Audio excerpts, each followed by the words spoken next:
In the house! You're surrounded! If you don't walk out that door unarmed in 10 seconds, we open fire!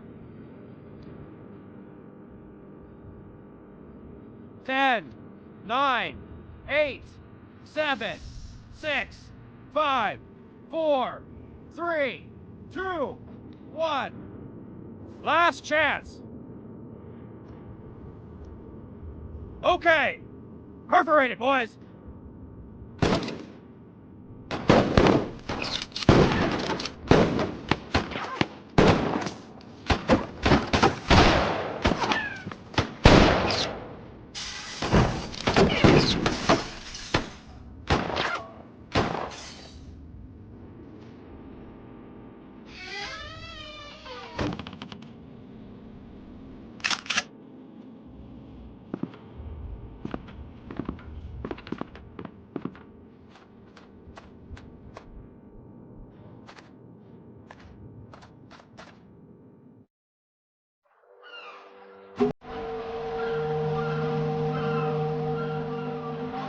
Monsieur Hercule Poirot is a personal friend of mine. He has done a great service of the most secret and international importance to the government of Turkey. Now, he is suddenly summoned by the Prime Minister himself to return to Great Britain at once. I dined with him only last evening and promised him that I, Marcel Beau, assures his friend's passage aboard this evening's train. Take my friend Poirot in charge, Mademoiselle Marceau. Secure a compartment of the highest comfort, and see to his every wish. This office is depending upon you. Succeed, and I will consider the application for promotion you place on my desk week after week. Fail, and satisfy yourself with the position of clerk. For a few short days you will remain in my employ. Monsieur Poirot?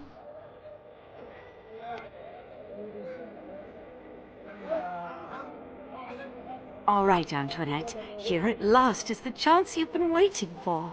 Your fate is in your own hands.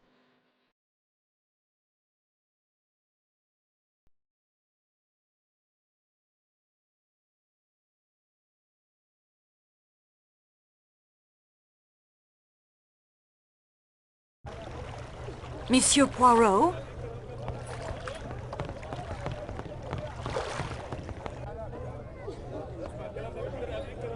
Buckets of dried figs, apricots, dates, raisins, and mulberry. Buckets of... I do not have time to browse. I must get to the station.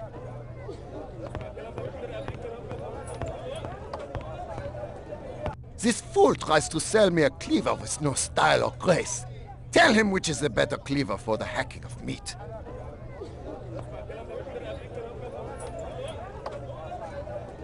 The cleaver in your left hand.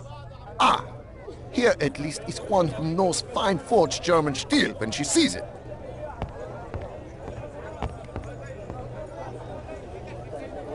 I have nothing...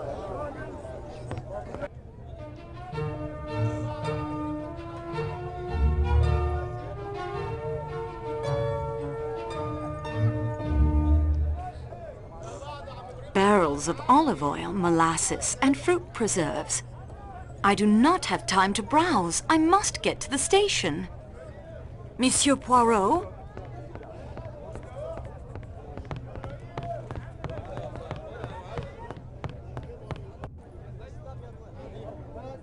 What is that goat eating?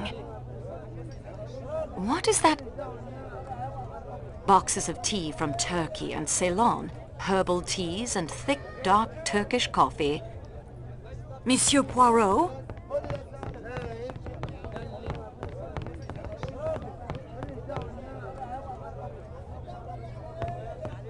Now see here, Foscarelli, I've done my fair share of traveling. I'll tell you, Kataya tiles are the finest made in Turkey. And I tell you, it is the enamel tiles from Iznik. These are the oldest and the most beautiful of the Ottoman Empire. Well, they are quite impressive, to be sure, but the Kataya tiles are more beautiful. I'm sure there are examples sold here in this bazaar that would prove my point. Gentlemen, please, may I get by? What have we here? Young lady, Settle the dispute. You know the famous enameled ceramics? Yes, of course, I live in Istanbul, but... We have to wait here for our porter. Find us an example of a Kataya tile. And an Iznik. Just borrow them for a second. No need to buy any. I don't have time for this. Then permit us to continue the debate without you. Ah, she returns. Perhaps now we can settle this. Did you bring us a Kataya? Or an Iznik? Not yet. Well, please return once you have. Ah, Did you bring us... Or an Iznik? Not yet. Well, please return once you have. Boxes of tea from Turkey and Ceylon. What is that?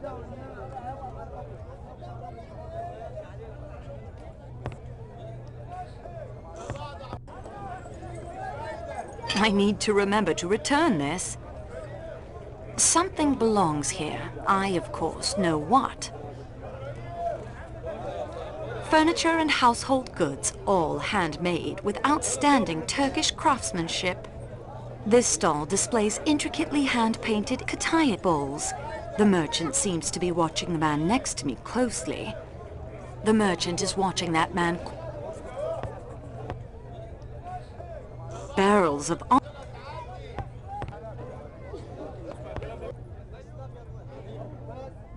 I'm sure he won't mind if I just borrow this for a moment. This merchant sells Iznik tiles, famous for their beauty the world over. He appears to be quite taken with the view of the Bosphorus.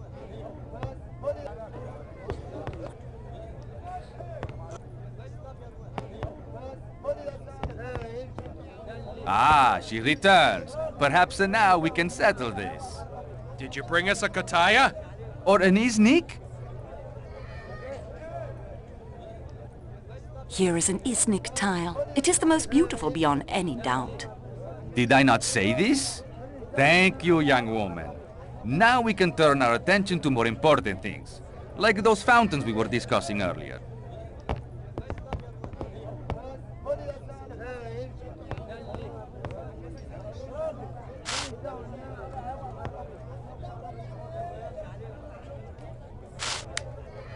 That isn't going... I don't think... This is...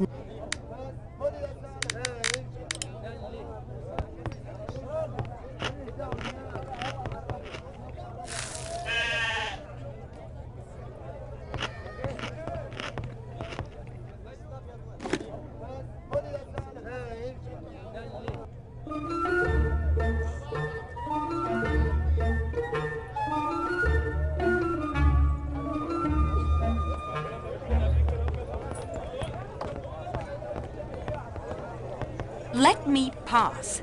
Her Excellency has lost her parasol. We are searching for it, to protect her from the sun, you see. I beg your pardon, but I am in a great hurry. Then you are an ignorant girl indeed. Go about your business. Could this be the parasol? But yes, Dankeschön, Fräulein.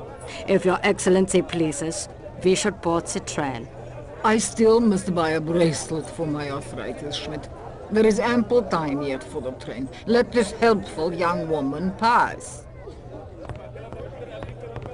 Buckets of dried figs, apricots, dates, raisins, and mulberry. I'm not sure what those boxes contain. Buckets of dried figs, apricots, dates, raisins, and mulberry.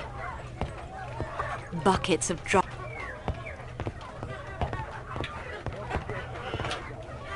Oh, please, European miss. I have the train to Calais to catch, but I am so turned about in here. The heat, the foreign peoples. I pray for a guide, but it's frivolous and weak, and I know, and God rightly does not grant these prayers. I'm with the train company. I can give you directions. Directions? Oh, no. No. I am doing very poorly with directions. Please, show me the way, or I am becoming lost forever. Very well, but I'm in a hurry. Please, try to keep up. Oh, thank you. Yes, take me to the train, please.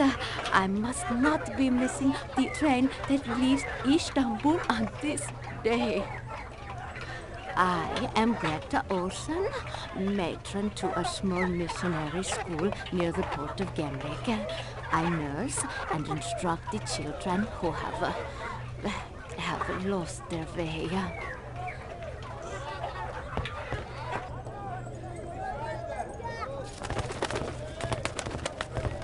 Hector, make sure the statue is safely on board before departure. Yes, Mr. Ratchet. Who do they sell this pottery to? Tourists, I expect. Huh. Well, at least the dust looks authentic. Excuse us, please. Well, hello. Please, do not be stopping us. The train will be leaving without me. French, right? Are you traveling with us this evening? Yes, will you pardon us? What's the rush? We have plenty of time. Fellow passengers and all. Plenty of time to get acquainted. I am an official of the train line with official business to see to. Sounds very official. I like it when your eyes get all stormy like that. Mr. Ratchet. Did you hear a squeak? If you don't let us pass immediately, I will see that you never travel on this line again. Not that I think you could make that stick, but I'm willing to continue our chat later.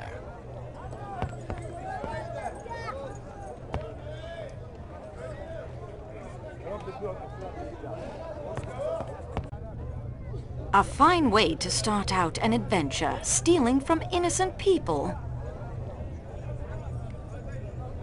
Antoinette, you cannot steal the poor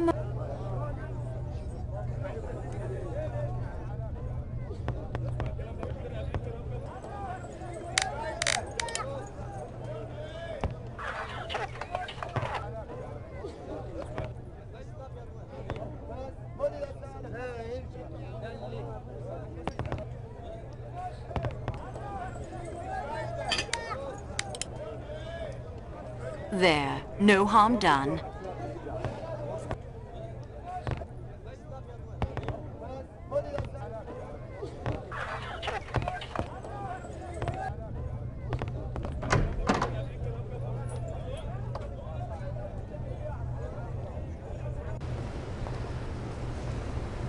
Marble floors, barely worn by the feet of thousands of passengers. Sakeki is more than a train station. It is a work of art, all its own. Marble floor. Royalty, the rich and famous, and infamous have all walked these halls.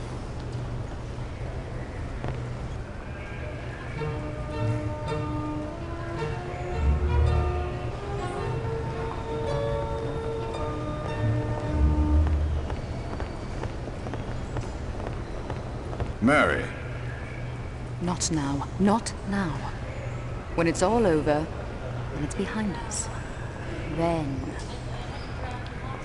Well, what are you waiting for? Don't let us stand in your way.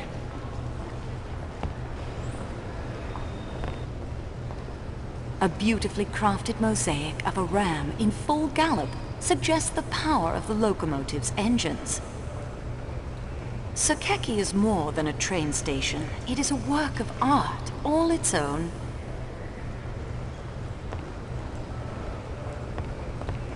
Tickets, please.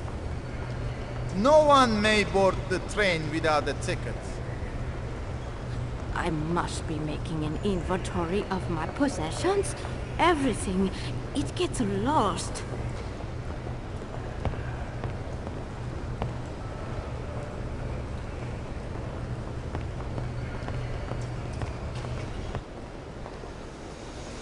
Posters of Istanbul's attractions welcome arriving passengers. Posters of Istanbul's attractions welcome arriving passengers. I packed so quickly, I hope I remembered everything. passenger's baggage. I wonder what secrets it contains. But I must travel this evening to London. It is of the most importance. My friend, Monsieur Bou, director of the line, assured me of a room aboard the Calais coach. I am sorry, monsieur. It is incredible. It is off-season, yet the world elects to travel tonight. Not a single room remains. Pardon me, messieurs. I'm Antoinette Marceau from the Istanbul office. Are you quite well, Mademoiselle Marceau? You are flushed and winded. I'm fine, really. It was something of a chore to catch up to the train. By the train, it does not move. Mademoiselle, please tell the gentleman the Calais coach is full.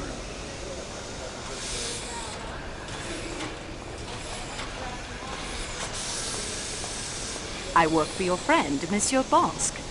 Ah, of course. And he without doubt has given to you the description most precise.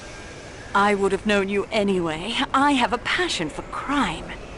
You enjoy the study of it, I hope, but not the committing. Oh, the study, the gathering of clues, the questioning of suspects. Merely what the Americans call the footwork. Legwork, I believe, monsieur. As you say, I prefer the detection that occurs here. The little gray cells. My scrapbook contains many accounts of your cases. That mysterious affair at Styles, the death of Roger Ackroyd, the noted businessman, Lord Edgware's murder. But forgive me, I'm rambling.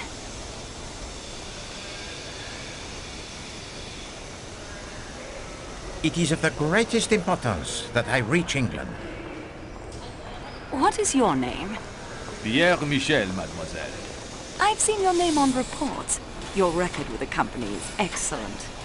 Thank you, mademoiselle Marceau. I always strive to do my very best for my passengers. Then strive now, Michel.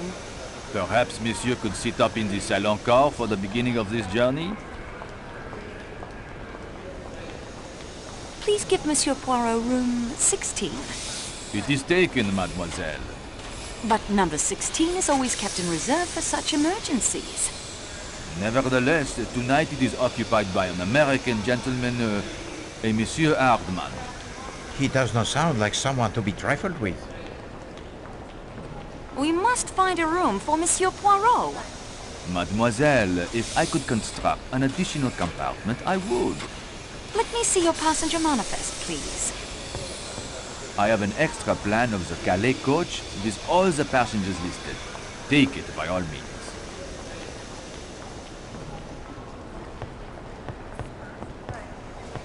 As you can see, every room is filled. There are extra beds. Only 2. In Mr. McQueen's room, but he has paid for a single. And Miss Olsen's room, but I hardly think Monsieur Poirot. No, merci. I would not think of it. Of course. Good day, monsieur. Can you assist me, mademoiselle?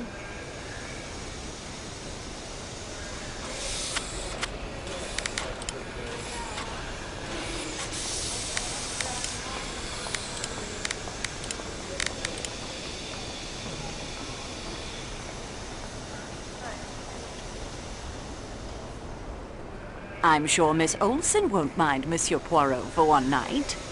She is a missionary.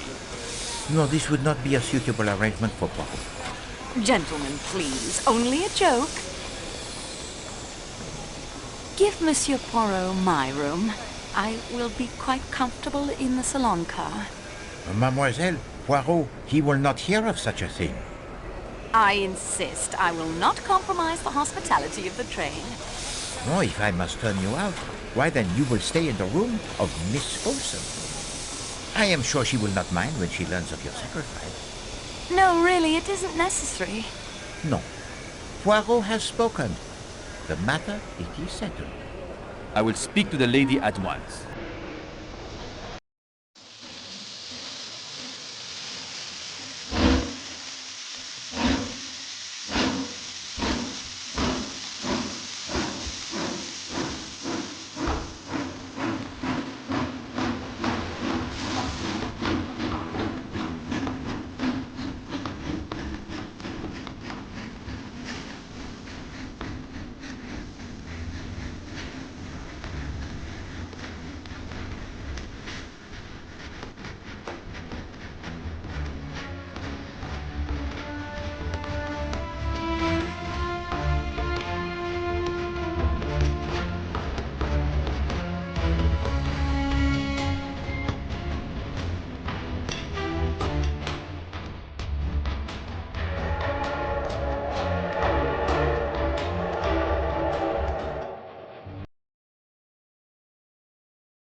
Well, we will make a little game of it, n'est-ce pas?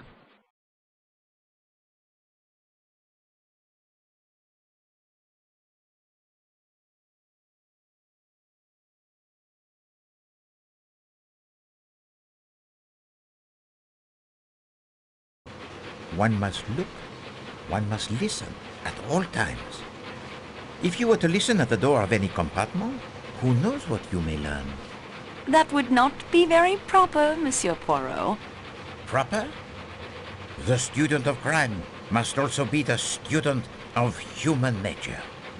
Oh, what better way to make the study, huh? I will illustrate. Mademoiselle Marceau, you are facing the entire car, whereas Poirot, he sits with his back to most and is only observed upon entering. Start with the table farthest away, the three ladies.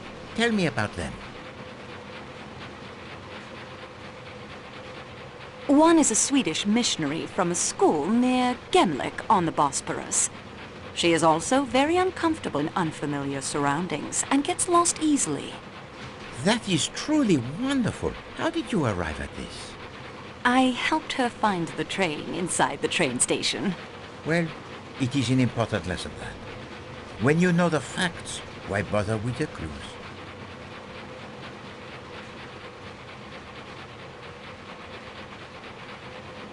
The older woman with the loud voice is American. Even with the length of the car between us, one can tell that. Well, it is true what you say. And yet, she seems to be a woman quite amiable and without malice. The younger woman is British from her accent. She seems very capable and down to earth. If we'd been at school together, I believe we would have been friends. Oui, she has a strong character, that one. Perhaps the strongest among us. But she is a mystery nonetheless. Why do you say that? You observed her embrace of the most passionate kind with a proper English gentleman this afternoon? Yes, I did. Very un-English of both of them. As you say.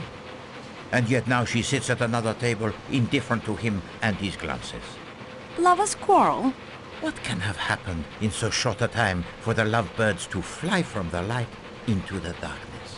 A good beginning. And what is there to say about the tanned British gentleman?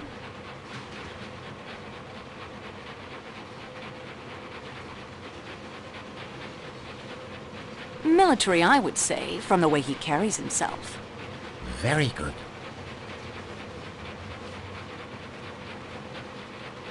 He has spent much time in the tropics. Oui, some far-flung corner of the British Empire. India, perhaps. He's not as proper as he looks. Or he is so in love, it breaks down all the inhibitions.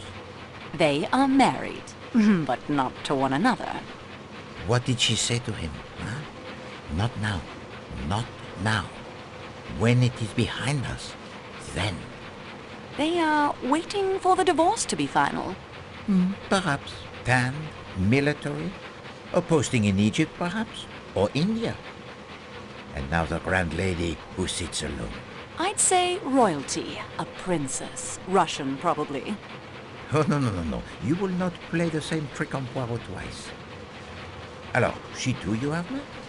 I did a small service for her earlier today.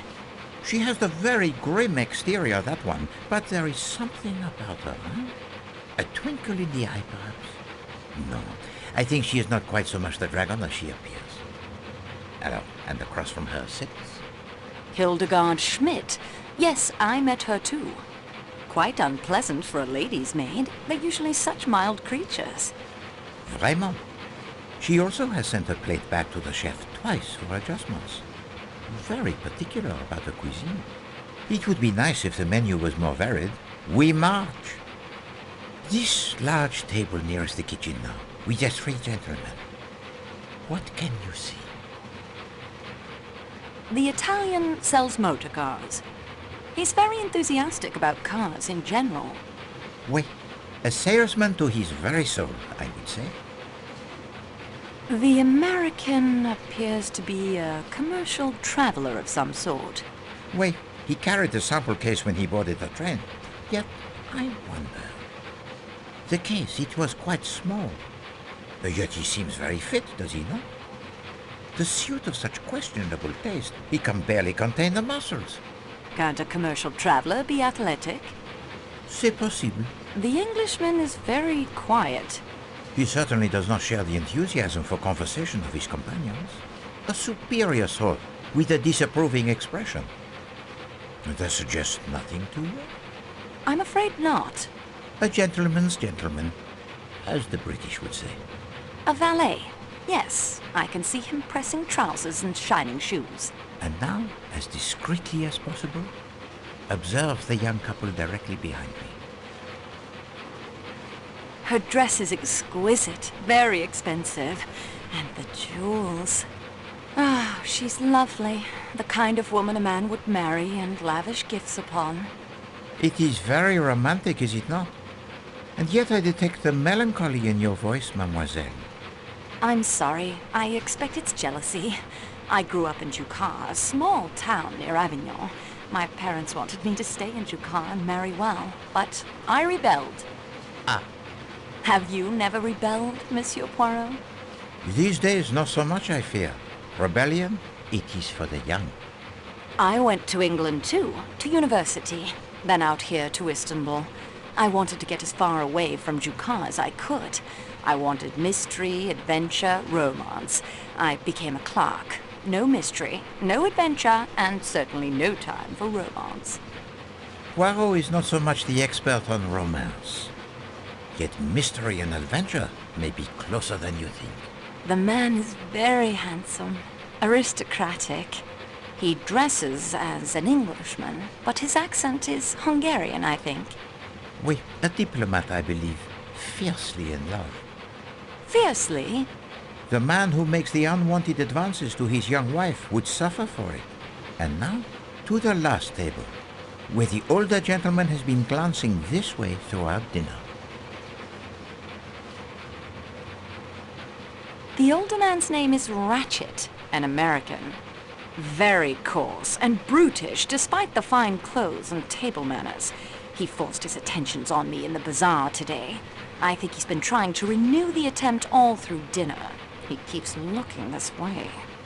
Most would see the smiling round face with the pink cheeks and the brilliantly white teeth that are false and say, there sits a benevolent personality indeed. There is no smile in his eyes. No, there is a dark fever in them. Not a benevolent man, not a nice man at all. And forgive me, mademoiselle, but I do not think that he has been watching you.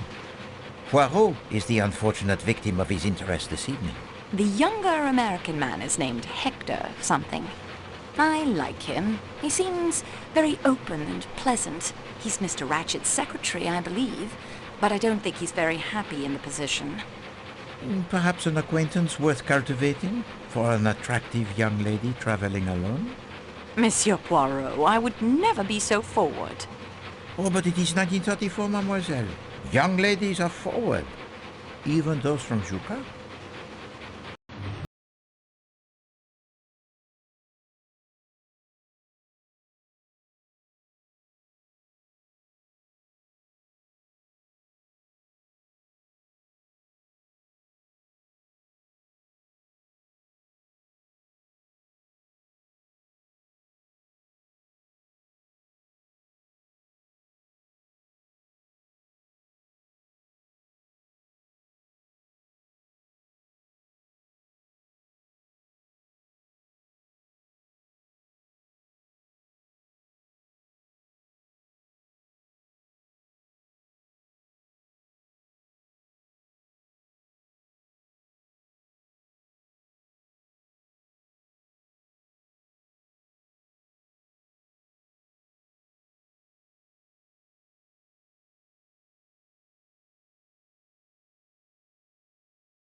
Belgrade. This will be a brief stop to take on supplies, mail, and to add the Athens-Paris coach. There will be few, if any, passengers in this weather.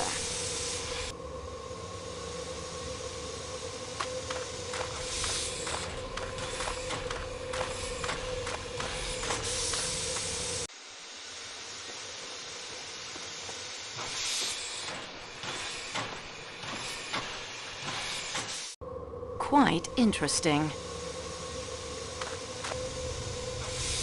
Belgrade Station. Not quite the splendor of Sakeki, but it is practical and serves its purpose well.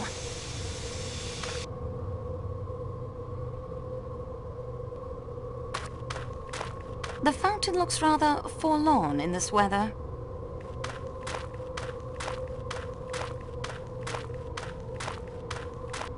Bloody awful weather. The train better get moving soon. The passes west of here fill with snow pretty fast. Back in '29, there was a train trapped up there for a week.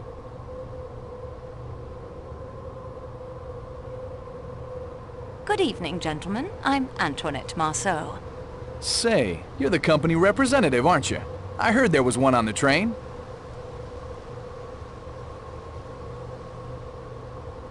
Is there anyone in the station? Only people we've seen were an attendant and a passenger, I think. They boarded that coach they're adding to the train, then somebody turned out the station lights. It's the Athens-Paris coach, I think.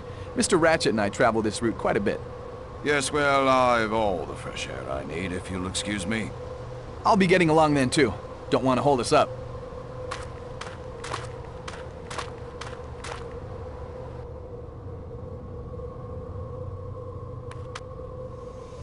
The architecture of the station is unremarkable, to say the least.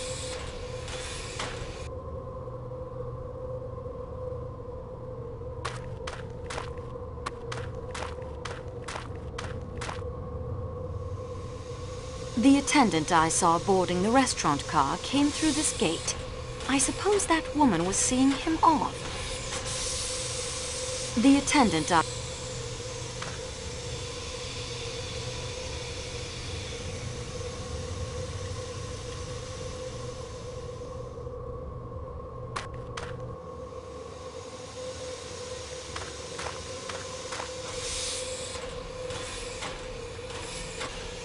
Serbian, I suppose. It would have to be Serbian. Antoinette, you're in Belgrade. You can't read these tags. It is frustrating not to know what it says. If only I spoke Serbian.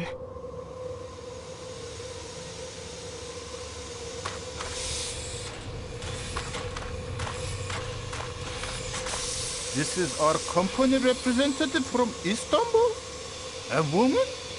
Mademoiselle Marceau, this is Tayyip, our engineer. Do you speak Serbian? I am a Turk. Why would I speak Serbian? Can you read Serbian? A little. The manifests from Belgrade are in Serbian. Could you read some tags on the Prague luggage truck for me? Yes, of course.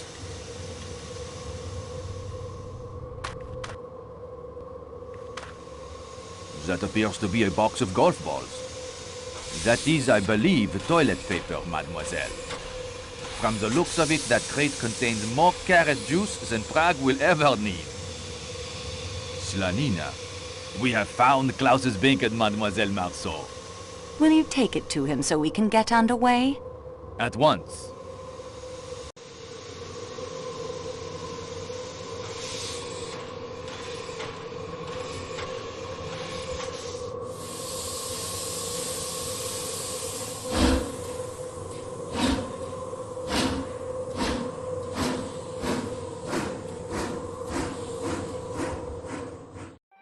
I do not protest the addition of you in my room, miss.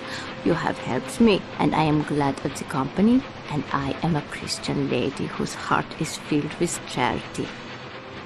Fine, that's settled then. But I have already been picking out the lower bunk for me, because I am afraid of the heights and the sudden stops of trains, and I would not like to return to the children broken. The upper bunk will do fine for me. I'll look forward to the adventure. And now, miss, excuse me, please. I will go to the WC, as you call it.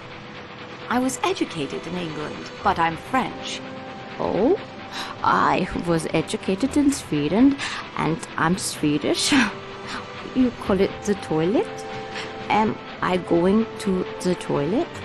Mademoiselle Olsen, how you spend the next few minutes of your life is entirely your own private affair. Yeah, it is.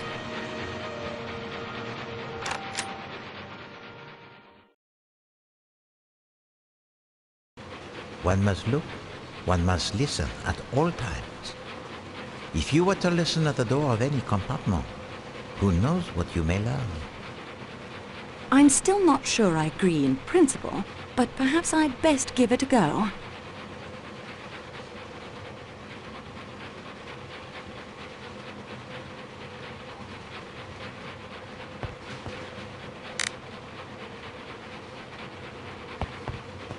I can't hear through this wood.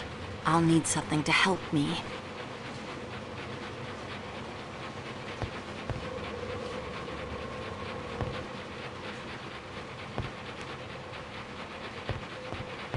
A thousand apologies, mademoiselle, but may we speak later?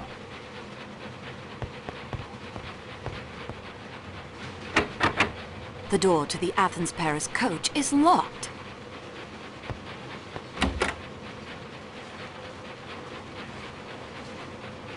I cannot take these towels. They are of too fine a quality to waste on detective work. There must be something else I can use. Oh my, I am looking quite haggard. Detective work and cold weather wreaks havoc on the skin. There are no tissues left in the box. Quite modern.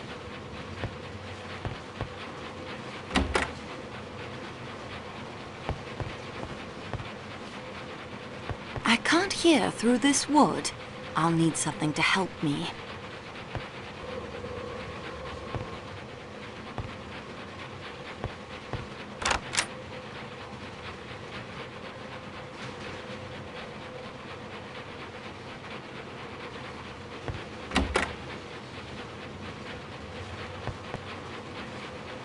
Nothing of interest here.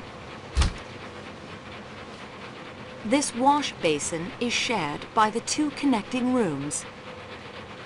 I cannot take these towels. They are of too fine a quality to waste on detective work. There must be something else I can use. It's locked fast.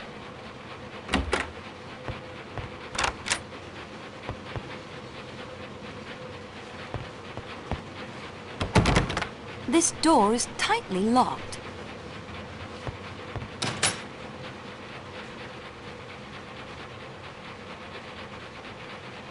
The decor has a pronounced floral motif. These etchings are masterful.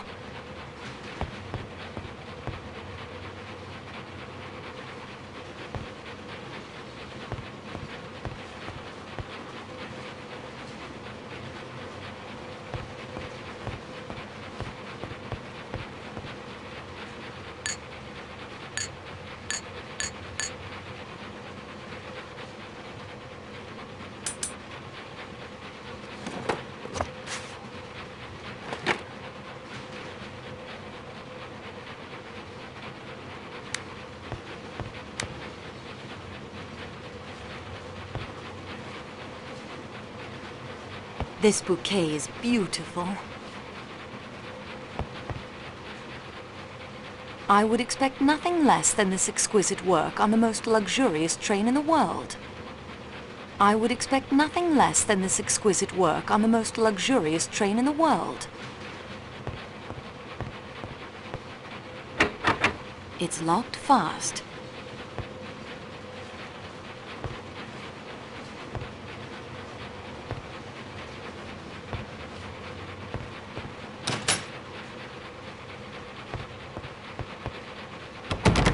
This door...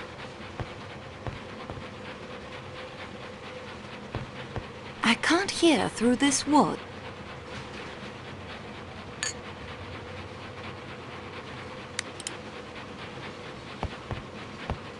That guy is the most stuck-up human being I've ever met. Even for an Englishman. Ratchet's a valet? Yeah, masterful. Glad I'm not traveling in the same room with him. Oh, I like everybody. And him, he is as quiet as a little mouse. You're welcome to him, that's my view. Deal the cards.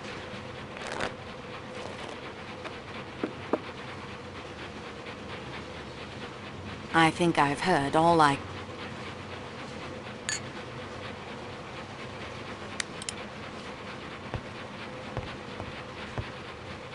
But look here, Colonel. Your policy in India is obviously self-defeating.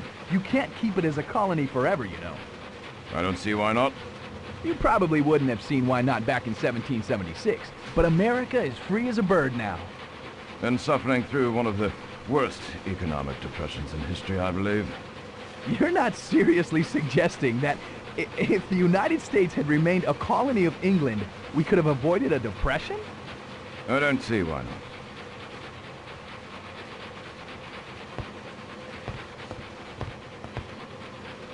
I can't hear anything.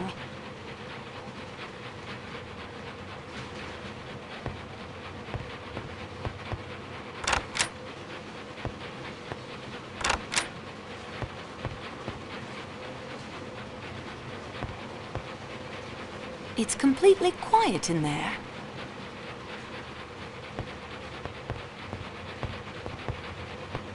Whatever you're reading appears to distress you. It doesn't matter. I think I've heard all I can.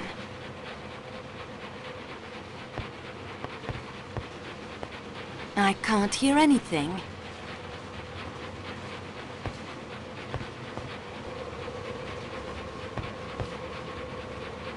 Oh, Rudolph, it is a nightmare. I know how hard all of this is for you. The only good thing about nightmares is that eventually we wake up. Will you help me to be strong? You are stronger than I, dearest. You have been through so much more. My love, my love, my love.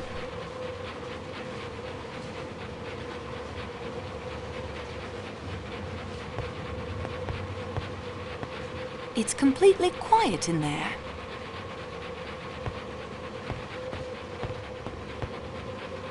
Mr. Snagsby is dismayed to see, standing with an attentive face between himself and the lawyer at a little distance from the table, a person with a hat and a stick in his hand, who was not there when he himself came in and has not since entered by the door or by either of the windows. Yet this third person stands there with his attentive face and his hat and his stick in his hands and his hand behind him, a composed and quiet listener. He is a stoutly built, steady-looking, sharp-eyed man in black of about middle age, except that he looks at Mr. Snagsby as if he were going to take his portrait. There is nothing remarkable about him at first sight but his ghostly manner of appearing. Enough, Schmidt. Detectives are not so superhuman as Mr. Dickens suggests. They are as human as you or I. Now, I will rest for a short while. Yes, Your Excellency.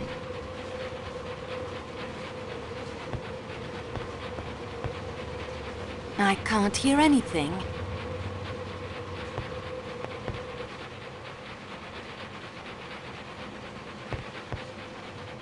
Not a sound. Mademoiselle, what are you doing? Michel, you startled me. I'm testing. Monsieur Boost tells me there have been complaints from passengers that the compartments are not as soundproof as they might be, so I am testing to see if improvements can be made. You are certainly being very thorough, mademoiselle.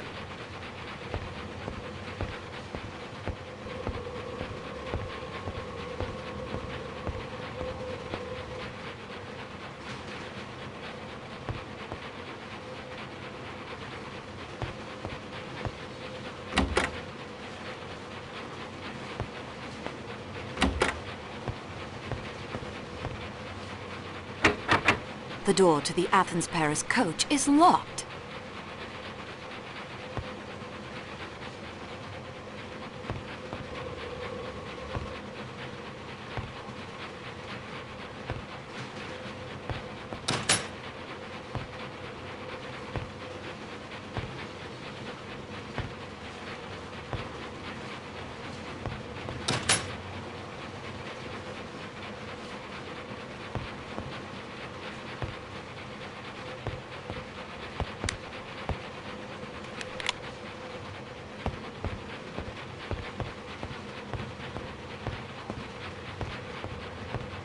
I think I see where he went.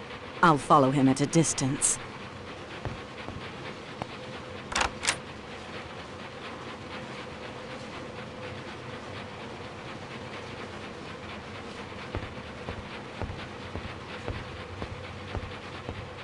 Were you following me, Mademoiselle Marceau?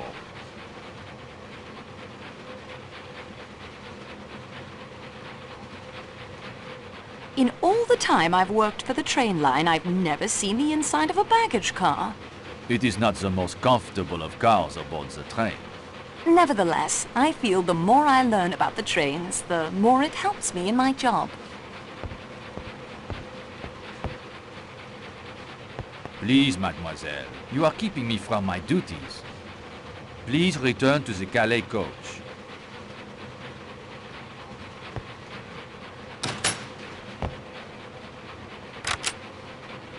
Pardon me, mademoiselle.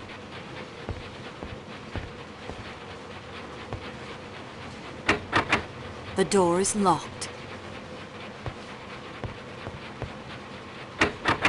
The door to the baggage car is locked.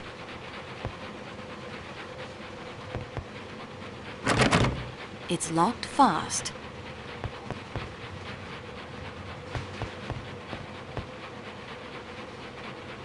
Sterling silver, of course. Sterling... Very appetizing in other circumstances, but I'm not hungry at the moment. What they say about the chef is true. This buffet is a carnival's dream. Very appetizing in other... I just don't have the appetite right now.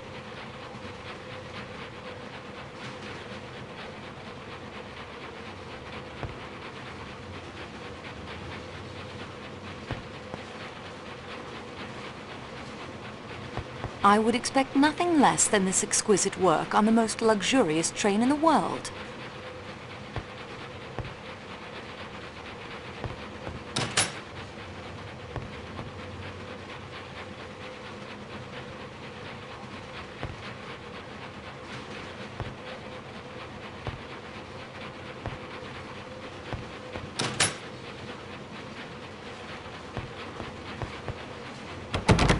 It's locked fast. I think I've heard. I think I've heard.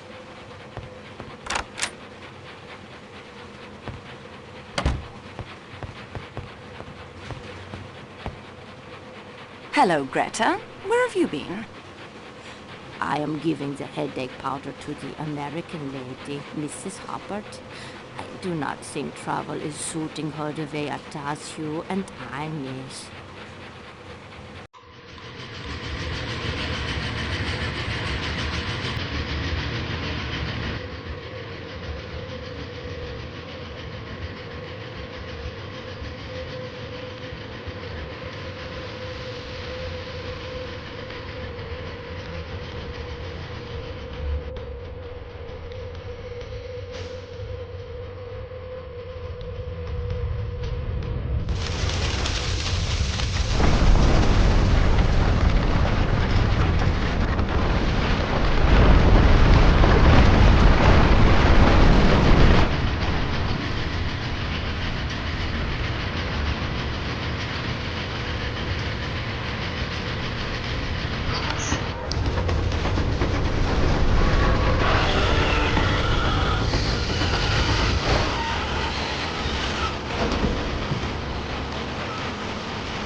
Monsieur Poirot, I'm so sorry.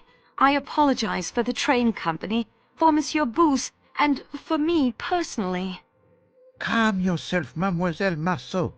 I hold none of you at fault. Not even the engineer, who undoubtedly saved us from being buried by the avalanche.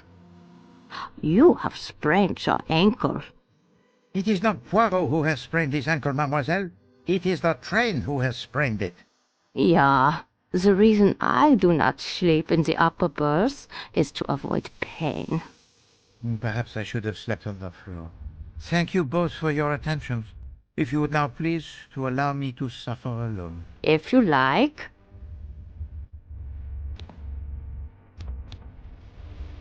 What can the children of her school be learning?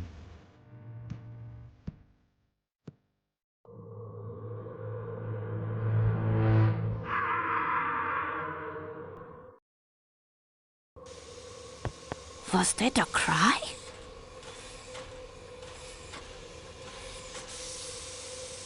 Go back to sleep, Greta. I'm sure it's nothing. No need to be alarmed. Let me have a look first.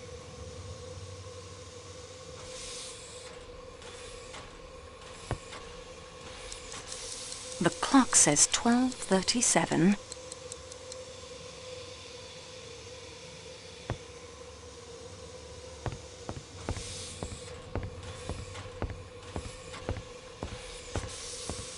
Ce n'est rien. Je me suis trompé. Bien, monsieur.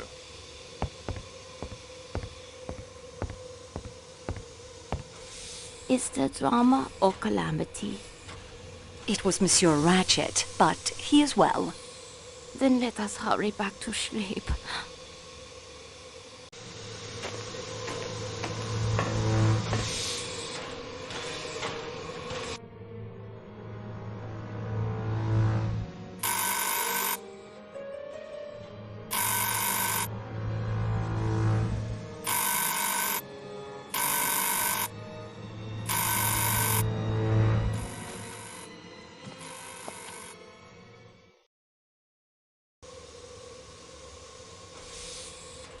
She's deeply asleep. I'd even hazard to call it the sleep of the just.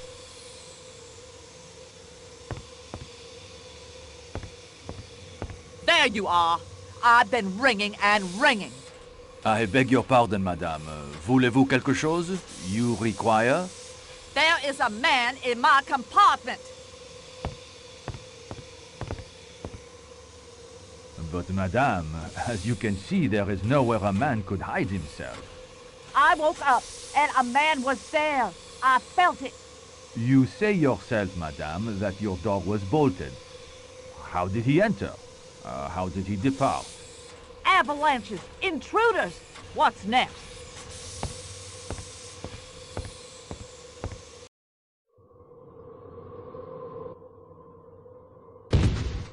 What now?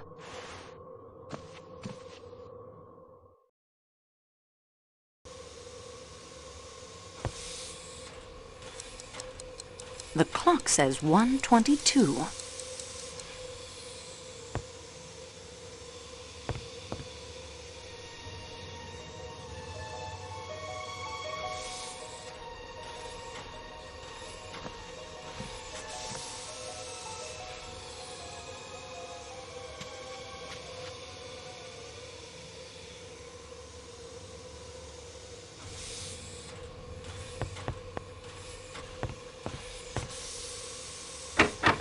This door is tightly locked.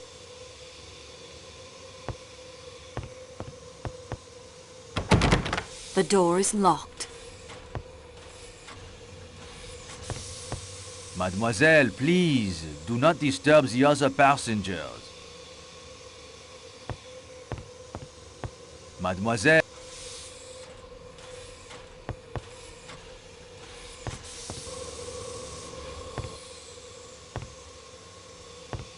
Michelle, who was the woman in the scarlet kimono? I am sorry, mademoiselle. I was updating the inventory of the Calais coach supplies. I did not see her face. What compartment did she come out of? I am not sure. One of the rooms in the middle of the car, I think. Madame Hubbard's, perhaps, or Monsieur Rachet. By the time I noticed her, she was moving away from me. Has anyone been up and about? Only you and the other lady. It has been quiet for some time. Has anything unusual occurred? Well, there was the avalanche, of course. Later, Madame Hubbard insisted she saw a man in her room, but I could find no one. Did you hear a thud a moment before I appeared just now? No, I heard nothing, mademoiselle. Perhaps it was in the compartment next to yours, Monsieur Poirot, perhaps.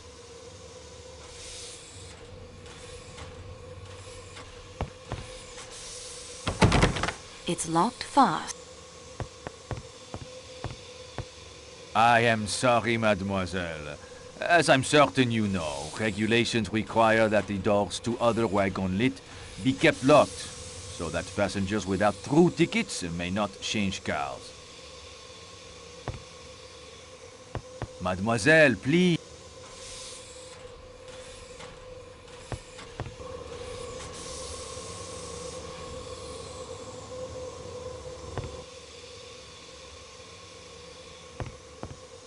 Mademoiselle, please.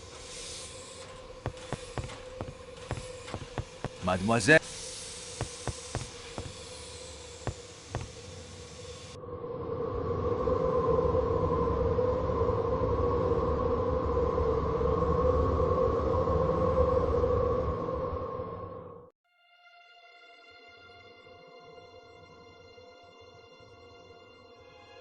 My daughter said it would be the easiest way in the world. Just sit in the train till I got to Paris. And now we may be here for days and days. And my boat sails day after tomorrow. How am I going to catch it now? I can't even wire to cancel my passage. I feel too mad to talk about it. My sister, her children wait for me. What will they be thinking? They will be thinking bad things have happened to me. I have business in Milano. A very rich gentleman with his eye on an Alfa Romeo designed by Enzo Ferrari himself. If I am late, I may lose the sale. Say, you never said what line you were in. That is very true. I didn't. We may be here for days. Back in 29, there was a train trapped in the snow like this for a week. The passengers almost starved.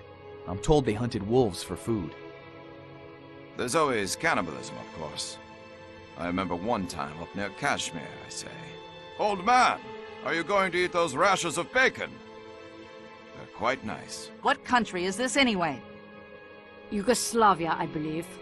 Oh, one of those Balkan things. What can you expect? You work for the train company? Yes, but there isn't much I can do, I'm afraid. They'll send out a plow train from Broad. It's standard procedure. I don't blame you. There's nothing anyone can do. Monsieur Poirot is right, Mary. Oh? He said you are the strongest character among us. I agree. Oh no. No, indeed. I know one far, far stronger than I am. Who? Michel, you look almost ill. What is wrong? Pardon-moi. Mademoiselle Marceau, Monsieur Poirot requests you come to his compartment at once.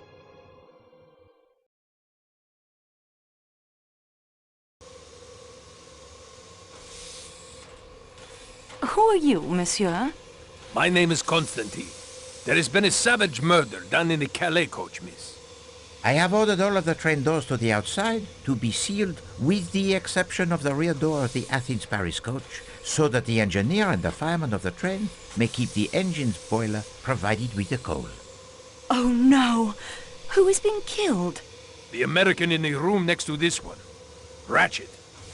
You're in charge, I suppose. What do we do now?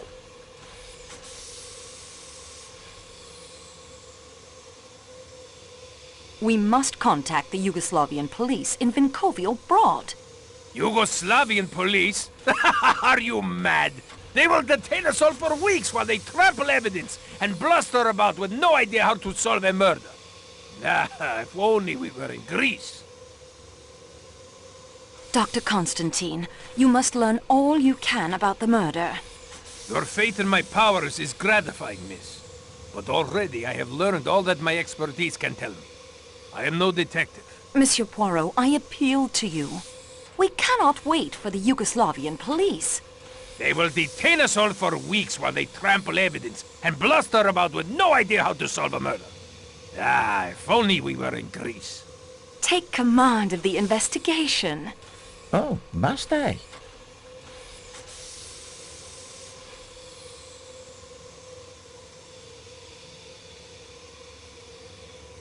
We both know the longer a crime goes uninvestigated, the more difficult it becomes to solve. Ah, yes, of course, I remember. You are the student of crime. And what you say is very true. All the same.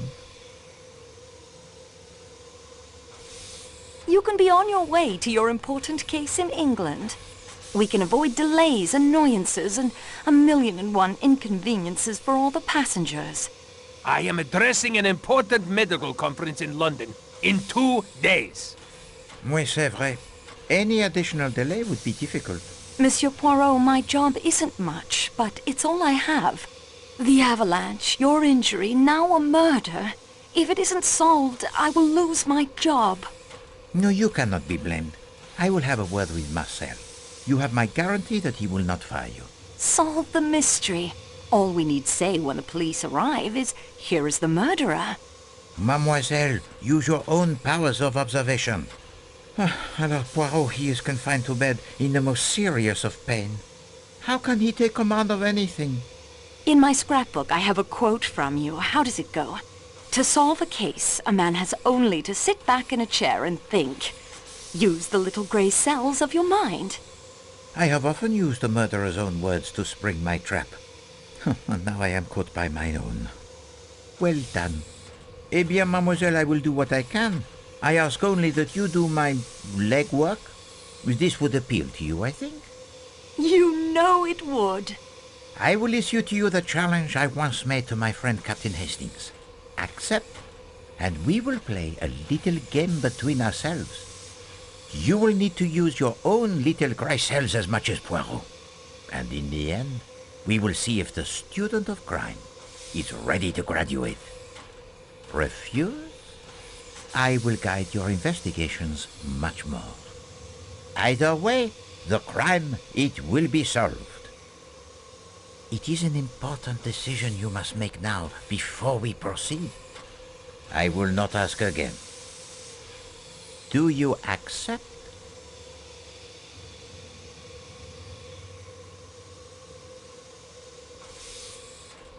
I am honored. I gladly accept the challenge.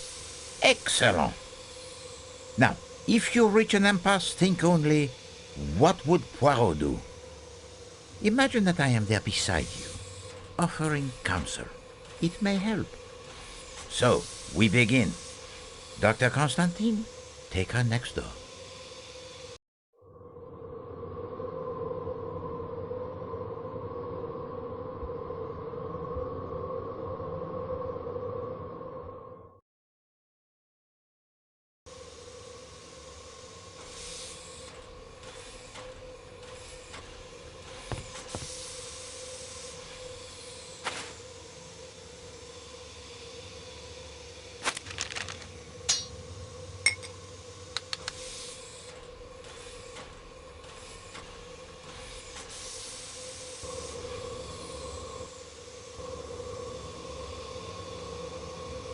I did not close the window despite the chill. I thought there might be fingerprints, and the cold, of course, helps preserve the body.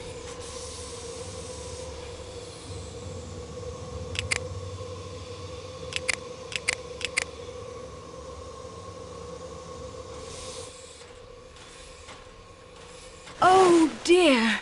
Someone must have stood there and stabbed him again and again. There is something in the pocket of his pajamas. Something heavy. I did not disturb it. Egg! 115. That agrees with my calculations.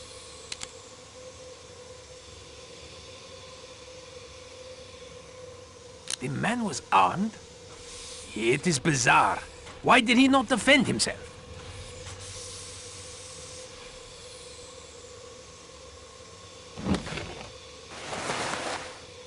Regardez, mademoiselle. I've already searched it thoroughly. I won't find nothing else to... Has anything been disarranged in this compartment? No, mademoiselle. I was careful not to move the body in making my examination.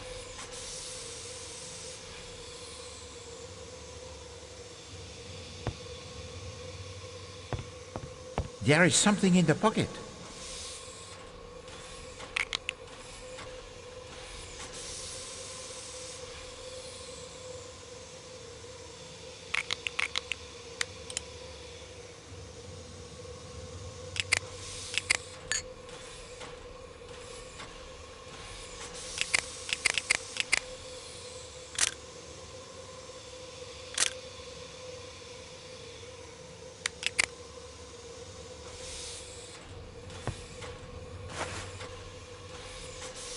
I won't find anything else in there.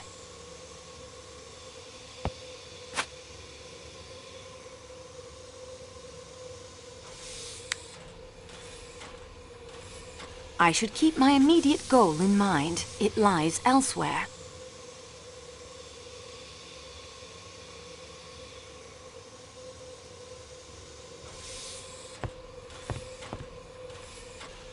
I would have thought you'd had enough of gazing at the corpse.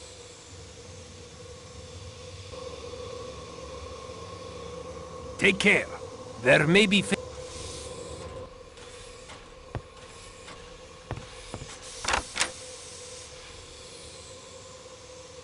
This is not the time to wander. I must focus on investigating the murder scene and reporting to Poirot.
Now is not the time. Monsieur Poirot. The access is already dead when they were delivered. The murderer was killed when certain Ratchet was dead. The murderer had unusually long arms. And that is everything I've discovered so far. We progress, mademoiselle. Now, let us see what we can learn. The wounds tell too many different stories. Oui, the matter begins to clear itself up wonderfully. The murderer was a man of great strength. He was feeble, it was a woman, it was a right-handed person, it was a left-handed person. Ah, c'est rigolo tout ça. And the victim, what does he do in all this? Does he cry out? Does he struggle? Does he defend himself? No. He awaits his doom with the greatest composure.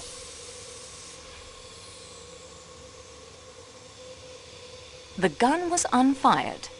He would certainly have defended himself if he had been able. For now, it might be better if you keep the gun with you for your protection. I would not like our collaboration cut short prematurely. The box of matches suggests the round one belonged to Monsieur Ratchet. I concur. The pipe cleaner and the handkerchief are good clues. Possibly. What can we learn from them? The broken watch tells us the time of death exactly. Very convenient, the broken watches. 1:15, well within Dr. Constantine's estimate of midnight to 2 a.m. What you say is true. Remember the bottle I found in the suitcase? Oui, a sleeping draught, and the bottle half empty. It would be instructive to learn if Ratchet took his usual dosage last night.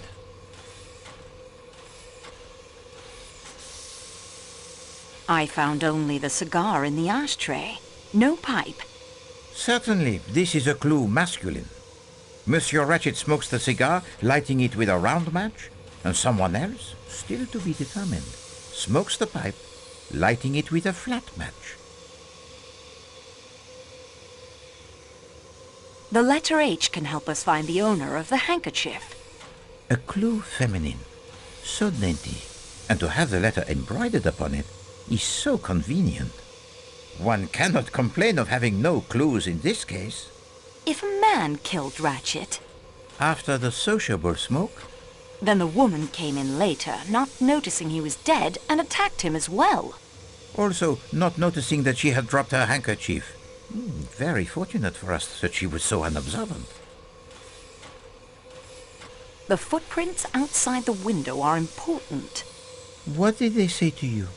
The killer may have fled the train. And gone where? Still, they must be investigated. The small metal statuette, it is very old. And possibly quite valuable. Take it with you. Learn more of it if you can. Are the false teeth important? Only to one who must wear them.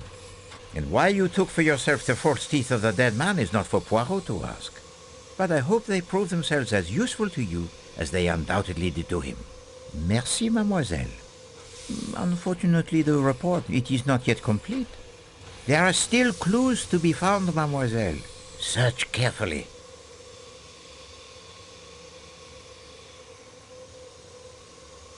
I can't do that now. I'd surely be seen.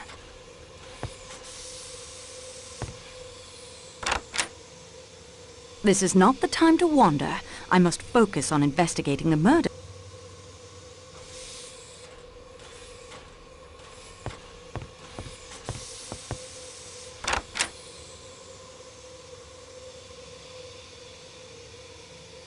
That isn't the best place for me to go at the moment. Nothing else to see in there. I've already searched it thoroughly. How many wounds are there, Doctor? I make it 12 wounds. 1 or 2 are so slight as to be mere scratches. On the other hand, at least 3 would be capable of causing death. Some wounds seem to have bled more than others. You see these 2 wounds, here and here. They are deep. Each cut must have severed blood vessels, and yet the edges do not gape. They have not bled as one would have expected. Ratchet was already dead when those were delivered? Some little time dead. The murderer returned to make certain Ratchet was dead? The idea is an absurdity, of course. Even one with no medical knowledge would have been able to tell the man was already quite dead. The wounds are scattered all over the torso. Yes, and you see this wound here, under the right arm, near the right shoulder. Could you deliver such a blow? I have a pencil if you would like to try it. That won't be necessary. How do you account for it?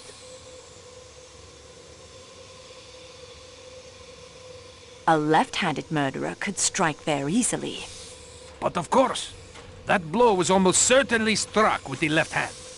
Yet some of these blows are just as obviously right-handed.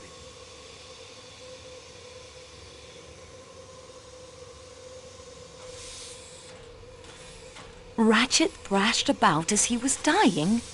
On the contrary, he lay completely composed. The bedsheets are not disarrayed at all.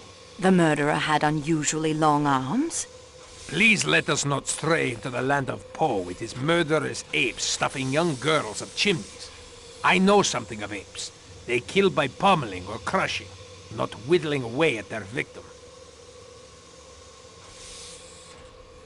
Can you estimate the time of death? It is difficult to say exactly in these matters.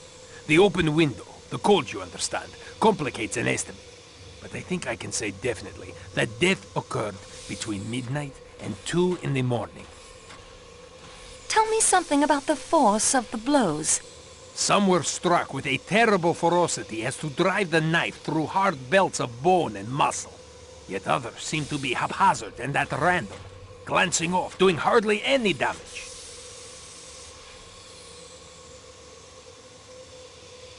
Could there be two murderers? Perhaps. Some blows could have been struck by a strong man or very athletic woman. Others are weak. A frail woman, perhaps. Perhaps the killer was uncertain at first, then was overcome with a bloodlust. Or perhaps the killer tired of his exertions, weakening, yet still enjoying himself too much to leave off. Someone striking with their eyes shut? In a blind frenzy? And struck so many times with their eyes closed to make sure they had managed to hit a vital organ or two?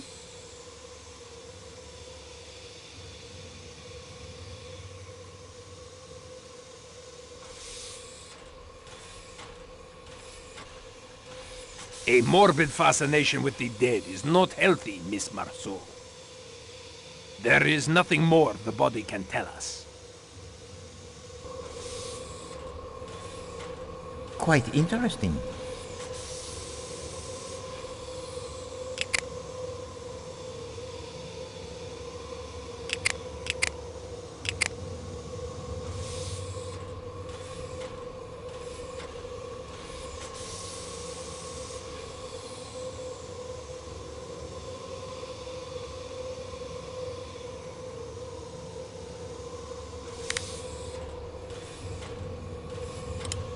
Quite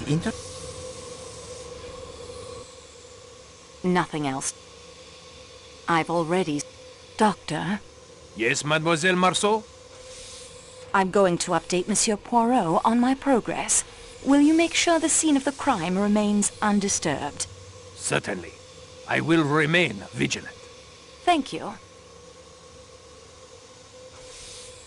Monsieur Poirot. The actress was already dead when those were delivered. The murderer was told to make certain the actress was dead in order to have unusually long arms. The actress flashed about as she was dying, and the electronic murderer could easily strike her. Someone striking with their eyes shut in a blind frenzy. Perhaps the killer was unfortunate for it. And that is everything I've discovered so far. We progress, mademoiselle. Now, let us see what we can learn. Merci, mademoiselle.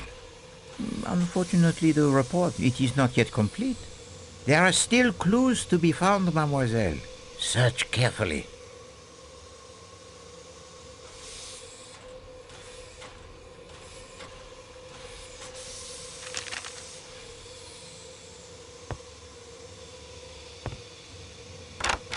This is not the time... This is not the time to...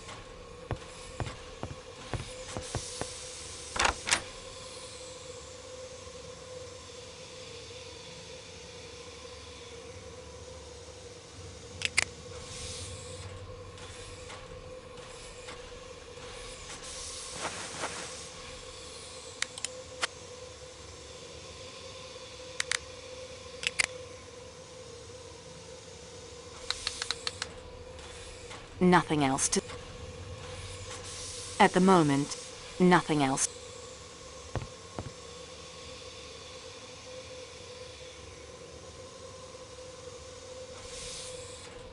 There is nothing... A morbid fascination...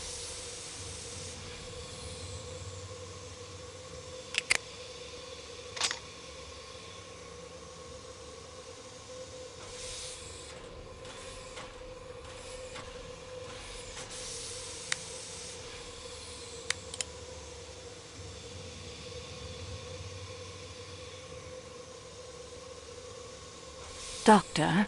Yes, Mademoiselle Marceau? Nothing. Carry on. Don't mind me. I won't find...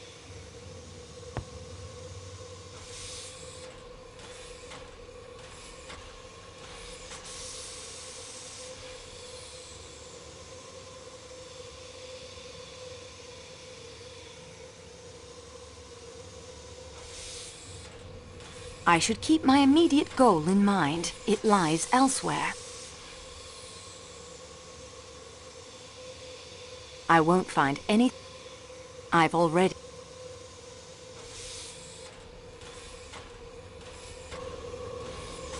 Take care.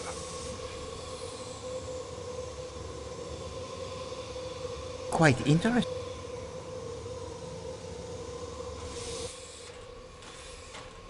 There is nothing...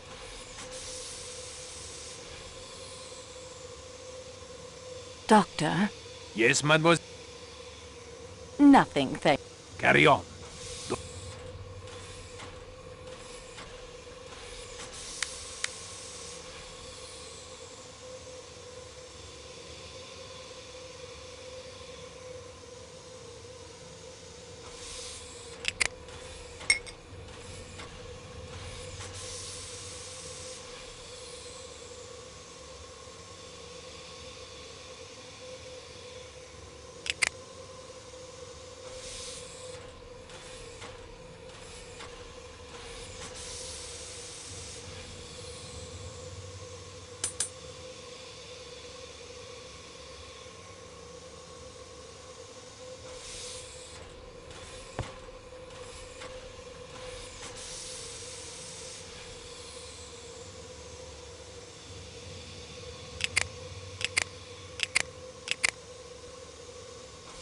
At the moment, that isn't the best place. Nothing else to see in there.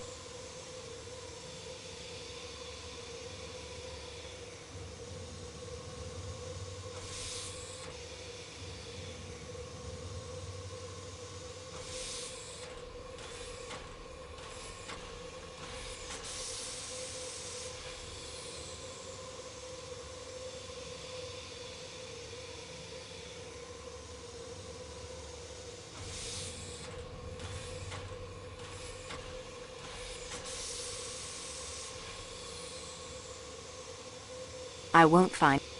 I've already...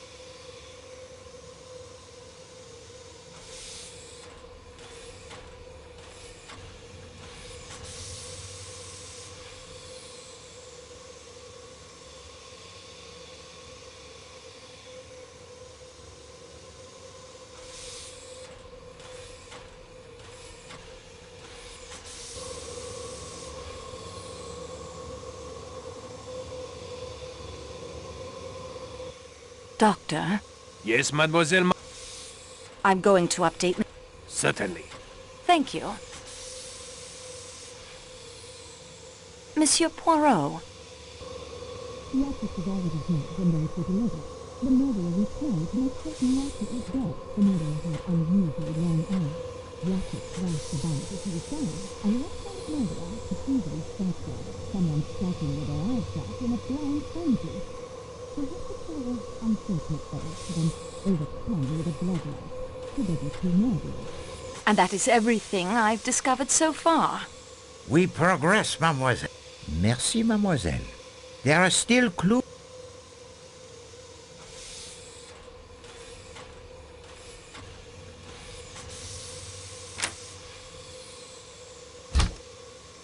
I wouldn't... Now is not... I wouldn't like to...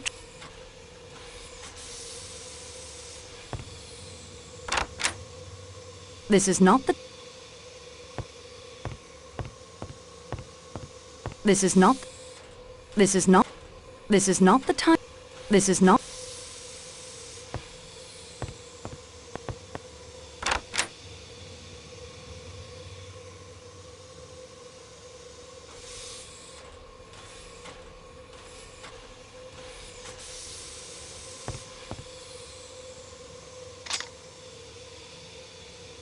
I don't think that...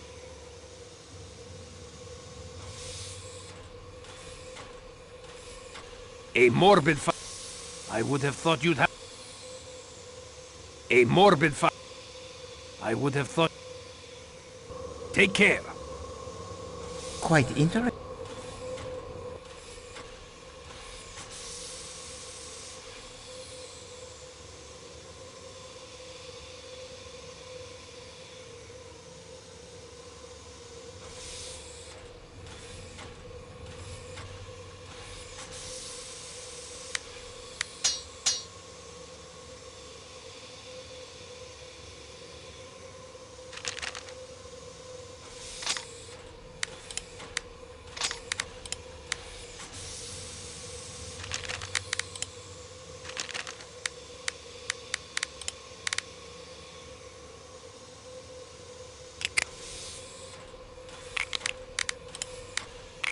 This doesn't seem to work.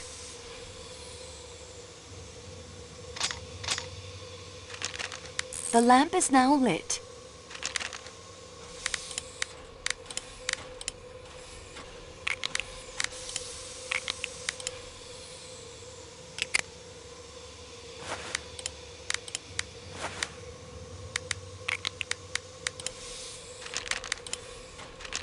I can't get the... I've already searched.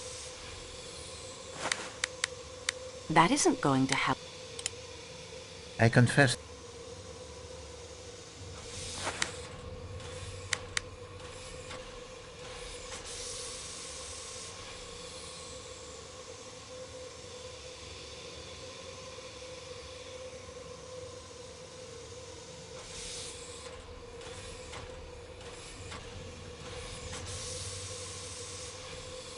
I've already searched it thoroughly.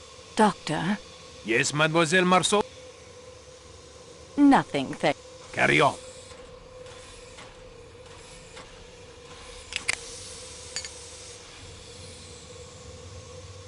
I confess that your logic...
Doctor? Yes, Mademoiselle Marceau? I'm going to update Monsieur Poirot on my progress. Will you make sure the scene of the crime remains undisturbed? Certainly. I will remain vigilant. Thank you. Monsieur Poirot. And that is everything We progress, ma... What of the residue in the tumbler? A sleeping powder, perhaps, such as that I found in the suitcase. It might explain why Monsieur Ratchet did not cry out when he was attacked. A possibility. However, in my experience, the usual dose of a sleeping draught would not be strong enough to prevent awakening if one were violently attacked. I found the inscription REV 1318 printed on the hatband of his hat. A curious inscription indeed for the hat. The burnt paper could be significant. What strikes you as most important? What was burnt and why? Précisément. But the paper is impossible to read. It is possible that some of the writing on the paper can be made legible again if the scrap can be protected, flattened, and held firmly in place while the heat is applied. I will need something with which to handle the paper most delicately, 2 objects of metal netting that we can place it between, and a source of constant heat. Collect for me these items, and we will see what we shall see.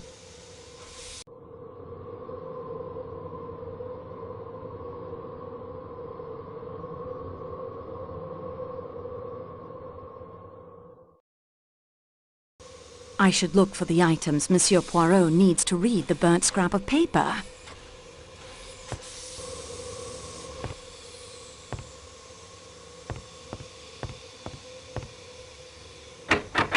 The door to the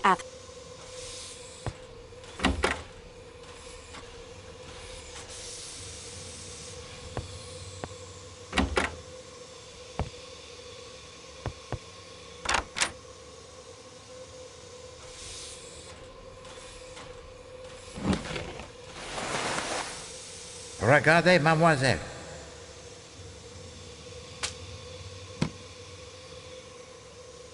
I won't find...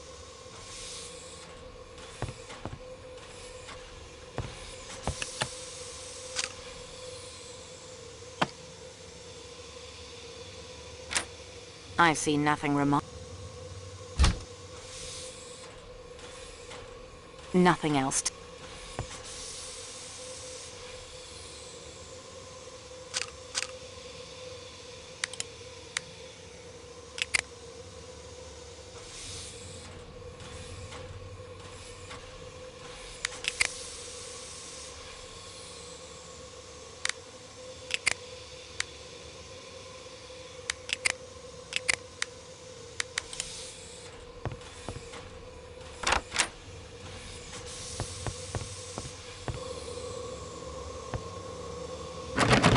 The door is locked.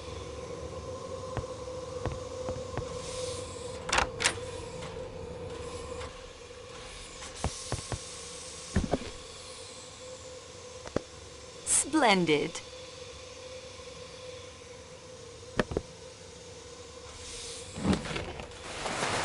This looks like a puzzle box. Let me see if I can get it open.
Nothing else to see.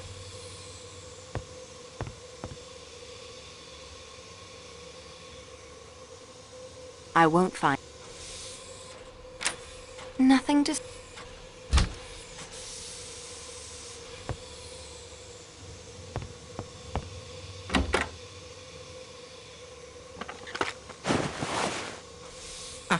A single pipe smoker aboard, and all roads lead to him. I won't find...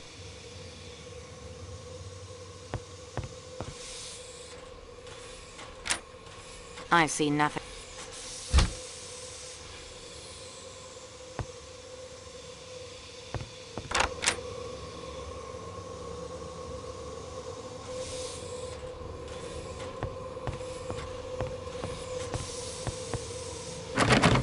It's locked fast. The door is locked.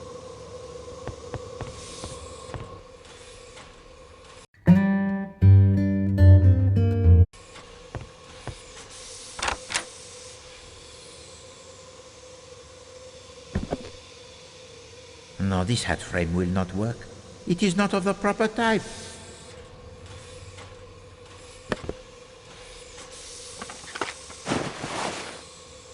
I'll put this into my scrapbook so I can take a closer look at it later.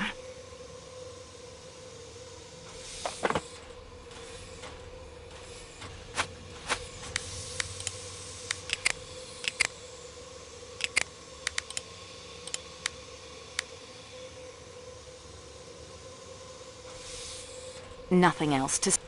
I won't find...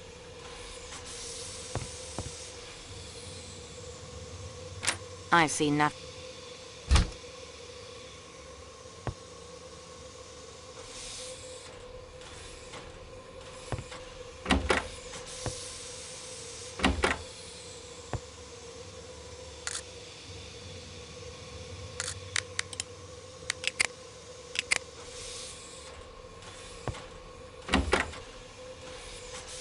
Nothing else to... I've already...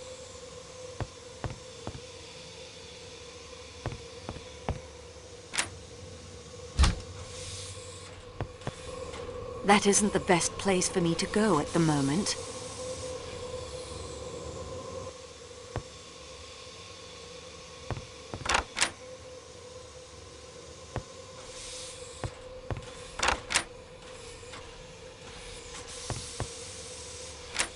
Nothing to see.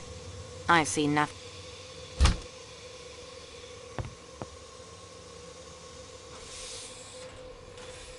It's locked fast. I don't need anything else.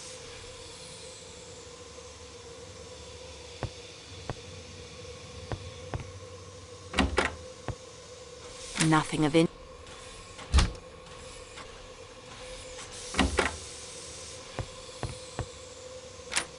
I can't see nothing to...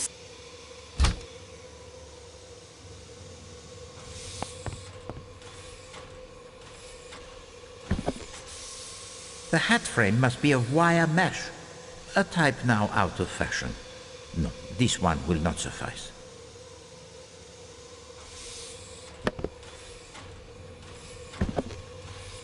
No, this hat frame will not work.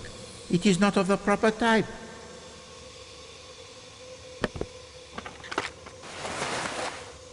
Quite interesting.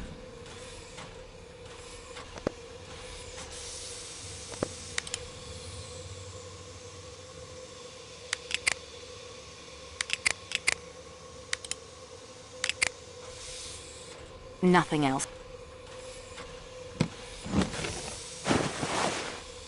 Regardez, mademoiselle.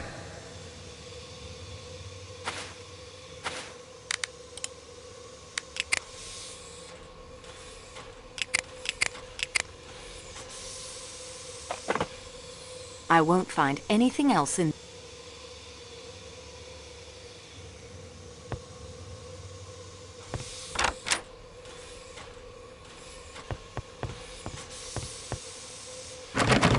The door is locked.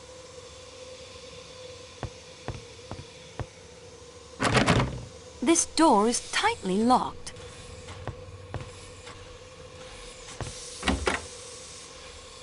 I cannot take... Quite It's a thermometer.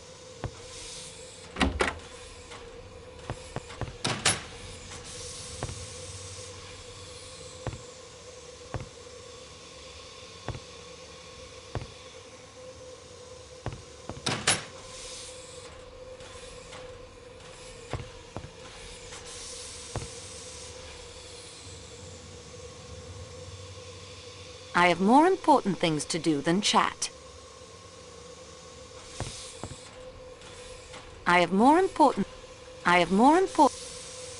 I don't think he's...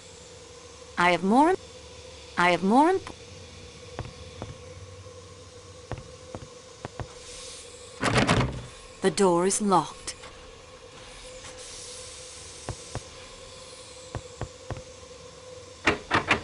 This door leading outside has been ordered. The door to the baggage car is locked.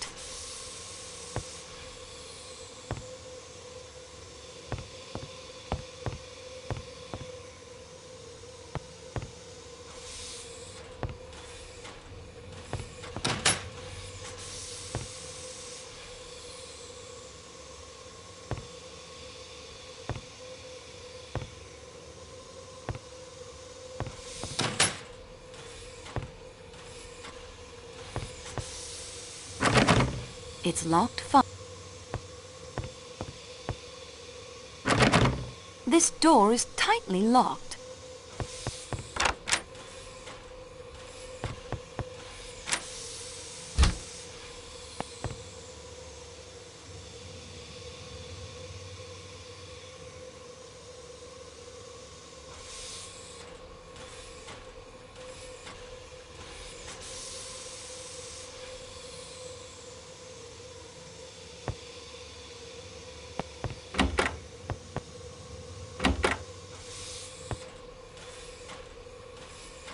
I don't need any... It's locked.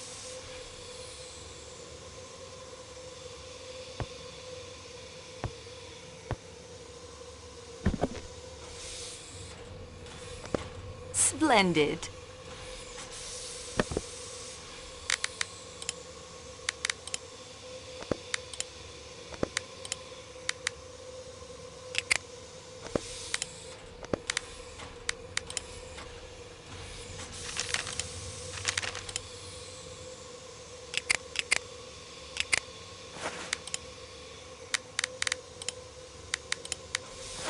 I can't get them to fit.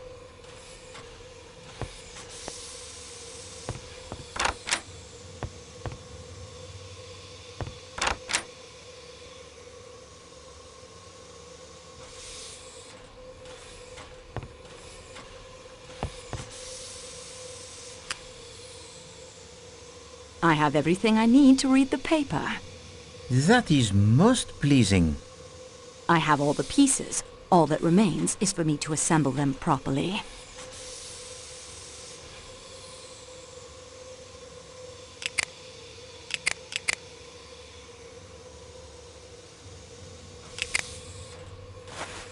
This is neither the...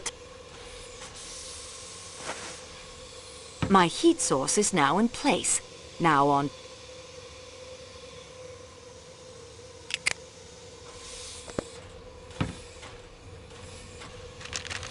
The paper is extremely fragile. I've already pressed my luck collecting it. I need something to handle it with.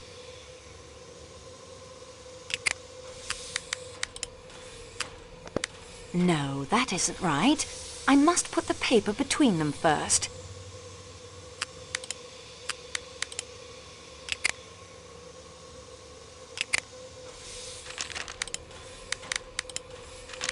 The curling tong.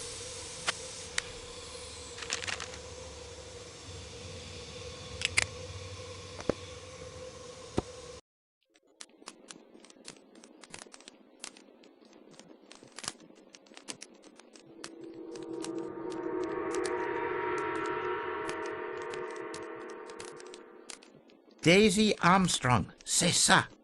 I now know the real name of the dead man. And I know why he had to leave America. Monsieur Poirot, I have documented that case in my scrapbook. I remember well the case. 10 years ago, Colonel Armstrong was an Englishman. He married the daughter of Linda Arden, the most famous tragic American actress of her day. They lived in the city of New York and had one child, 3 years old, whom they adored. 2 men snatched Daisy from the arms of her nursemaid. The police were convinced that the young woman had some knowledge of the crime and questioned her relentlessly. The enormous ransom was paid, but 2 weeks passed with no word from the kidnappers. And then there was a break in the case. 2 brothers named Perkinson were identified by witnesses and tracked to a farmhouse somewhere outside of the city. The Perkinsons were arrested at the farmhouse where they and a woman not identified had been hiding. They were tried and convicted. At their trial, they implicated Cassetti not only as the mastermind of the scheme, but the man who shot the little girl. The tearful testimony of the Perkinson brothers surprised many, but they admitted their guilt. And in America, the crime carries the maximum penalty. During the sentencing, the Perkinson brothers tried to make the escape. Jeffrey was captured, but not his brother Robert. And Cassetti had vanished without a trace. Madame Armstrong gave birth to a dead child born prematurely, and she herself died. The evening after the double funeral, a broken-hearted Colonel Armstrong returned to the family brownstone on Park Avenue, locked himself in his study, and shot himself. A body was discovered in the New York harbor shortly after Jeffrey Perkinson died in the electric chair. It was identified by a relative as Robert Perkinson. If he was a suicide or killed by Cassetti, was never known. Cassetti was still at large, seen now here, now over there, and still more tragedy was to follow. The police refused to believe the hysterical denials of the poor girl, hoping she might lead them to Cassetti. In a fit of despair, the poor girl threw herself from a window and was killed. It was proved afterwards that she was absolutely innocent of any complicity in the crime. Cassetti was the man, there can be no doubt. He had used the same methods in the past, hired men down on their luck to do the dangerous work, but taking most of the ransom for himself, and always killing the victim if the police were closing in. He had many enemies, that one. I cannot regret that he is dead. I agree with you, mademoiselle. Still, it is not necessary that he should be killed aboard one of our trains. There are other places. Indeed. The investigation continues, and we progress, no? And now is the time for the assembling of the evidence. Collect all passports, gather information about our suspects, seek out any clues, follow every possible trail.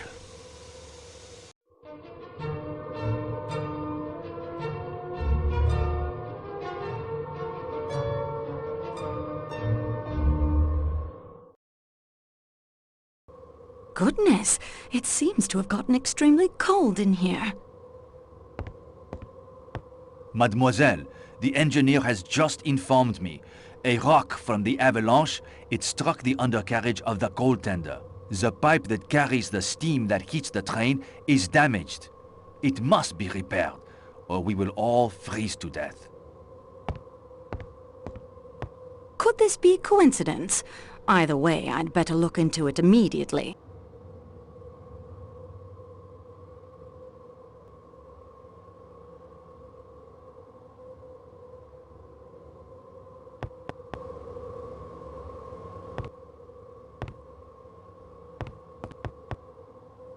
I would like a key to the baggage car.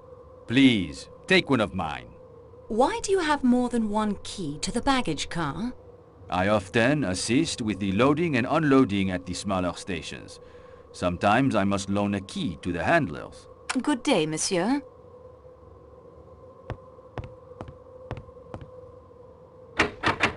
It is locked. I believe the idea is not to waste the heat on the help, most of whom are residing in that coach. It is an idea that is quite out of date.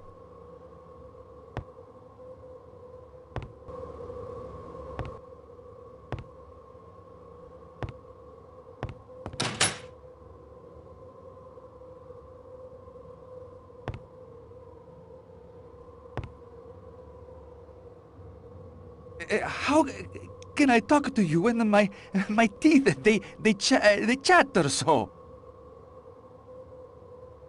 How...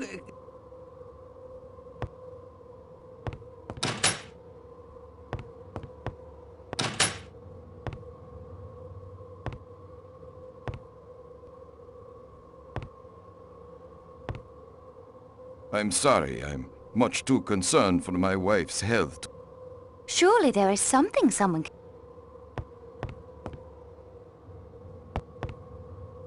An avalanche, a murder, and now no heat.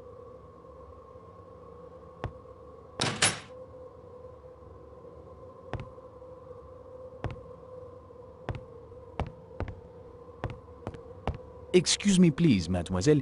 I will be happy to talk to you in a little while.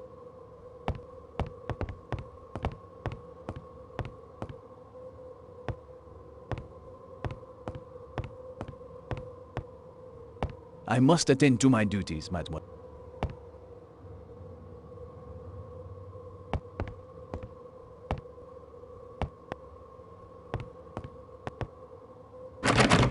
The door is locked.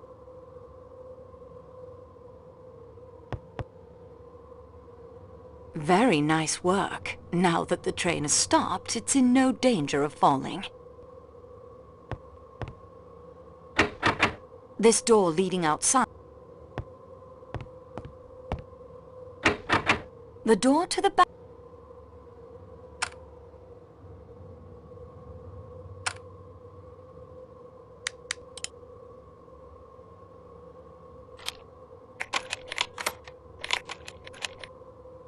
The key fit perfectly.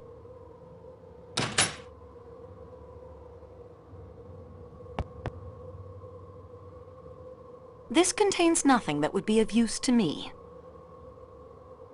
It looks like these contain vegetables, which comes as a bit of a surprise considering Klaus's penchant for flesh. This contains nothing that would be...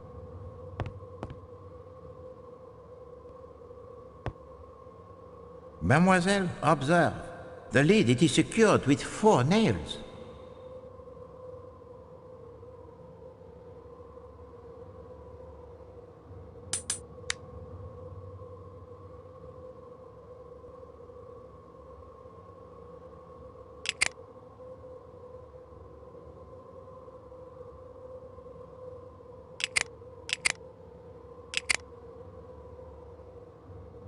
Quite interesting.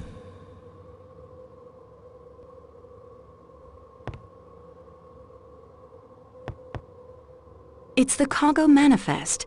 It shows that 3 casks were loaded in Belgrade, 1 of olive oil, 1 of honey, and 1 of vinegar. It also mentions a special security package that was loaded in Istanbul.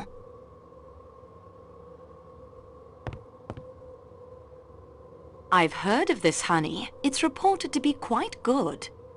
Salonika olive oil, a keg of Greece's finest. A keg of white wine vinegar. It looks terrible out there. Quite interesting.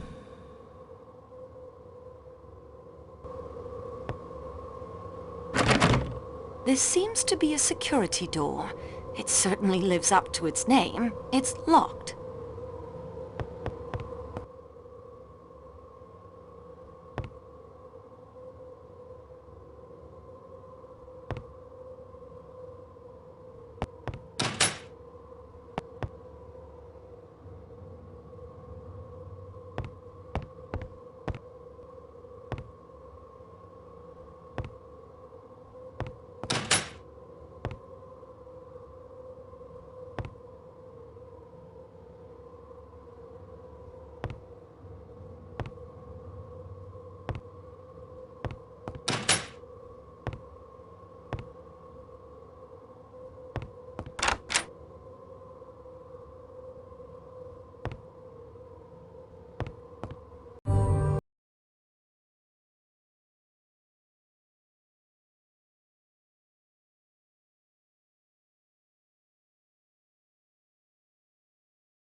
Senorita, unless we find a way to replace that broken pipe, our chances look very bad.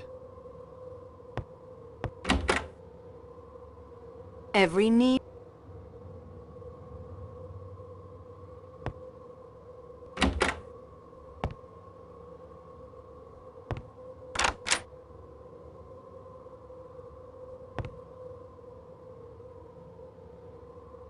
There's no power. I'll need to come up with a way to provide it with electricity. There's no power.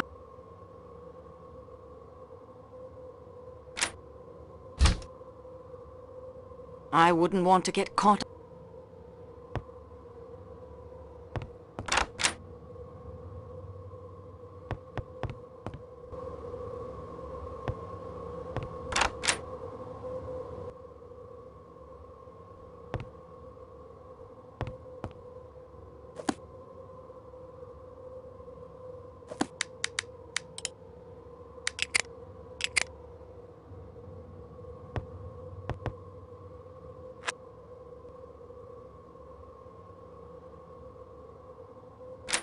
I see nothing.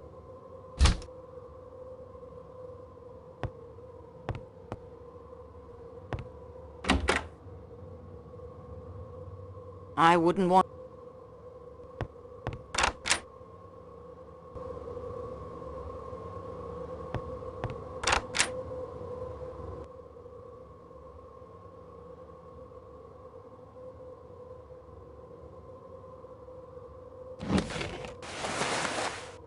Quite interesting.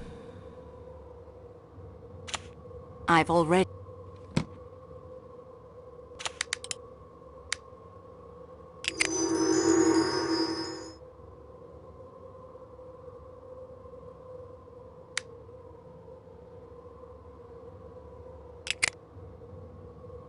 This is neither the time nor the place. I won't find...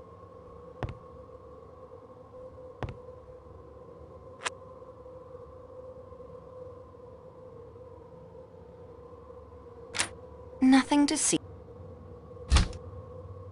The weather...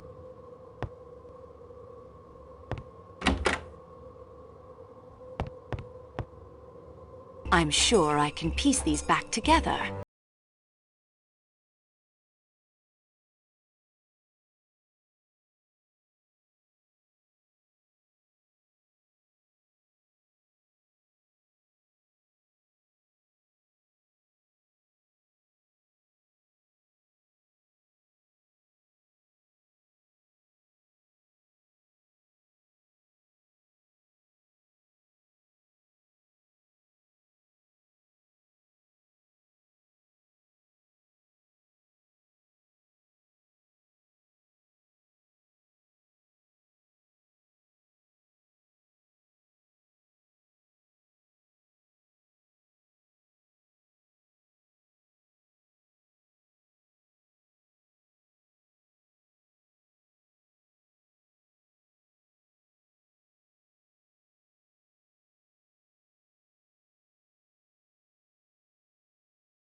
It's locked fast.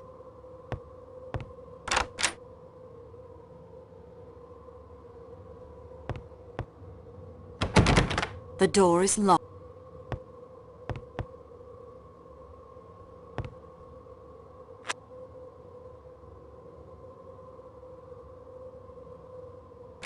I can't see anything. I enjoy...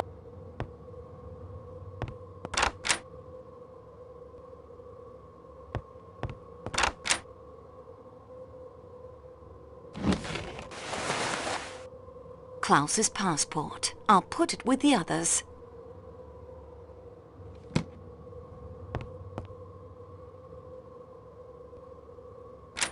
I can't see any...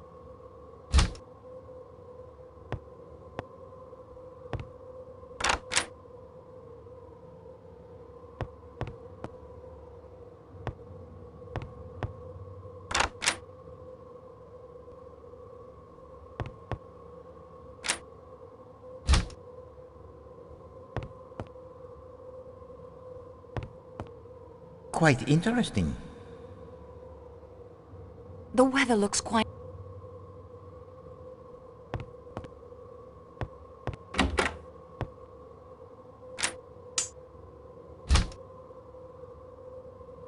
This wash...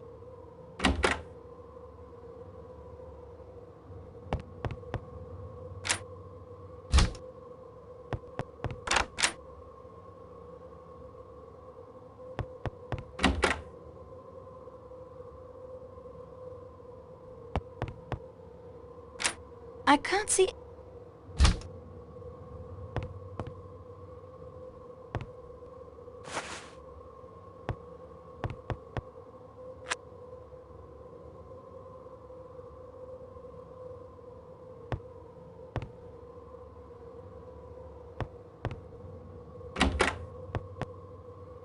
A good idea.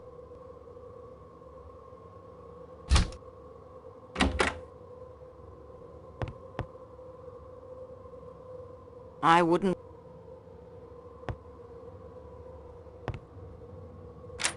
Nothing to see.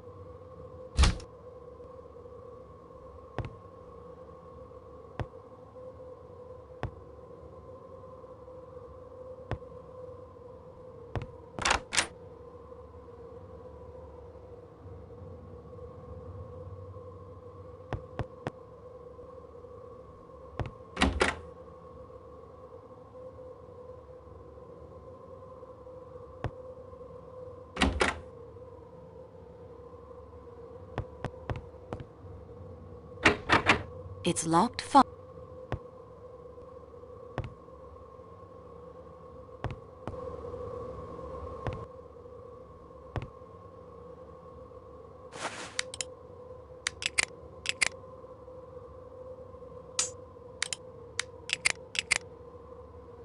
I won't do... Señorita, unless we...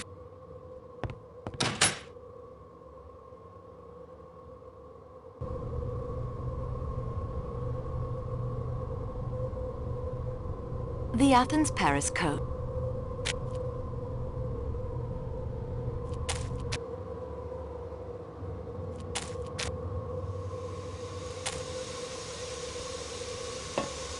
Monsieur, I have... I need that to maintain an... Please! You must help me! My stomach! Do you need a doctor? No! I need food! I am wasting away! I'm sure if you went to the restaurant car, the chef would fix you something. You do not understand. Klaus, the chef de cuisine, is a master. His meat, his sauces, but even the tenderest meat must be chewed. Yes, that is true. I am a busy man. I work hard. I have little time for frivolity. Frivolities? It is. You will pardon me. I had not brushed my teeth since before the Great War. The dentists in Istanbul are fiends. This one, he does not cure me. No. He yanks my teeth out. But the new teeth he has made do not fit properly. Adjustments are needed. He sends them to Trieste. But the train will pass through Trieste in only 2 days. I can survive for 2 days on soup. Now we may be stranded here for a week or more. You remember 1929? It has happened. It can happen again. Monsieur needs... Meat! And to chew it? See, once I have eaten, I will be in your debt forever. Ask anything of me. Monsieur, today is your lucky day. I have teeth for you, but I want to borrow your hammer. My hammer? But it is my special hammer. It keeps the pressure gauge on the boiler working. I would do anything for you, mademoiselle, after the service you have done for me. But I need that hammer to check the boiler pressure. If you can find me an adequate replacement, then it is yours.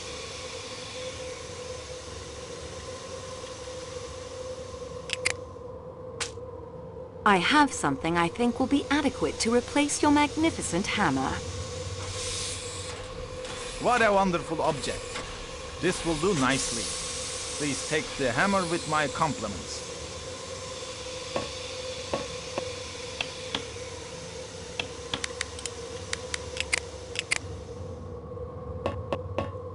Please, help yourself, dear young lady. Anything you want. Help yourself.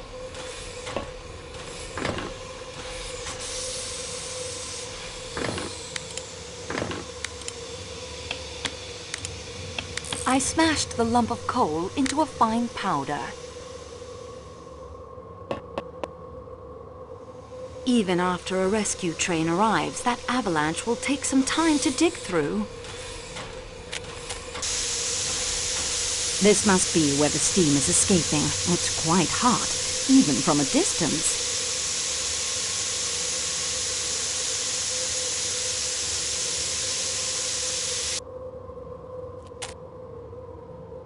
All these doors are locked. All these doors...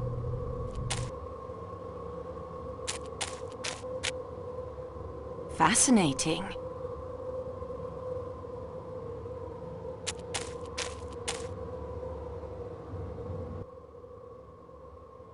Better to let the dead rest.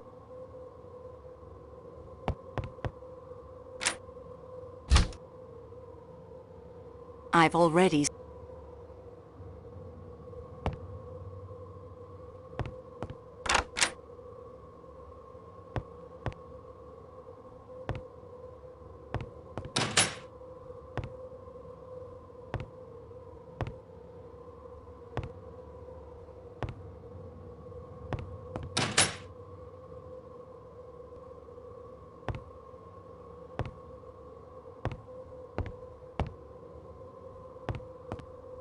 Excuse me, please.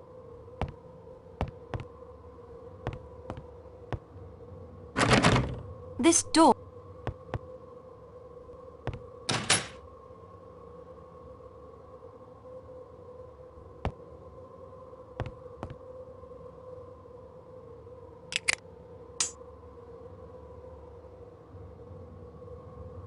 Oh, mademoiselle, use the little grace. Mademoiselle, observe.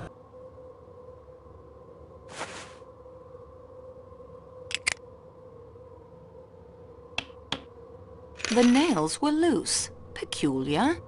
Well, what do we have here?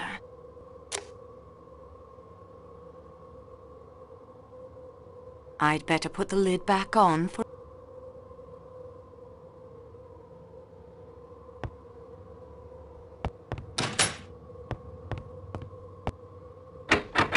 This door leads...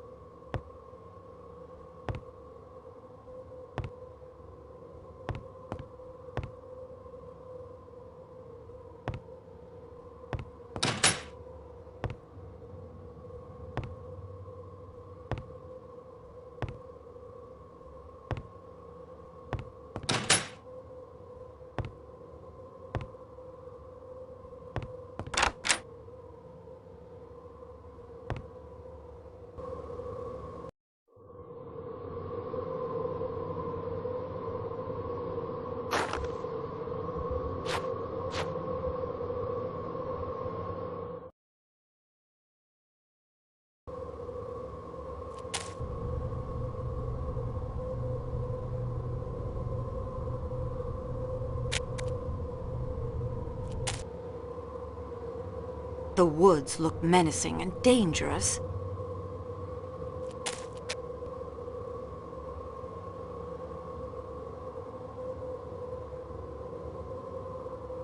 No, the snow. It is much too deep to cross without the snowshoes.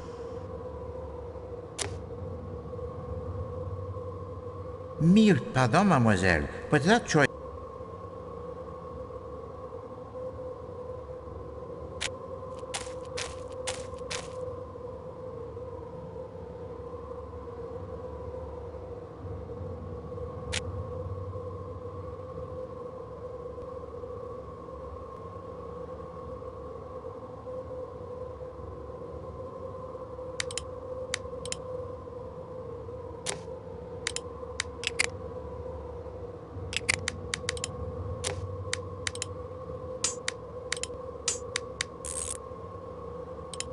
The snowshoes are now quite usable. I saved the copper wire as well.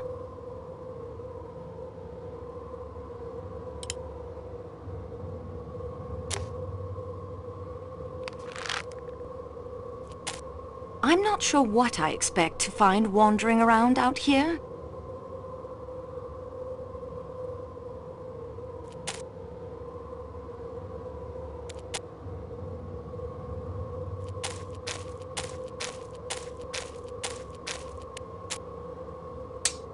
This looks like a dead... So many paths. It...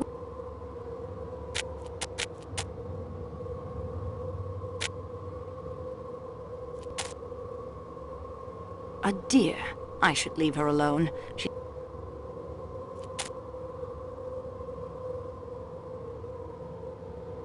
This looks like a dead... This looks...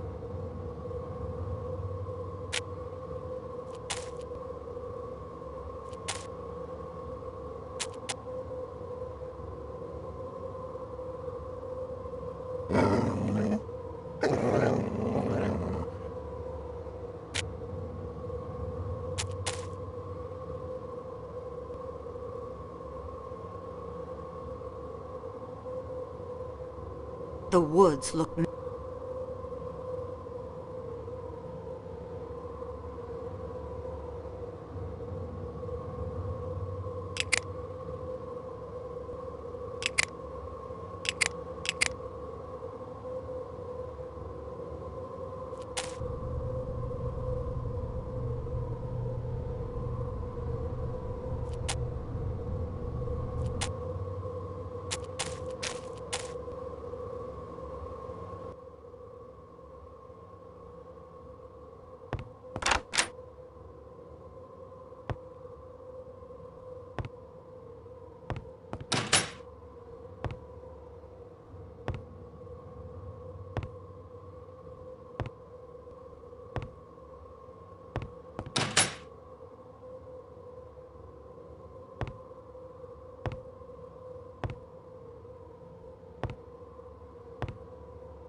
This seems...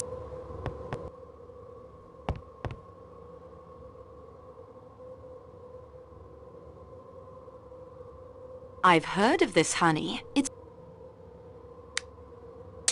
I don't think that's a...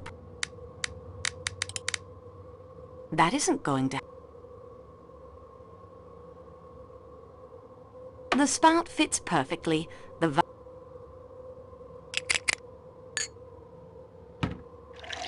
I filled the...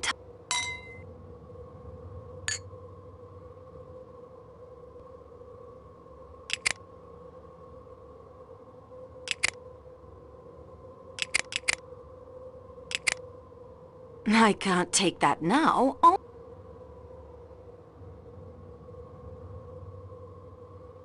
I can't take...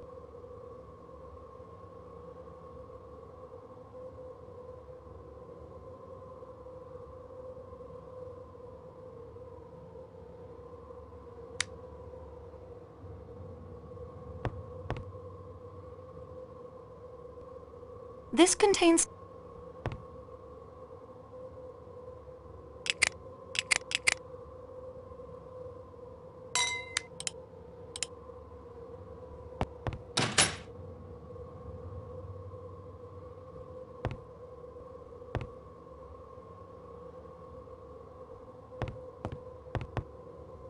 I beg your pardon.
Remember, mademoiselle, you are the intruder here, not the wolf.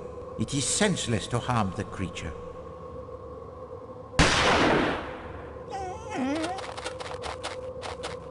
The gunshot seems to have frightened him off.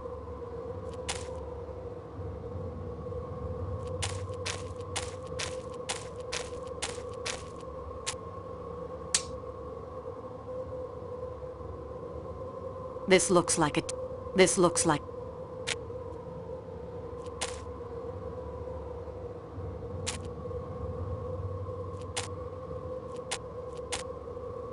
This looks like...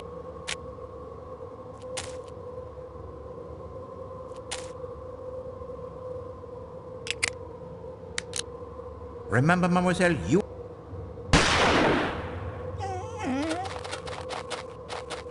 The gunshot seems to have...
The student of crime gives up on the case so easily?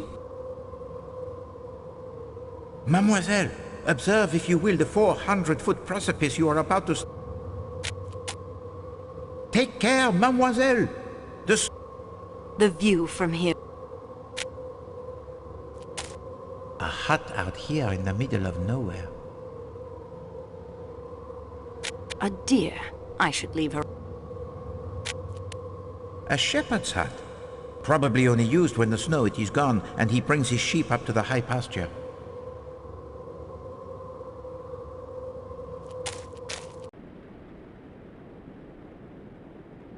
The door is locked.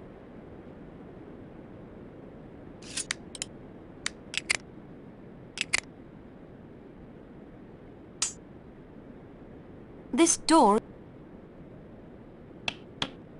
I fear the padlock, it is far too sturdy for the hammer.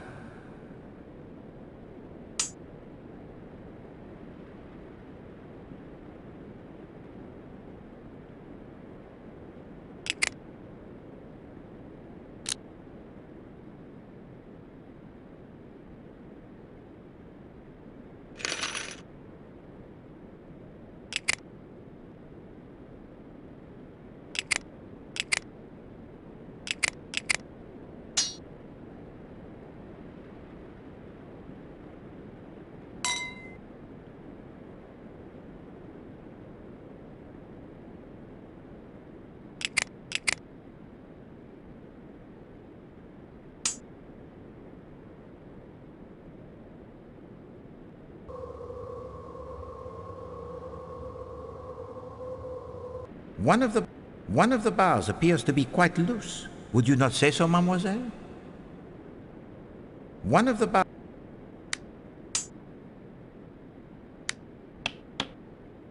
Fantastique.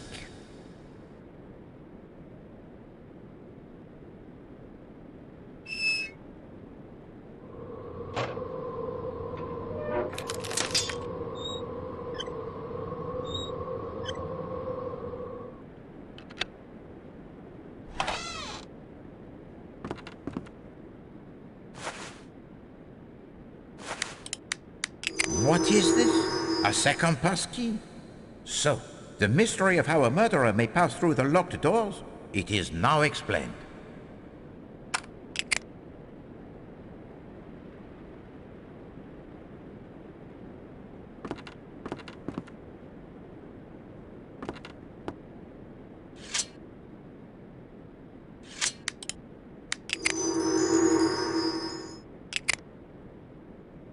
I won't do that.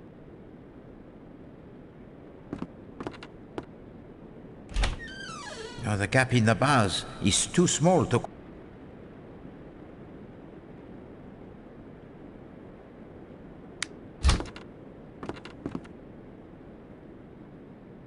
Nothing of interest.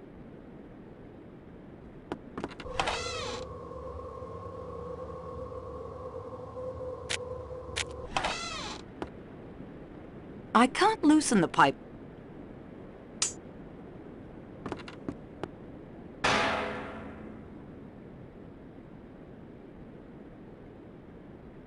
An antique stove. I haven't seen one of these. No, the snow, it is much...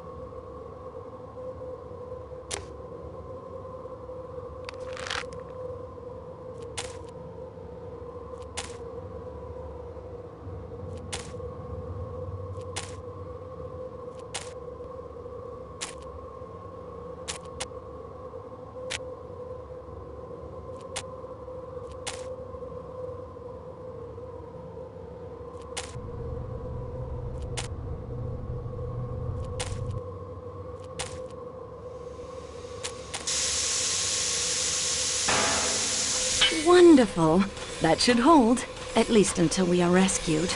Not a bad job, if I do say so myself.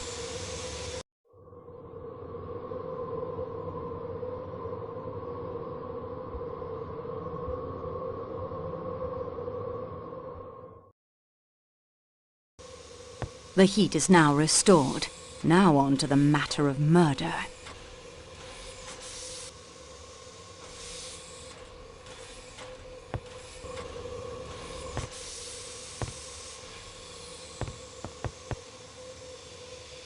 Please give me the key to the Athens-Paris coach. Here is mine. Keep it as long as you like. Where is the key to the security room in the baggage car?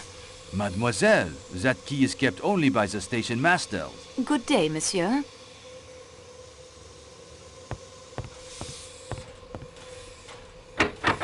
The door to the Athens-Paris... The good detective knows even the most useful...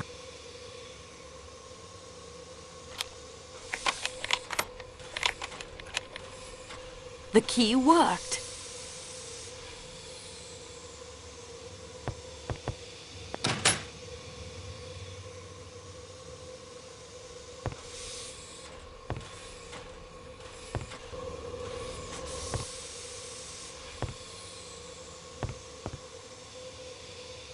Do you have a plan to the Athens-Paris coach? Si, señorita.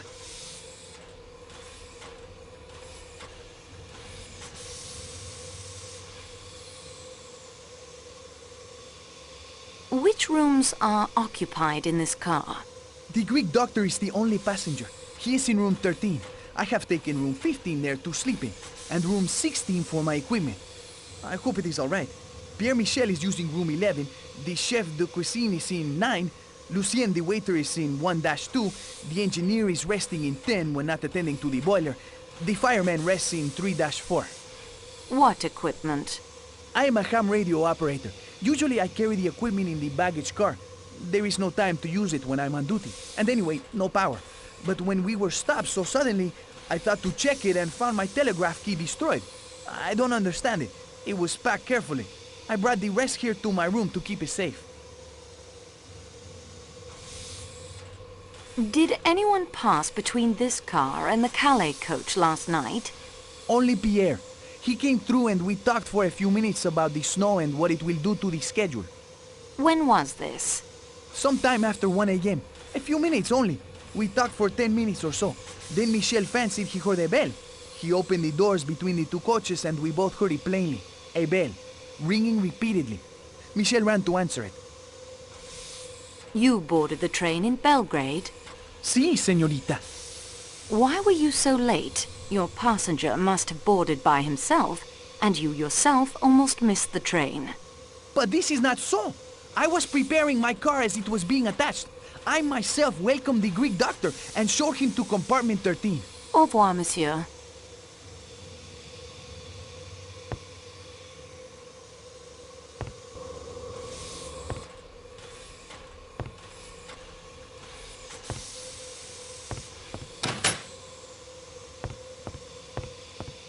I found this button from your tunic in the American lady's compartment. I have lost no button, mademoiselle. There must be some mistake. Then perhaps it was dropped by the man she said was in her room. There was no one there. The lady must have imagined it. I need to ask you some questions about Monsieur Ratchet's death. But of course, Mademoiselle Marceau. I will do anything I can to help. When was the body discovered? The valet of Monsieur Rachet, he tapped several times at the door this morning. There was no answer. Then, half an hour ago, Lucien, the waiter, came. He wanted to know if Monsieur was taking déjeuner. It was 11 o'clock, you comprehend. Continue. I opened the door for him with my pass key. But there is a chain, too, and that is fastened. There is no answer, and it is very still in there, and so cold. The window open, I borrow the engineer's hammer, and break the chain and go in. Monsieur Rachet was... it was terrible. The chain was fastened. It must have been suicide? I'm sorry, Michel. A person does not commit suicide by stabbing himself 12 times. No, I suppose not. Did anyone call for you last night after we spoke? Yes, I made up the bed of the young American gentleman, Mr. Rachet's secretary. At what time? It must have been about a half hour later. 1:45. About that, yes. The English colonel from number 15 was with him. The colonel went back to his own compartment as I prepared the American gentleman's bed. Did you see anyone moving about last night after we spoke? The English colonel returned to his compartment. No one after that. Did you leave the car at any time last night after Belgrade? Well, I did go back to talk to Matteo, the attendant in the Athens-Paris car. When was that? Not long after 1. How long were you gone? A few minutes only. One of my bells rang. You remember, it was the American lady. She had rung several times. I hope the investigation will be concluded successfully and soon.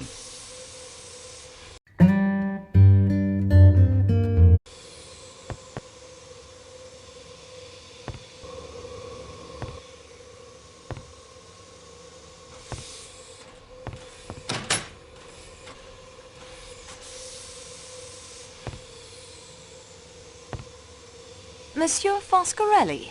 Ah, Signorina! I have been told you aid the great Hercule Poirot in his investigations. I will help you in any way I can. May I have your passport, please? Of course, of course! Here you are! You are Antonio Foscarelli. I see here you are a naturalized American citizen. Yes, Signorina.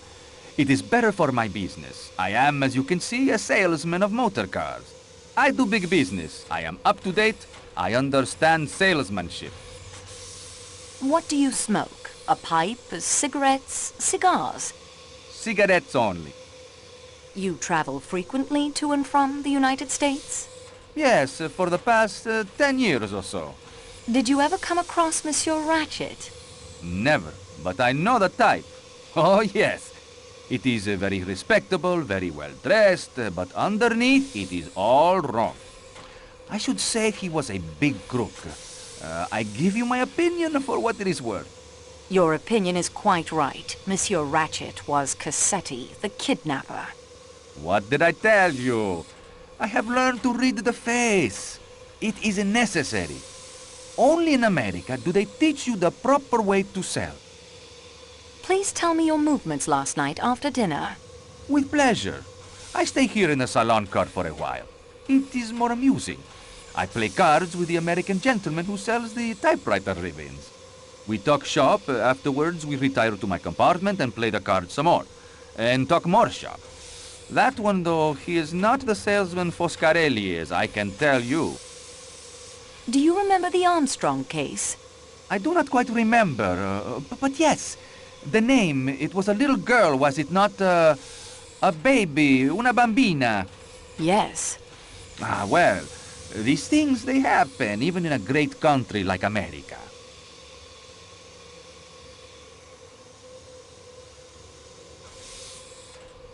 Have you ever come across any members of the Armstrong family? It is difficult to say. I see so many people, you understand. I'll give you some figures. Last year alone, I sold... Please, monsieur, confine yourself to the point. With great pleasure.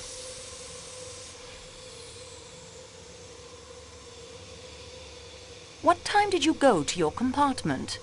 Oh, it was early. 8:30 or so. What time did you stop playing cards in your room? Not yet 10 o'clock. That stuffed shirt of a valet who shares the compartment with me came back from attending his master. A miserable people, the English. Not sympathetic. He sits in the corner, very stiff, reading a book. Mr. Hardman and I, we lose our taste for the cards, and Mr. Hardman, he goes off to his own room. The attendant makes up our beds. What time did you go to bed?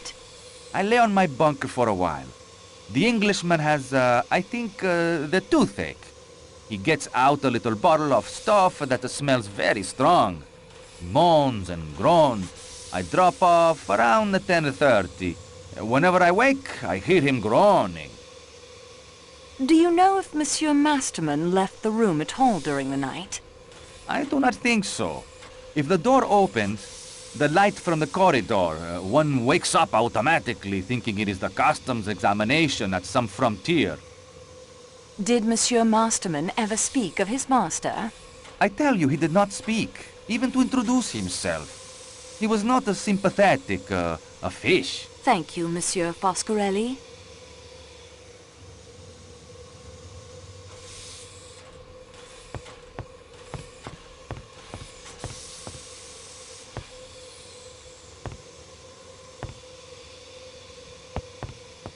May I have your passport, please? Oui, mademoiselle. You will find it in room 1-2 in the Athens-Paris coach. What can you tell me of your movements after dinner? I came in here to attend to the bar after everyone went to their rooms. I cleaned the salon car and went to the Athens-Paris coach to rest. What time was that? I closed the bar at midnight, so it would be a few minutes after that. Did you see or hear anything unusual last night? No, mademoiselle. The Athens-Paris coach was very quiet. And of course, the door leading to the Calais coach is locked. One can pass through only if Pierre Michel or Matteo opens it for him. What do you know of Klaus, the chef? An artiste de la cuisine, and just as temperamental as a painter. Vous comprenez? No one is allowed to enter his kitchen. His menu seems to overemphasize meat dishes. It is true that. They call him Le Boucher, but not to his face, of course. The butcher. It suits him.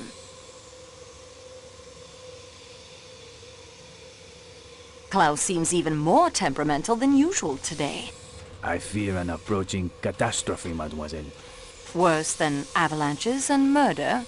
Certainement. Special dinner menus, as you no doubt know, are printed in advance of our departure in Istanbul. Here is tonight's menu. As you can see, tonight is to serve Wiener Schnitzel and Eldafe Salat, native dishes of Austria, in honor of the Count and Countess Andreni. Veal and potatoes. Why does this not surprise me? But so many have asked for the salads, almost in defiance of Chef Klaus, and the porters have failed to put aboard enough vinegar and olive oil for the Eldafe Salat. Klaus is in a rage. The embarrassment will be too much for him. What do you know of Klaus's movements last night? As usual, he stayed in his precious kitchen, preparing his pastries and sauces for the next day's meals. He passed through the salon car a few minutes before midnight in a rage because one of the steak knives is missing. Passengers will take anything as a souvenir if it is not bolted down. Why, the things that have gone missing on this trip would astound you. But perhaps they were not all taken as souvenirs. Perhaps some person, in order to do good, borrowed them? Mademoiselle, forgive me, but I do not understand what you are talking about. Let it pass. What did Klaus do after he entered the salon car? Nothing. We went together to the Athens-Paris coach. Do you know Monsieur Ratchet was killed with a knife? I had heard this, oui, but why? Do you think Klaus may have stabbed him? A chef that temperamental? If someone was to criticize his masterpieces? Mais non, mademoiselle. C'est très absurd. Klaus would not stab anyone. Not with a knife. He would hack them into little medallions with his cleaver. Au revoir, monsieur.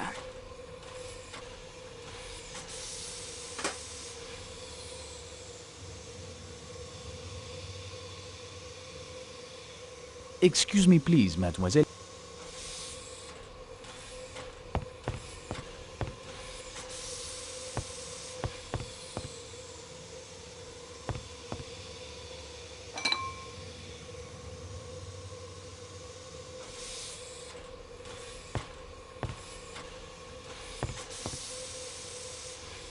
Count Andreni, I am acting on behalf of Monsieur Hercule Poirot in this matter. May I speak with you? I quite understand your position. I will do anything I can to assist you. May I have your passport, please? Yes, certainly. Rudolf Josef Andreni, aged 34. A diplomatic passport. Yes, I am in the Hungarian consular service. Wife, Elena Maria Andreni.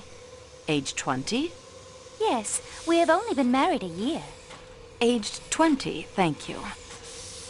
Are you aware of the identity of the deceased, monsieur? If you want to know his name, surely it is in his passport. The name on his passport is Ratchet. That is not his real name. He is in fact Cassetti, who was responsible for the kidnapping and death of a child in America. Ah, that certainly should throw light upon the matter. Have you been to America, Monsieur Leconte? Yes, I was in Washington for a year. Extraordinary country. Did you know the Armstrong family? The kidnapped victims? Yes. Armstrong. It is difficult to recall. So many diplomatic functions. So many hands to shake. I cannot recall. I'm sorry. Can you tell me how you spent the evening after dinner last night? We had my wife's compartment made up while we were at dinner. On returning, we sat up in mine playing piquet. At about 11 o'clock, my wife retired for the night. The attendant made up my compartment, and I also went to bed. The sudden stop of the train awakened you? Naturally. I learned from the attendant of the avalanche, then went in to my wife and comforted her. When did you return to your own compartment? Well, I didn't, actually. That is to say, I did not like to leave my wife alone after the shock. We passed the remainder of the night together. Other than the train stopping, did you notice anything unusual? No, I don't think so. I dropped off to sleep sometime before 2 a.m. and slept through until this morning. You didn't hear the commotion in the compartment next to yours?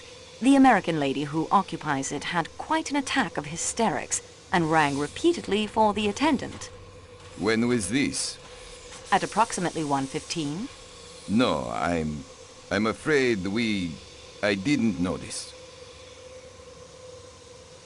Do you smoke, Monsieur Lecomte?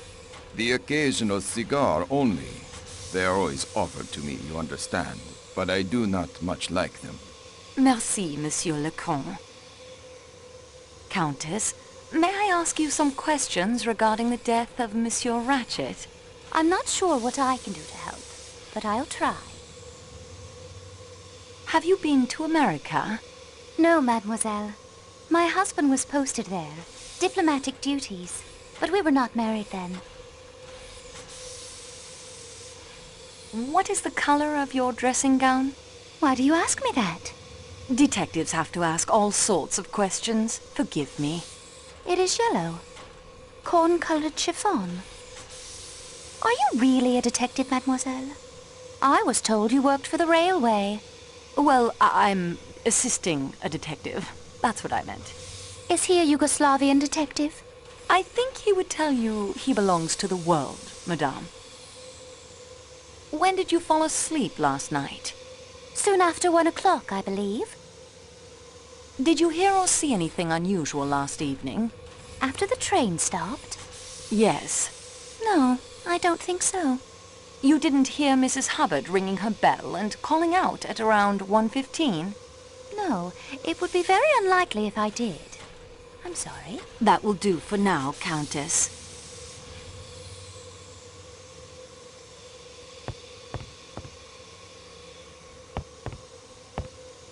I'm sorry to disturb you. Not at all. As you can see, I'm not exactly occupied at the moment. And I do know you're helping that funny little Belgian detective. What can I do for you? May I have your passport, please? It's in my compartment. Feel free to collect it. Your full name, permanent address, and age, please. Mary Hermione Debenham, 32. I'm between permanent addresses at the moment. What can you tell me of the murder last night? I'm afraid I have nothing to tell you. I went to bed and slept. You seem very at ease. Are you not distressed by what has happened? Distressed? I have not really thought about it from that point of view. No, I cannot say that I am at all distressed. After all, people die every day. They die, yes, but murder is thankfully a little more rare. Were you acquainted with Monsieur Ratchet? I saw him for the first time at dinner last night. Oh, I suppose at the station, perhaps. I don't recall. How did he strike you? I hardly noticed him. He did not strike you as an evil personality? Really, I cannot say I thought about it. Whether or not I liked Mr. Ratchet's face does not seem to be helpful in finding out who killed him. Do you know who Monsieur Ratchet really was? Haven't a clue. Who was he? Cassetti, the man behind the Armstrong kidnapping. That was quite abominable. Where did you begin your journey? Baghdad. What were you doing there? I have been acting as governess to 2 children. What is your final destination? London. I'm giving up on Baghdad. Not much happens there. I'm hoping to find a suitable post in London. What can you tell me about Mademoiselle Schmidt? She's a nearly perfect traveling companion. Quiet, polite, thinks the world of her princess. What is the color of her dressing gown? A dressing gown. It's dark blue. Flannel. Did Mademoiselle Schmidt leave your compartment at any time during the night? She was with the princess, reading, I believe, until quite late. I awoke when she returned. I remember thinking she was not paid enough for such long hours and checked my watch. It was 12:38. How well do you know Colonel Arbuthnot? That's a very impertinent question, and I'll not answer it. Au revoir, Mademoiselle Debenham.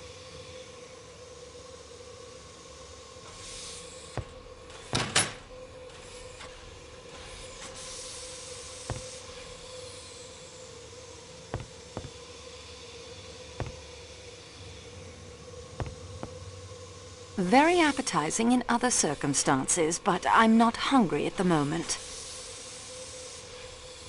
These menu cards are perfect for collecting fingerprints. Sterling silver.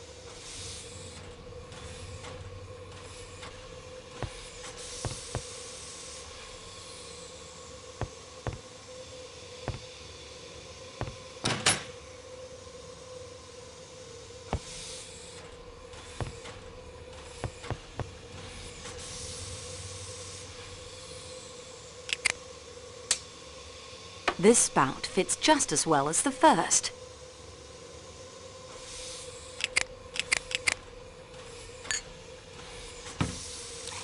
I filled the tub.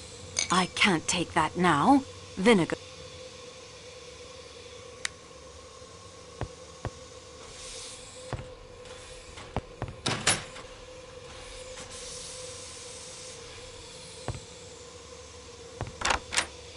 I have the olive oil and vinegar you need for tonight's meal. Let me see then. Yeah, this olive oil is fresh enough and of sufficient quality. The quality of this vinegar will have to do, but there is not nearly enough. Tell me at once where you found it. In the baggage car. There must be far more vinegar for the authentic Erdapfel salad. I will get it myself. That will do nicely.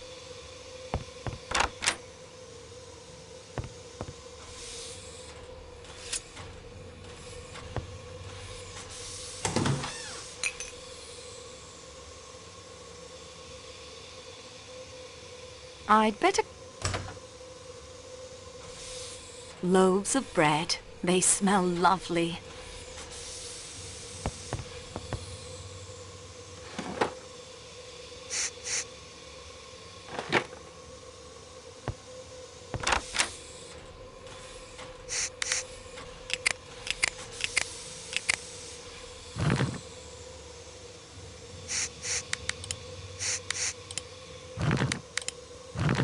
Formidable.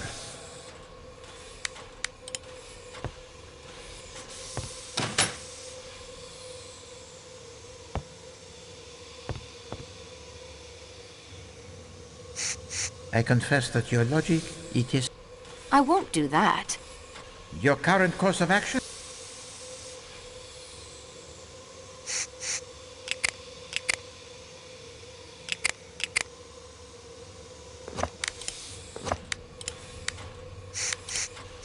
Something is wrong here.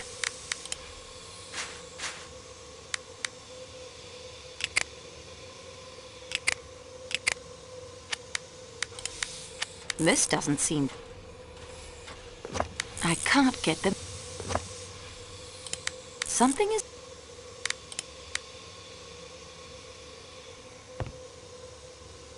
I would like to fingerprint you. Ach, fine. Do as you must.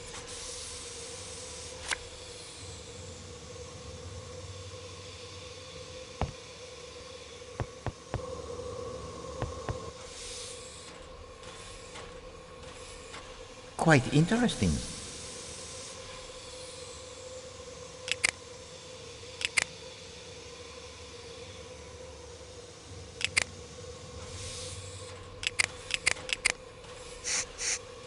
That doesn't...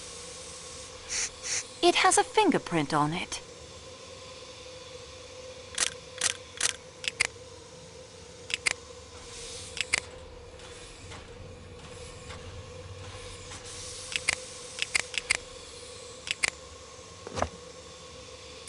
I obtained a clear print and have filed it.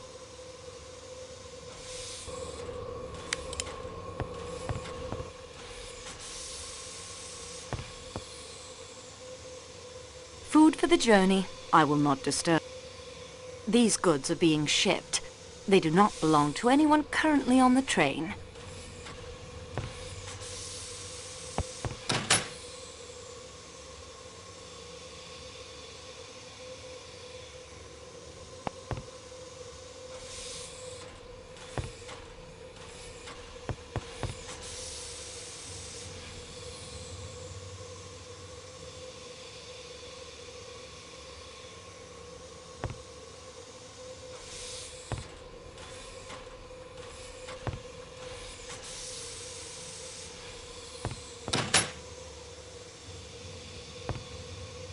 You did not expect to...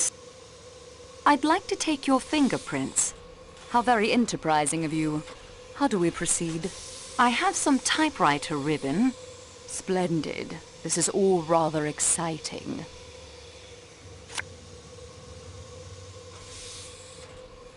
Thank you, Mademoiselle Debenham.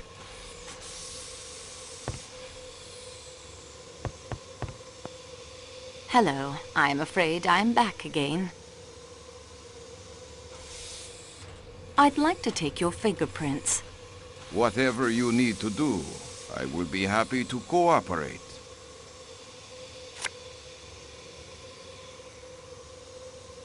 Merci, Monsieur Lecomte. Hello. May I take your... Yes.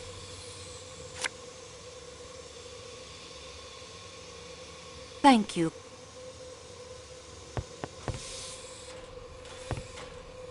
I'd like to talk to you again, if you... Au revoir, Miss... Oh, and... I would like to take... I see.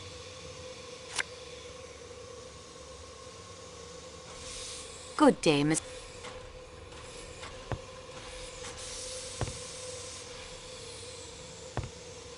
I'd like to talk to you again, if you don't... I would like to take your... Of course, of course! Anything to help. Thank you.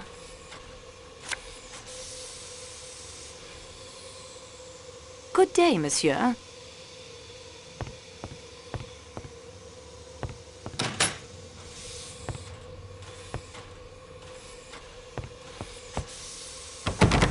This door is tightly locked.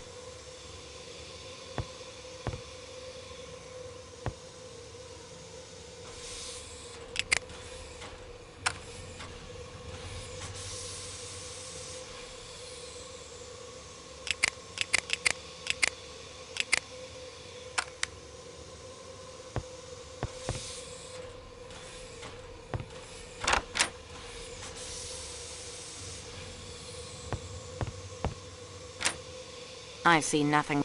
I can't see...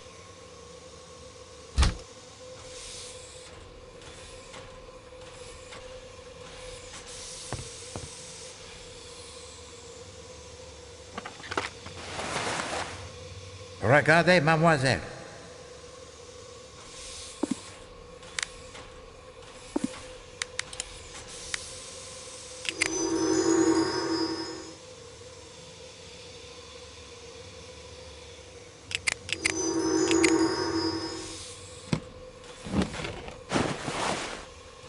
Et voilà!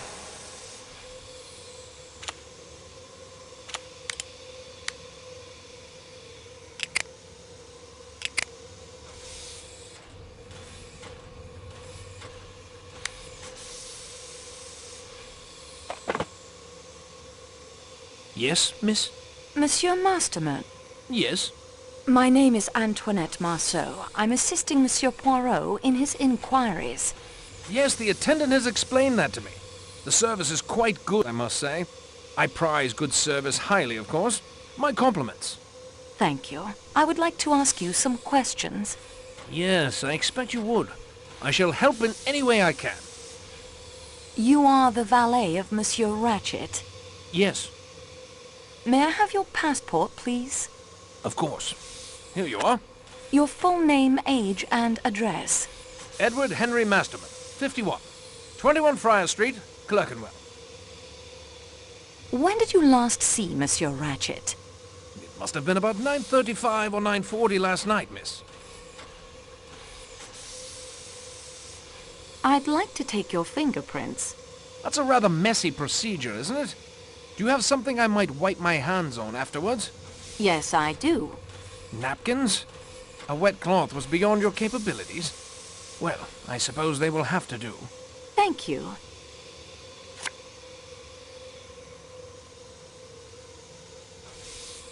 Can you tell me what happened when you saw Monsieur Ratchet? I went into Mr. Ratchet as usual, miss, and attended to his wants.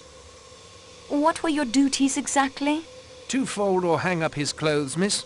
Put his dental plate in water and see that he had everything he needed. Was his manner the same as usual? Well, miss, I think he was upset. In what way upset? Over a letter he'd been reading. He asked me if it was I who had put it in his compartment. Of course, I told him I hadn't done any such thing, but he swore at me and found fault with everything I did. Did your master ever take a sleeping draught? Always when traveling by train, miss. He said he couldn't sleep otherwise. Did he take it last night? I poured it into a glass and put it on the table for him, though I didn't actually see him drink it. Was it unusual for him to swear at you? Oh no, miss. He lost his temper easily. It just depended what had happened to upset him. Do you know what drug he was in the habit of taking? I couldn't say I'm sure, miss. There's no name on the bottle. Just sleeping draught, and to be taken at bedtime. When was his usual bedtime, when aboard the train? Midnight, miss, or later. With the avalanche last night, I fancy he wouldn't fall asleep until closer to 1. Did you mix his usual dose of the sleeping draught? A half dose only, miss, at Mr. Ratchet's request. I can't say the reason. What happened next? I asked him if there was anything else he required. He asked me to send for Mr. McQueen. Then I left him. Was Monsieur Ratchet an early riser? It depended, miss, upon his mood. Sometimes he'd get up for breakfast. Sometimes he wouldn't get up till just on lunchtime. I would wait until the attendant came to collect me. Did you know that your master had enemies?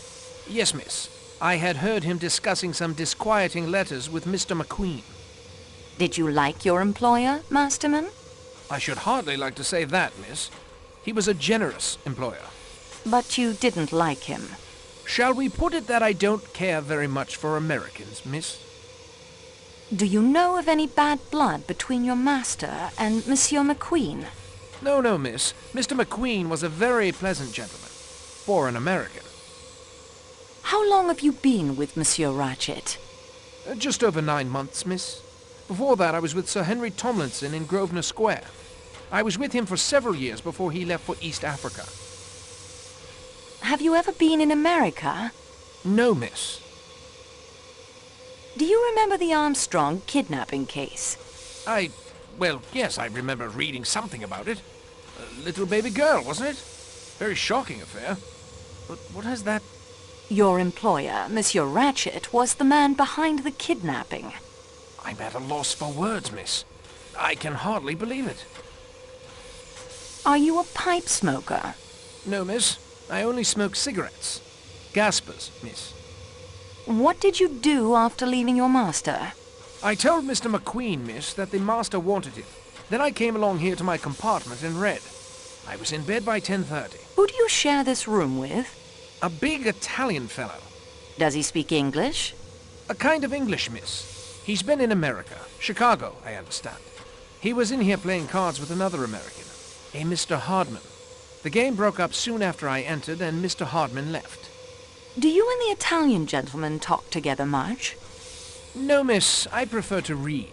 At present, I'm quite enjoying Love's Captive by a Mrs. Arabella Richardson. At about 10:30, the Italian fellow wanted to go to bed, so the attendant came in and made the beds up. Did you go to bed then? I went to bed, but I didn't sleep, miss. I had a toothache. You did not sleep at all? I finally dropped off about 4 this morning. I am so sorry. Was your toothache painful? Most painful, miss. I applied some oil of cloves, which relieved the pain a little, but I still was not able to get to sleep. I turned the light on over my berth and continued to read, to take my mind off of it, as it were. Did the Italian gentleman sleep? Him? Oh, he snored. I confess I envied Mr. Ratchet his sleeping draught, miss. Did your companion leave the compartment at all during the night? No, miss. Did you leave the compartment at all? No, miss. Did you hear anything during the night? I don't think so, miss. The train being at a standstill made it all very quiet. That will be enough.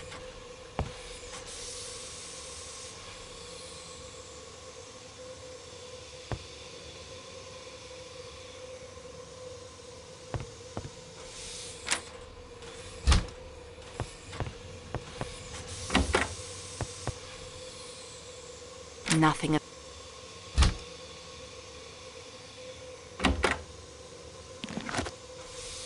I'll put this into my scrapbook so I can take a closer look.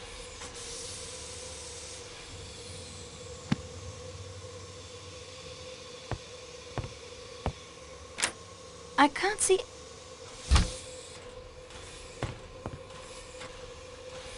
Say, this is mighty nice. What can I do for you? My name is Antoinette Marceau. I'm assisting Monsieur Poirot with his investigation. You know the name, perhaps? It does seem familiar, only I always thought it was a dressmaker. Monsieur, for all our sakes, please do not repeat that in front of Monsieur Poirot. Do you promise me? I think I just about promised you anything. Oh, darn it, there I go, sounding like Mr. Ratchet. You had enough of him, I expect, at the market in Istanbul. I didn't mean anything by it except, well, except it's the truth. I love your accent. A little bit of British, a little bit of French, a lot of heaven. Darn it, there I go again. It is not a problem, monsieur, but we must be serious now, don't you agree? Serious, yes. Yes, of course. You are Monsieur Ratchet's secretary? Yes, for just over a year now. I met him in Persia. I'd come over from New York to look into an oil concession. I don't suppose you want to hear all about that. Getting oil out of Persia can get pretty difficult these days. Anyway, my friends and I had been let in rather badly over it. Mr. Ratchet was in the same hotel. He just had a row with his secretary, so he offered me the job. He was collecting antiquities, but not knowing any languages, was having kind of a hard time of it. I was pretty down and out, so I jumped at it. What can you tell me about Monsieur Ratchet? The actual truth is, Miss Marceau, it is Miss, isn't it? Wait, don't have to answer. None of my business. The truth is, I don't know anything about him. He never spoke of himself or his life in America. May I have your passport, please? Sure. Here you go. What is your full name, age, and address? Hector Willard McQueen. I'm 28. You're about what, 24, 25? Your address, Monsieur McQueen? That's right, Hector. Always saying the wrong thing. That's me. I live at 58 Warren Street, New York. You must have formed some theory about him, Monsieur McQueen. Well, yes, I did. For one thing, I don't believe Ratchet was his real name. I think he left America in order to escape from someone or something. I think he was successful until a couple of weeks ago. Oh, what happened then? He began to get letters, threatening letters. I would like to take your fingerprints. Would you really? Say, that's swell. I mean, of course you can.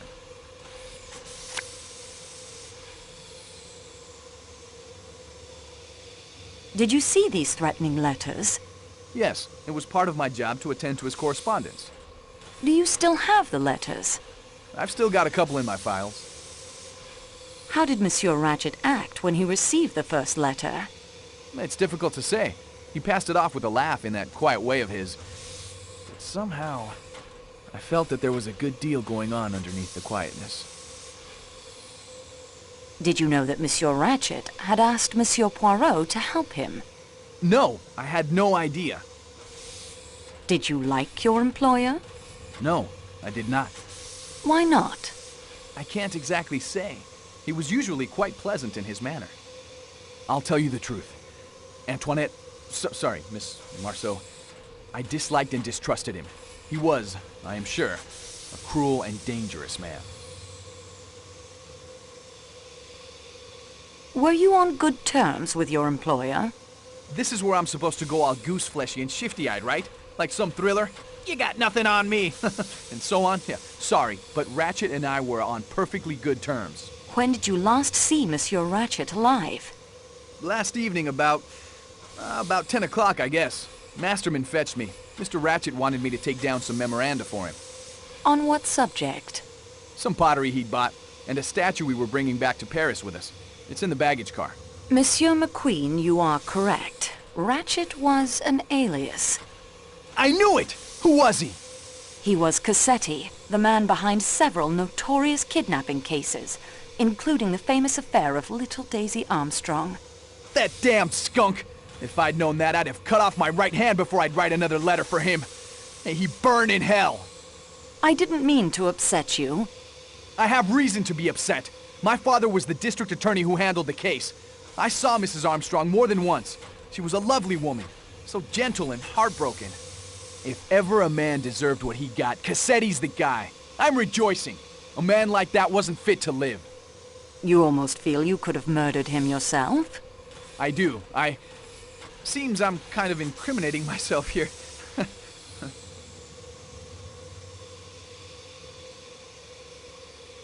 Can you describe your movements last night? Let's see. I fell into conversation with that Englishman, Colonel Arbuthnot.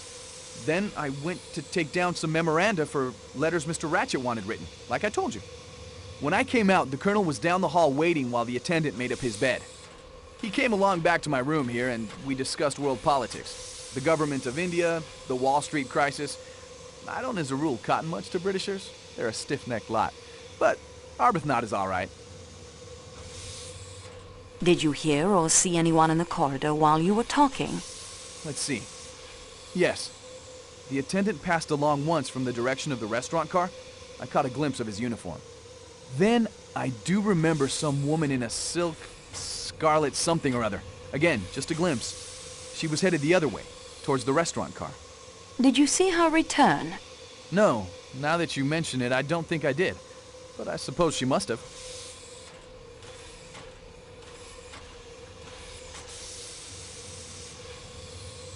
What time was it that the Colonel left you? Pretty late. Getting on for 2 o'clock, I'd say. You were together when the train stopped? Yeah, shook me up a bit. But the Colonel was as cool as ice water. He's been in some tough scrapes, I'd guess. A near train wreck didn't even make him blink. What happened after Colonel Arbuthnot said goodnight? I called the attendant to make up my bed, and then hit the sack. What sack did you hit, and why? I went to bed. Slept till morning. Do you smoke a pipe, Monsieur McQueen? Nope. Don't smoke at all, as a matter of fact. I know they say it's healthy, but I don't believe them. During the evening, did you leave the train at all? Only when Arbuthnot and I got out at Belgrade to stretch our legs. When we saw you. But it was bitterly cold, so we hopped back on again. Which door did you use? The one closest to here. Do you remember if the door you used was bolted? Yes, I seem to remember it was. At least there was a kind of bar that fitted across the handle. Did you replace the bar when you returned to the train? You know, I don't think I did. I remember now. I left it unbolted for you. Say, listen, since we know that Ratchet was really that swine Cassetti, there's something you should know. Yes? One night, late, after he'd received those threatening letters, I heard him working at my typewriter. He never did that. He always dictated his letters to me. From then on, wherever we were, he insisted on access to the safe. Whatever that document was, it was important enough that he traveled with it wherever we went. If there wasn't a safe available, he had one installed. I know for a fact he had one installed in the security room in the baggage car. I saw it when we were loading his crate. Do you have the combination? If he didn't trust me to type it for him, you really think he'd give me the combination? Au revoir, monsieur. I know I shouldn't say... Nothing to find here.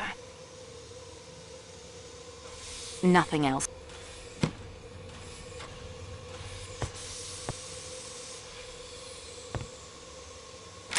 I see nothing.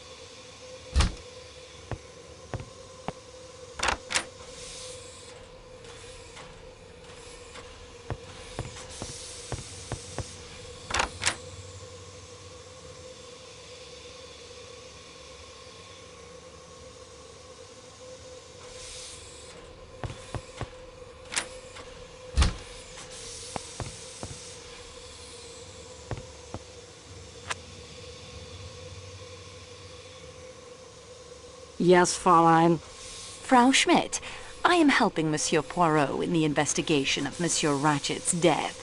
Will you assist me? If I can. May I have your passport? Yeah, here it is. You are Hildegard Schmidt, aged 43, living in St. Petersburg? Where I attend Madame la Princesse, yeah. Tell me about Mary Debenham. She is a very agreeable young lady. She was already asleep when I came in after reading to Her Excellency. What color is Mademoiselle Debenham's dressing gown? It is a pale purple. Mauve, I believe the English say. What can you tell me of your movements last night after dinner? I moved very little. I read to the Princess Bleak House by the English writer Charles Dickens. The sudden stopping of the train interrupted us. Madame la Princesse luckily was not harmed. I returned to reading. I do not read aloud very well, but Her Excellency says that it is all the better, so it sends her better to sleep. When she became sleepy, she told me to go. I returned to the compartment I share with Fräulein Debenham. What time was that? It was very late. 1:30 or more. Did Mademoiselle Debenham leave the room at all last night? Not after I returned. I sleep lightly, Fräulein. You understand? Should Her Excellency require me. I would like to fingerprint you. If you must.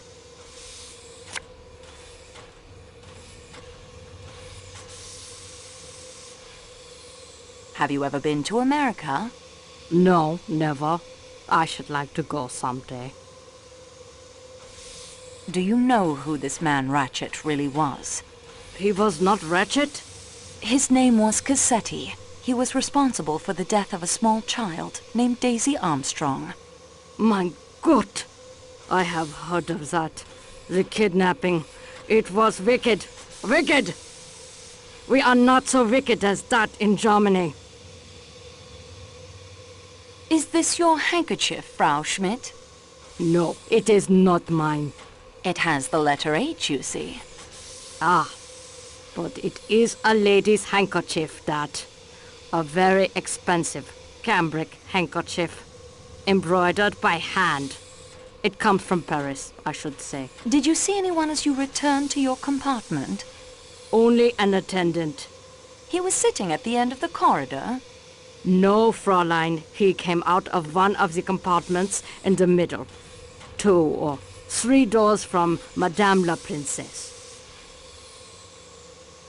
Was it Mrs. Hubbard's compartment? It may have been. But I saw him come out. You weren't in the corridor. I most certainly was. He nearly ran into me, apologized, and hurried off in the direction of the salon car. A bell began ringing, but I do not think he answered it. Then the bell started ringing? Yes, Fräulein. The attendant was Michel. Our regular attendant? No, Fräulein. What? What did he look like? Small, dark. He had a little mustache. His voice, when he said, "Pardon," was weak and high-pitched. Higher than mine. I'd never seen him before. Thank you, Mademoiselle Schmidt. I won't find... I won't find...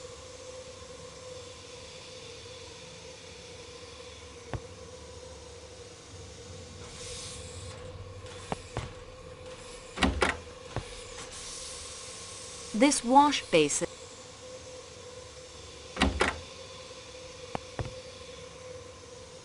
Hello, miss. There is more snow coming, I think.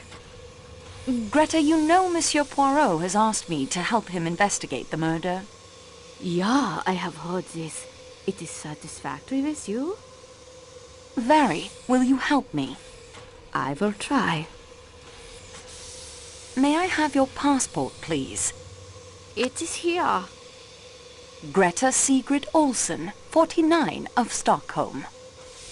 Of course, I am a missionary now, nurse at the school in Gemlik, and not much in Sweden. You gave Mrs. Hubbard a headache powder last night? Yeah, poor lady with the pain in the head. That was around 10:40, I believe. I am not sure. Did you leave this compartment again after helping Monsieur Poirot? His ankle is not so very injured, you know. I looked at it again this morning. I think he is not as brave as some of my little children. After Monsieur Poirot? I woke several times, of course, but it is because you were peeking out and leaving the compartment, not I. After that? When you finally settled down. No, I was very tired from all the activity. I slept. If I had gone out, would you not have noticed? I'm not sure. You were here in the lower berth. I slept until the morning. I slept soundly enough that you might have gone out again. I do not know about that, but I myself was sleeping. Your dressing gown is brown, is it not? Yeah, you have seen it for yourself. Very comfortable, of Jaeger wool. I would like to fingerprint you. But of what am I accused? Nothing, it's only formality. Oh, I am sorry. Please fingerprint me.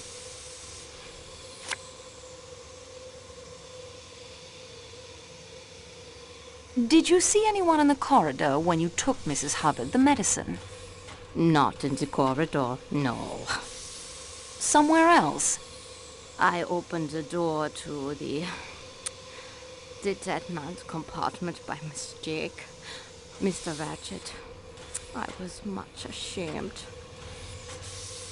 What did you and Mrs. Hubbard talk about? The pain in her head. It started at the back and sweep itself forward over her eyes and... Anything else? She asked me if the door between her compartment and Mr. Ratchet's is locked. I check it for her. And? It is locked. Did you actually see him? Yeah, in his bed he was, reading a book. Did he say anything to you? He laughed. He invited me. I do not care to repeat what he said. It inflamed my cheeks. I left at once naturally and went into Mrs. Hubbard. That means you were the last person to see Monsieur Ratchet alive. I am suspected. Of all the people aboard the train, I am suspected. Have you ever been in America? No. Almost I go once. I was to accompany an invalid lady, but it was cancelled. I much regret it. They are very generous, the Americans. They give much money to schools and hospitals, and they are very practical. Do you remember hearing of the Armstrong kidnapping case? No. What was that? A little girl was kidnapped and murdered. Her mother and an unborn child died in childbirth. A member of the staff committed suicide. Monsieur Ratchet was the man behind the kidnapping. That there are in the world such evil men. It tries one's faith. The poor mother, my heart aches for her. Good day to you, mademoiselle. All the talk...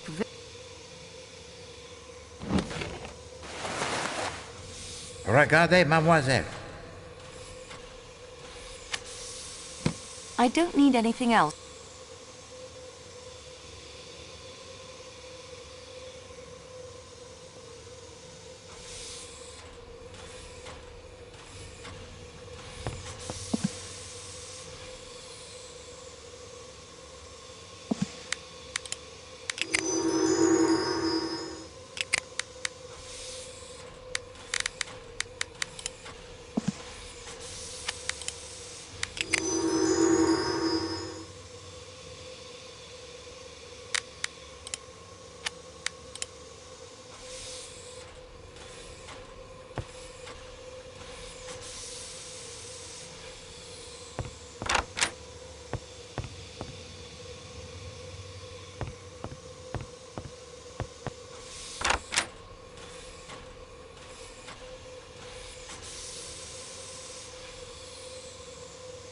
I won't find...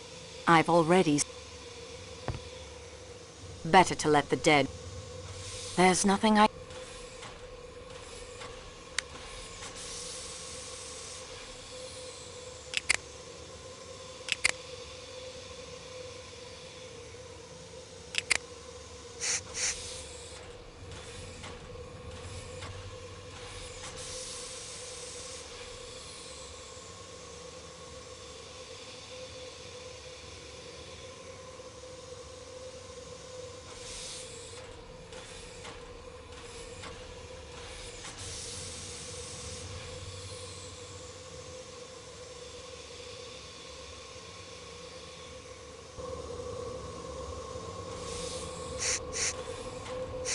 It has a fingerprint on it.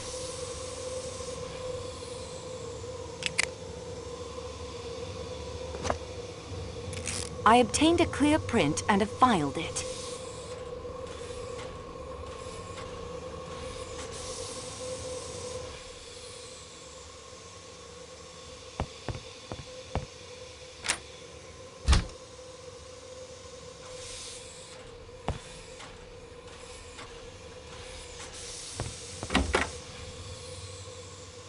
Nothing else to...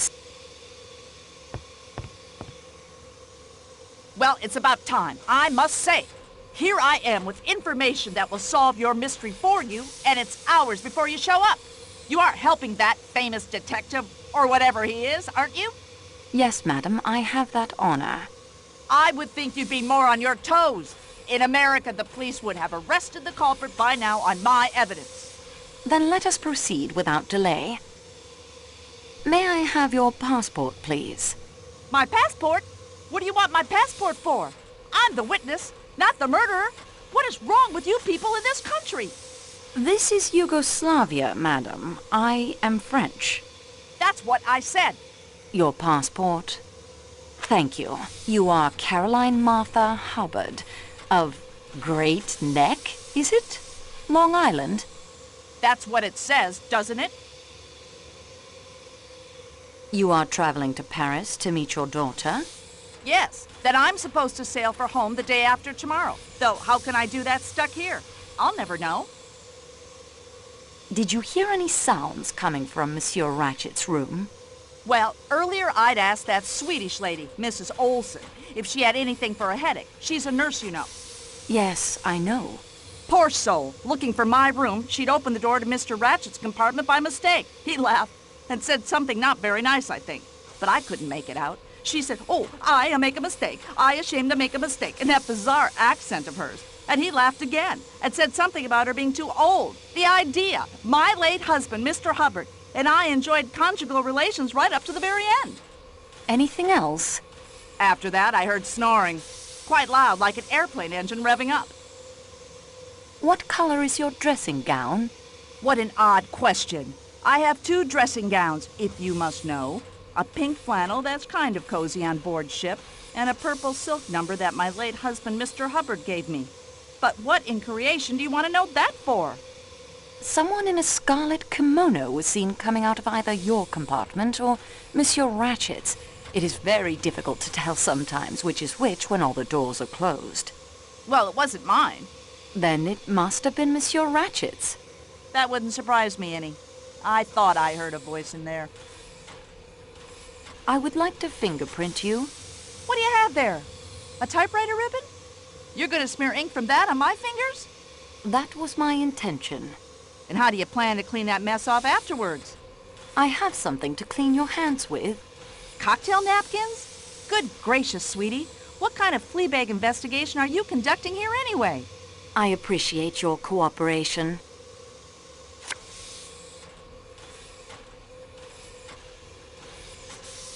Was it a woman you heard in Monsieur Ratchet's room? Yes, I think it was.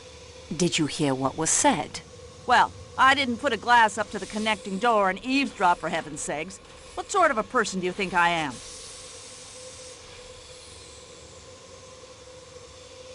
When was it you heard this voice? I have no idea. Sometime after the snoring died. Was it before or after the train stopped? After the man in my room that you have so far failed to ask me about. I woke up, heard the voice, and that was that. Tell me about the man you thought was in your room. At last! No offense intended, sweetie, but you foreigners do just about everything backwards. The man? Well, I was in bed. I woke up. All in the dark it was. And I knew, I tell you, that there was a man in there with me. In your bed? In my what? How dare you? No, in my compartment. I was just so scared I couldn't scream. I just lay there and thought, mercy, I'm gonna be killed by some foreigner. These nasty trains. I just lay there with my eyes closed and thought of America. Somehow I got my wits about me and I felt about with my hand and I felt. Yes? The bell button. I pressed it and pressed, but no one came. I thought, mercy, what if they've murdered every single soul on the train? I went on pressing the bell, and at last, footsteps in the corridor. I dragged on my dressing gown, the pink one. I screamed, come in, and switched on the lights, and would you believe it? There wasn't a soul there. Michel opened your door and entered? Yes, although considering the time it took him to arrive, he must have come by dog sled. He seemed to imagine I dreamt the whole thing. I tell you here and now, I'm not one to imagine things. Michel searched your compartment? Yes, even under the chair. Although he said there wasn't room for a man to squeeze himself under there. I asked him to check the connecting door. Was it bolted? No, but I knew it had been because I asked the Swedish lady to check it when she brought me the headache powder. Before Michel arrived, did either door open and close? Sweetie, my eyes were squeezed shut tighter than a banker's fist. I didn't see. And with the bell making all that racket, the intruder could have dynamited a hole in the wall, and I wouldn't have heard it. Do you remember the Armstrong kidnapping? I'll say I do. How that wretch that did it escaped scot-free, I'll never understand. I'd have liked to get my hands on him. You could have, madam, when the connecting door was unbolted. You mean Ratchet was the man? Yes, his real name was Cassetti. Well, imagine that. Wait till I tell my daughter. Were you acquainted with the Armstrong family? Well, they were from New York, too. But no, they moved in a very exclusive circle. I've always heard that Mrs. Armstrong was a perfectly lovely woman and that her husband worshipped her. It was all incredibly sad. I would like to dust the doorknob of the connecting door for fingerprints. My, aren't you the little improviser? Be my guest, sweetie. Search the whole place if you'd like. I need a drink. Mrs. Hubbard, wait. You dropped this. That's not mine. I thought as it has the initial H on it. I've got mine right here. See? It's marked CMH, and it's a sensible thing, not that flimsy, expensive Parisian cambric. What good is a hanky you can't sneeze into?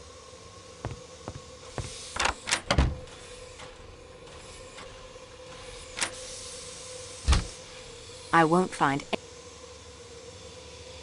I've already so.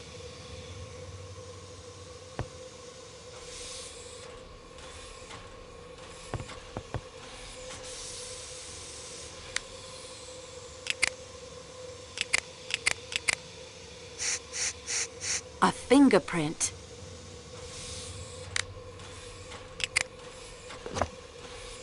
I obtained a clear print and have filed it.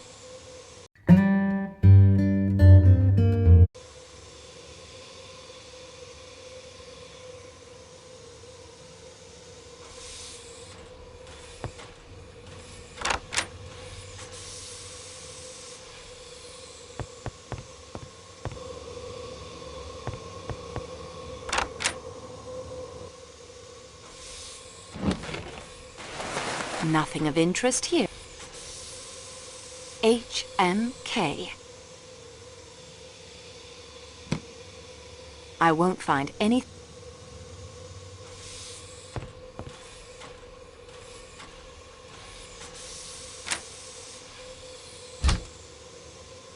I've already.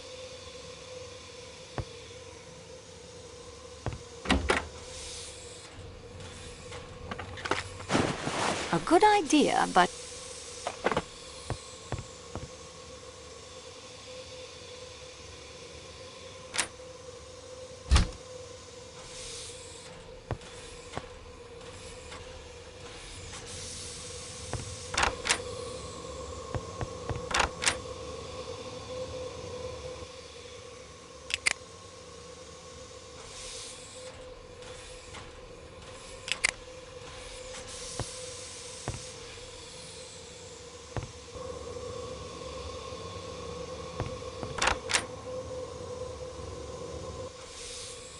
I've already searched it. I won't find...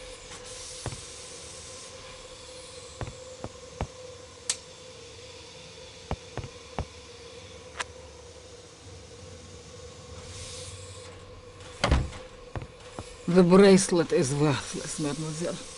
It is copper only. I bought it outside the train station in Istanbul. For my arthritis. Take it if you like. I am very sorry, Your Highness. I realize how this must look, but I am only doing the job assigned me. I promise I'll return it to you, if I can. Ah, then I expect you would like to interrogate me. I believe that is the correct term. If I may. But of course. I am suspect just as anyone in the Calais coach must be. I am ready for the 3rd degree. I have borrowed your passport, Your Highness. I noticed that as well. Natalia Dragomirov, 17 Avenue Kleber, Paris. You are traveling home from Istanbul, madame? Yes. I have been staying at the Austrian embassy. My maid is with me, as you saw in the marketplace. Could you give me a brief account of your movements last evening? Nothing could be simpler. After dinner, Schmidt, my maid, read to me. We were interrupted by the train stopping to avoid the avalanche. Then she read aloud to me some more, till quite late. Can you give me an idea of the time? If I were to guess, I would say it was 1:30. Has your maid been with you long? 15 years. Do you consider her trustworthy? Absolutely. Her people come from an estate of my late husband's in Germany. Forgive the personal nature of this question, madame, but what is the color of your dressing gown? My dressing gown? It is of blue satin. I regret to tell you that I must take your fingerprints. Dear me. With typewriting ribbon? Have you something I may clean my hands with afterwards? I have some paper napkins. Thank you, mademoiselle. Those should suit admirably.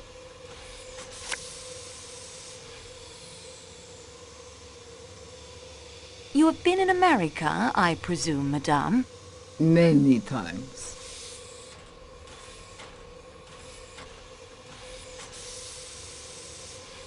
Were you acquainted with a family by the name of Armstrong? You speak of friends of mine, mademoiselle. Sonia Armstrong was my goddaughter. I was on terms of friendship with her mother, Linda Arden, one of the greatest tragic actresses in the world. As Lady Macbeth, as Nora in A Doll's House, there was no one to touch her. I was not only an admirer of her art, I was a personal friend. Is Linda Arden dead? No, she is alive. But 'tis a sort of life. She lives in complete retirement. Her health is very delicate. She must lie on a sofa most of the time.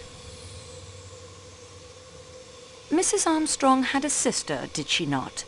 Yes, much younger than Mrs. Armstrong. And she is alive? Certainly. Where is she? I must ask the reason of these questions. What have they to do with the murder on this train?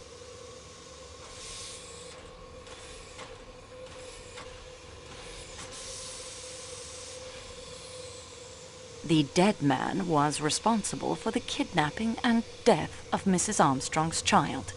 Ah. In my view, then, this murder is an entirely admirable occurrence.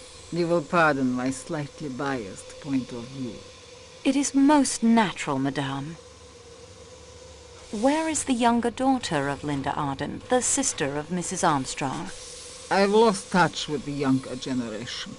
I believe she married an Englishman some years ago, but at the moment I cannot recollect the name. Mademoiselle, you will forgive me, but the one you assist, he who guides the investigation, no one has told me his name. He is Hercule Poirot, madame. Poirot. Of course.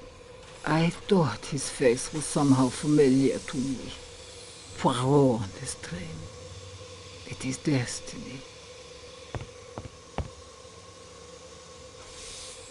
If I remember the name of the Englishman Linda's... I won't find nothing else to...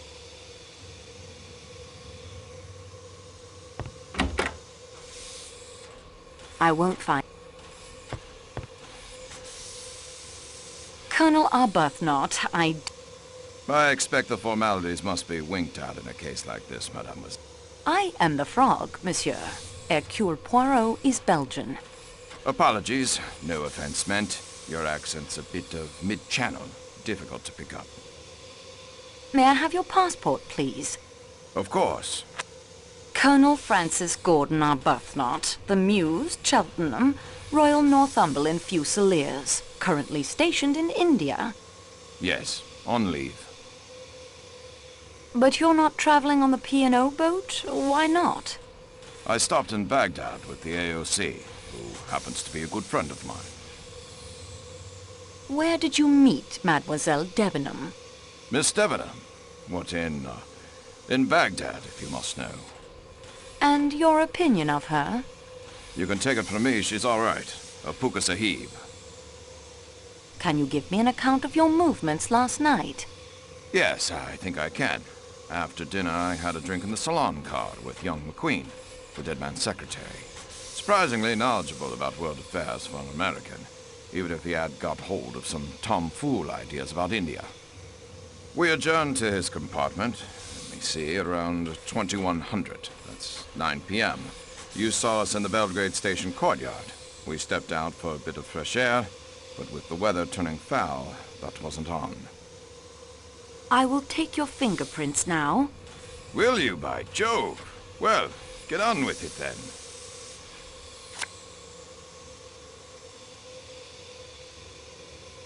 What do you and Monsieur McQueen smoke? McQueen doesn't, now that I think of it. A pipe's my weapon of choice. What happened after Belgrade? Around 2200, that's 10 p.m. Ratchet's valet came to fetch him for his employer. He went off for a while. And what did you do after Monsieur McQueen left you? Well, I went back to the salon car for a nightcap, didn't I? I was heading to my compartment when I ran into McQueen. Went off back to his room again to continue the natter. I put him straight on India. Learned a bit about the American stock market. Bloody fool's game, if you ask me. Oh, pardon that is to say, my language. Do not concern yourself. There, you see. Now I can hear the accent. It comes and goes. What time did your discussion of world affairs end? The conversation was so engrossing, by the time I looked at my watch, it was 1:45. McQueen called the attendant to make up his bed. I came back here. Did anyone pass Monsieur McQueen's room while you were talking? A good many people, I should think. I wasn't paying attention. The attendant did at one point, and I think I caught a glimpse of you wandering about. Let us say during the last hour of your conversation. Really, I can't. Colonel, you have the soldier's observation for detail. Hang on. There was a woman, I think. Was this woman young or old? Didn't see her, wasn't looking that way. Just a rustle in a scent. Mademoiselle Debenham? No, I'd recognize. That is to say, it wasn't. No, it was very strong. Fruit or something. Can you pinpoint the time the woman passed? What were you discussing? Let's see, I was detailing the other washout. Stalin's 5-year plan was turning out. It must have been within the last half hour. More definite than that, I can't say. Have you ever been in America? Never. Don't want to go. Did you ever know a Colonel Armstrong? Armstrong. I've known 2 or 3 Armstrongs. Selby Armstrong. He was killed on the Somme. I mean the Colonel Armstrong who married an American woman and whose only child was kidnapped and murdered. Ah, yes. I remember reading about that. Shocking affair. Never actually came across the fellow, but his name came up in the officers' mess, of course. Toby Armstrong. Nice fellow. Everybody liked him. Distinguished career, got the VC, Victoria Cross. The man who was killed last night was the man responsible for the murder of Colonel Armstrong's child. Then in my opinion, the swine got what he deserved. though I would have preferred to see him properly hanged, or electrocuted, or whatever it is they do over there. Trial by 12 good men and true. Sound system. Anything you can recall from last night that strikes you as suspicious? There was one odd thing. Yes?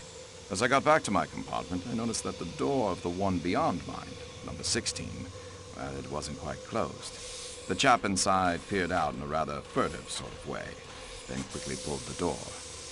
Probably nothing in it, but you know what it is. Early hours of the morning, everything very still. The thing had a sinister look, like a detective story. Thank you, Colonel Arbuthnot. Not at all. Now, if you don't mind, I think I'll pop along to the salon car. Don't let me keep you. You mean to say you intend to stay in my compartment? Yes. And search through my belongings? I'm sorry, but I really must. But that's... I mean, it just isn't. That's bloody irregular. Pardon my French.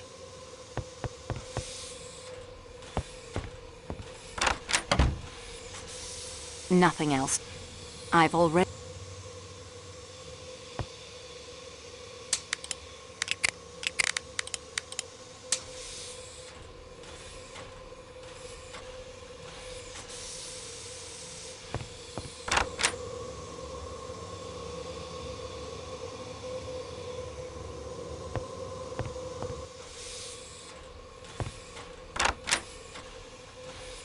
Nothing else to...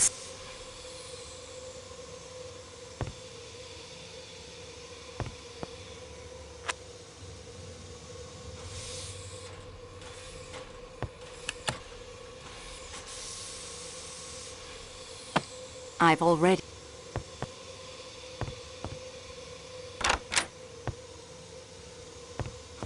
I'd like to talk to you again, if you don't mind.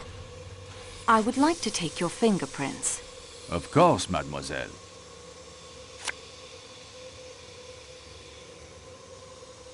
There is nothing more I can tell you.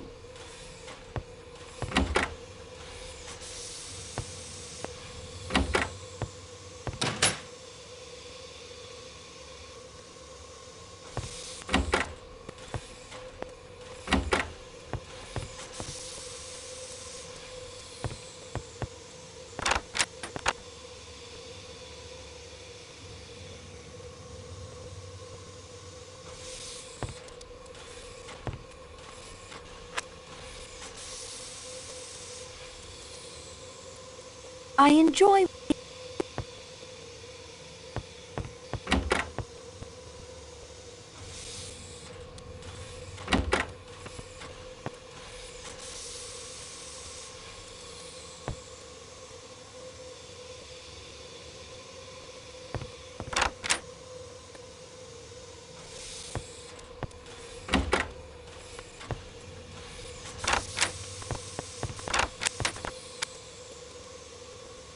I wouldn't want...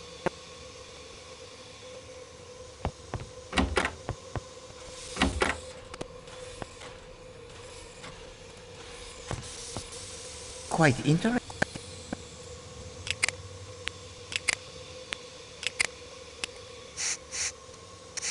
A fingerprint.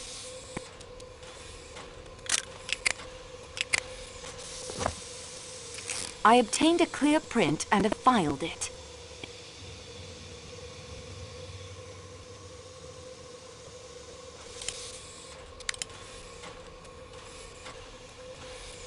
The weather looks...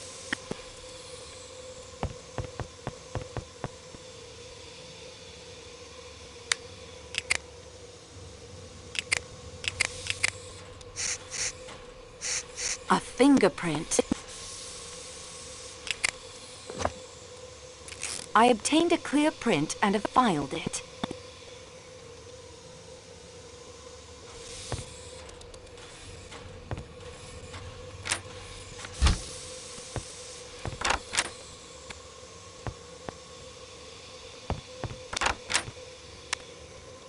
I've already...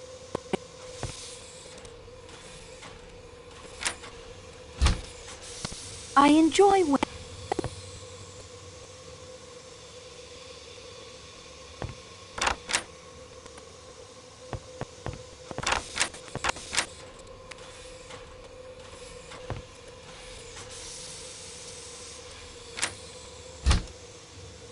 I wouldn't want to...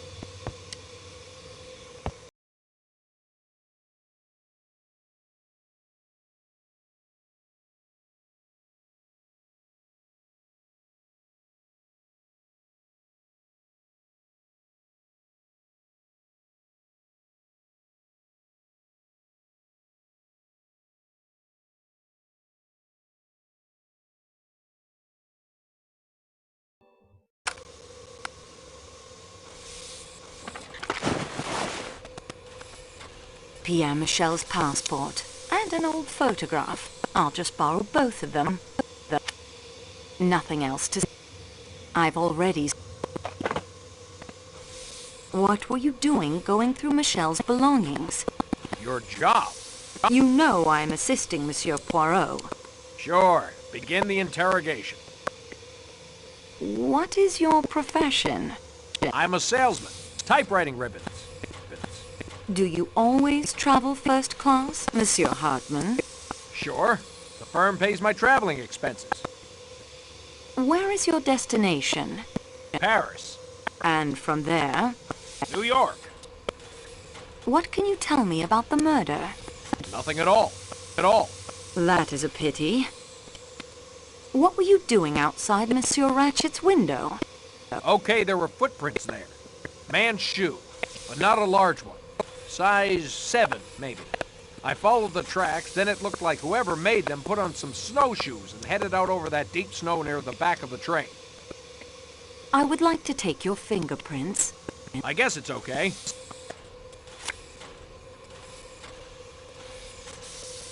Perhaps, Monsieur Hartman, you could tell me why I found a blackjack, or sap, as I believe it's called, in your suitcase? How do you know what it's called?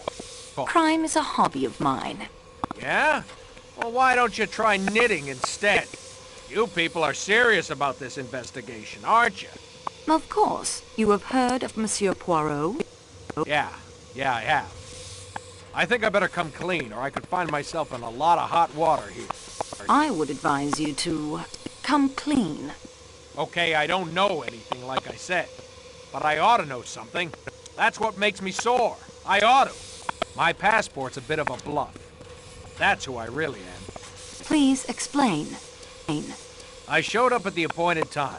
Ratchet put me wise to the situation. The threatening letters? Yeah, he showed me 2 of them. Did Monsieur Ratchet seem alarmed by the letters? Pretended not to be, but he was rattled all right. What instructions did he give you? I was to travel by the same train he did to Paris and see that nobody got him. That's the thing. I did travel by the same train, and in spite of me, somebody did get him. I feel sore about that. Doesn't look any too good for me. Did he have any idea who the letters were from? Well, Ratchet described him to me. What? Sure. Said he was a small man, dark, with a kind of womanish voice. Did Monsieur Ratchet not tell you the man's name? Nope. Ratchet was Cassetti, the Armstrong murderer. No kidding. Should have recognized him. I mean, I suppose I saw photos of him in the papers and everything. Well, that explains it. Cassetti made a lot of enemies in the American underworld. He often skipped when the heat was on, leaving his partners in crime to face the music. Some assassin finally caught up with him. Say, I've really fallen down on this thing. And with a famous detective like Mr. Poirot on the case, too. This won't do my rep any good with my boss, Mr. McNeil, if it gets back to him.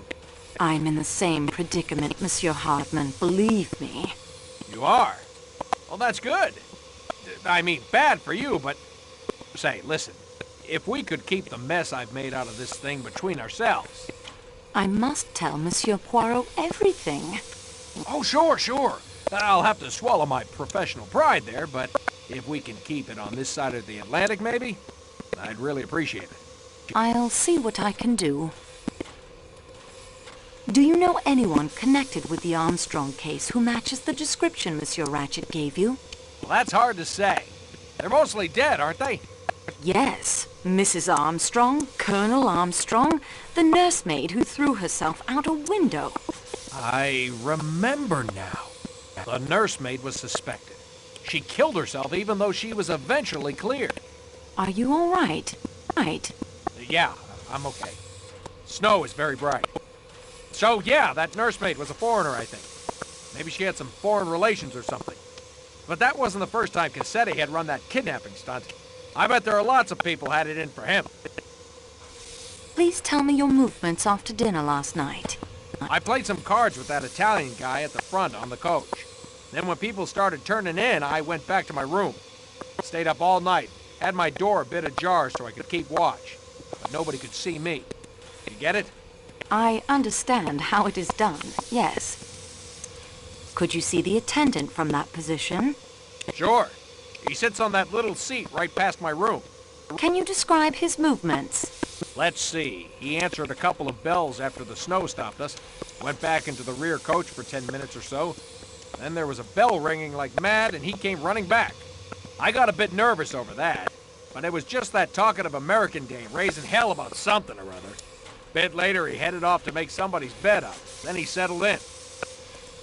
Did you see anyone moving up and down the passage? Nope. Is there anyone on the train who can confirm your identity? My credentials are taped to the bottom of the table in my compartment, along with my real passport. I'm sure you can find them. Do you smoke, Monsieur Hartman? Sure. I've got some cigarettes in my room. Come on by this evening after things quiet down. I can be far more entertaining than that mouse of a woman in your room. No, thank you. Good day, monsieur.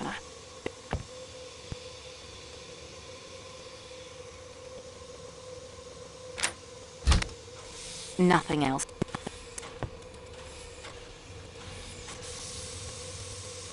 I won't find...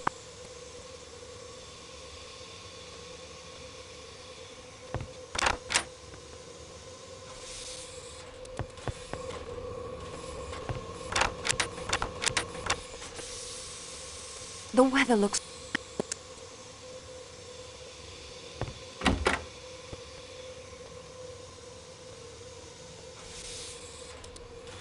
I won't find... I would like to take your... What is that you say? I protest. I have nothing to do with this crime. Everyone must be fingerprinted. Refuse? No, no, of course not. Let's get it over with.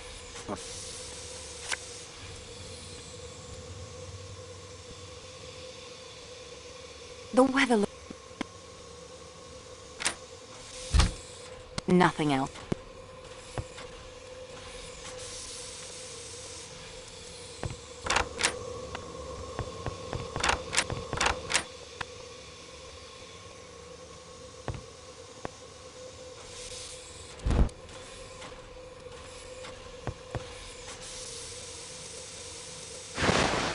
Someone has seen to it that the snowshoes, they are beyond repair.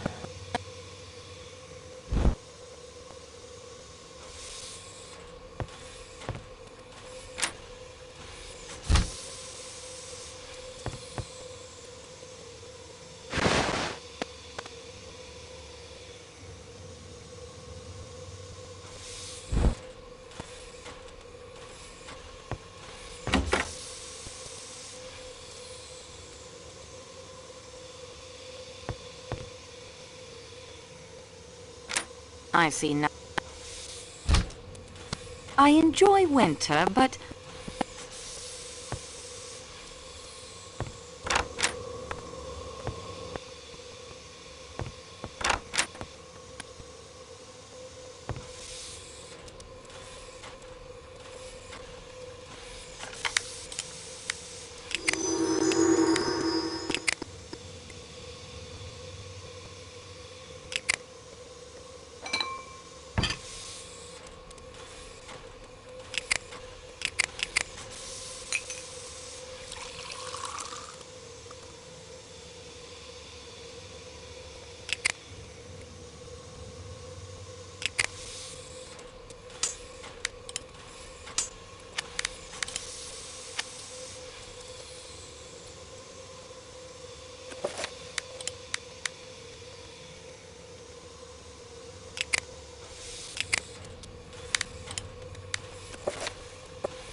I bent the blade of the butter knife back on itself.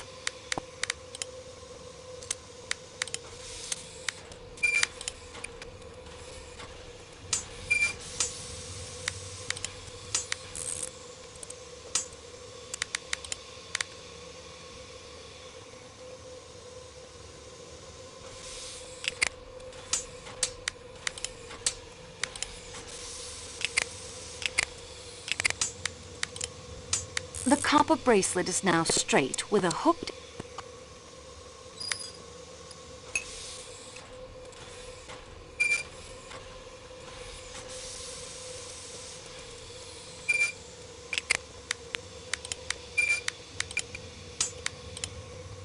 This doesn't seem to work. There's nothing to attach them to yet.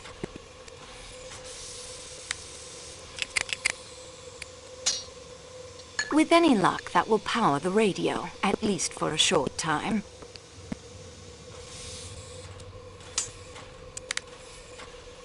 You presume that this would be the choice of Poirot? I think not. There's nothing to...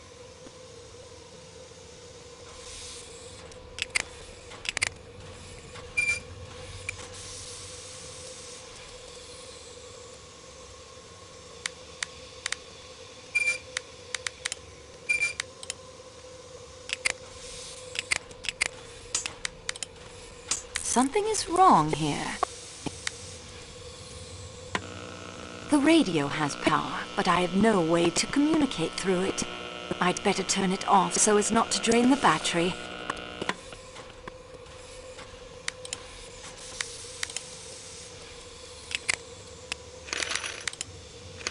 Those don't work together. Something is wrong. I can't...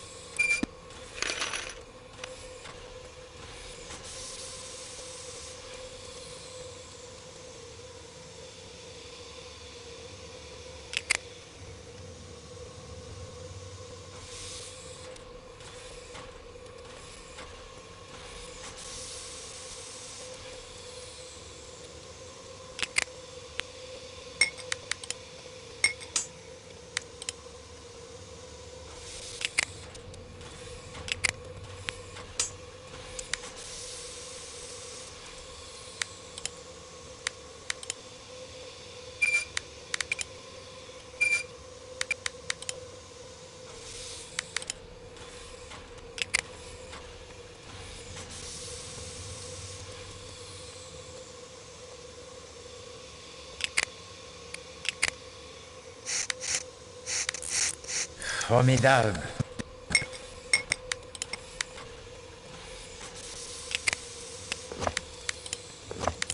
I obtained a clear print and have filed it.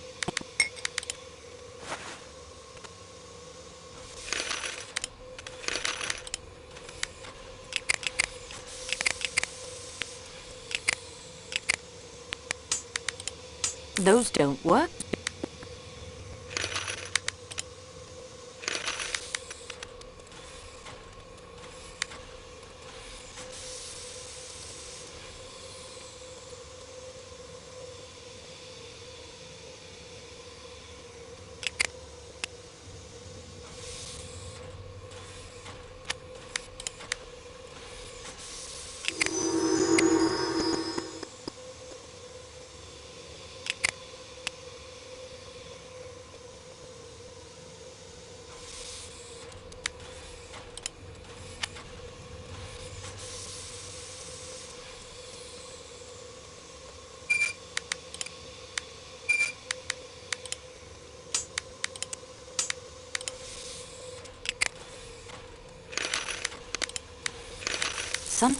Something is wrong here. Those don't work. I can't get... Something is wrong.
The radio has power.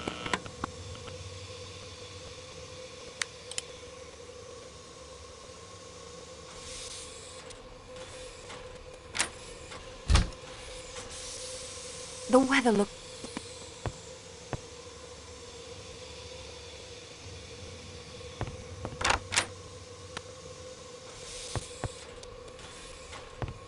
Hello, I'm afraid I'm back again.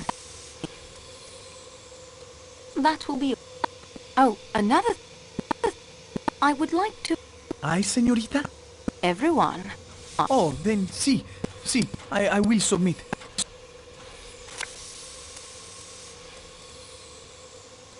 That will be enough.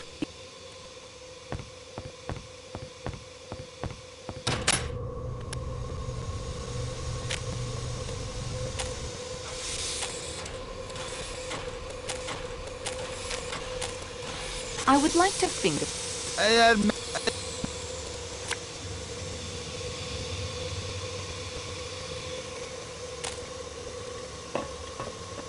I still need to ask you some...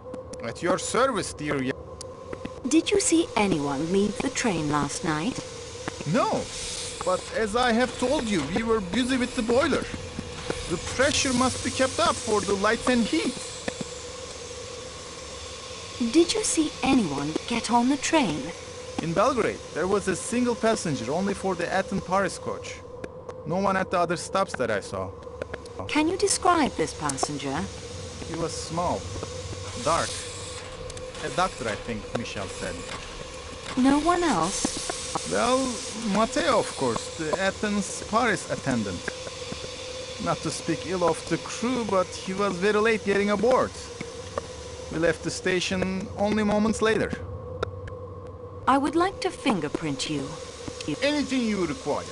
However, if you're planning to smear that typewriting ribbon on my fingers, it is unnecessary. My fingers are black from coal dust already.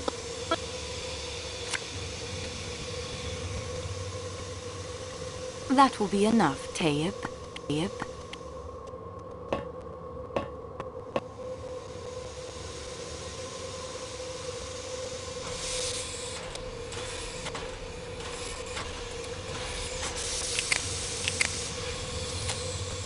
All these doors are locked as per Monsieur Poirot's instructions.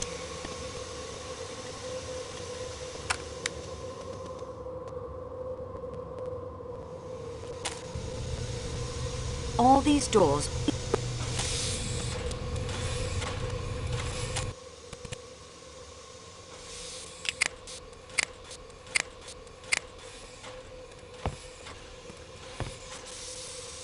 No talk.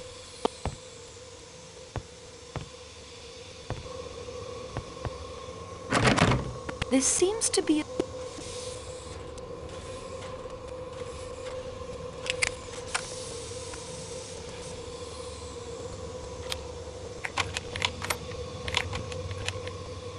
The key fit perfectly.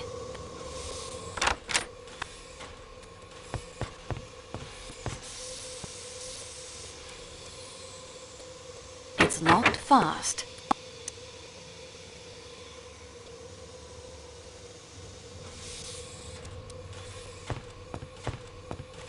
Well, what do we have here? Well, what...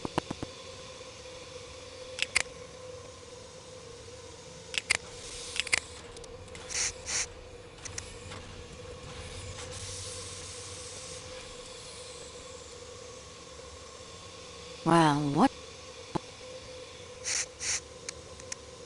Does nothing strike you as odd about what you are doing?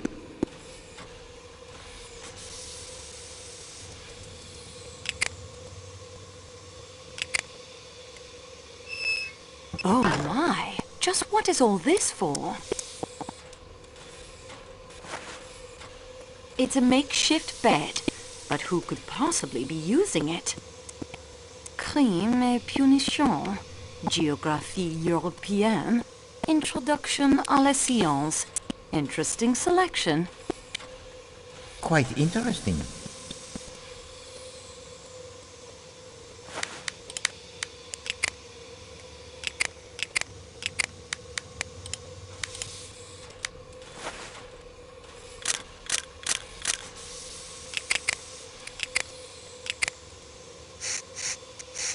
There's a visible fingerprint here. I obtained a clear print and have filed it. Crime et punition. Geography. Crime. It looks like someone had a meal here recently. It looks like someone had a meal here. Quite interesting. It has a fingerprint on it. I obtained a clear print and have filed it. I'd better put the lid back on.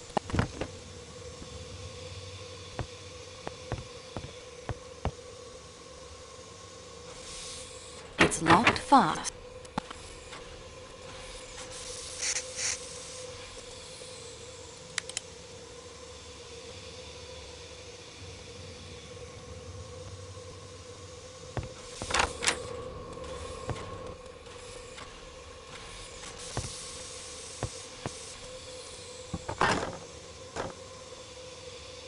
Quite interesting. There's a visible fingerprint here. I obtained a clear print and have filed it. It looks like... This contains... These items do not belong...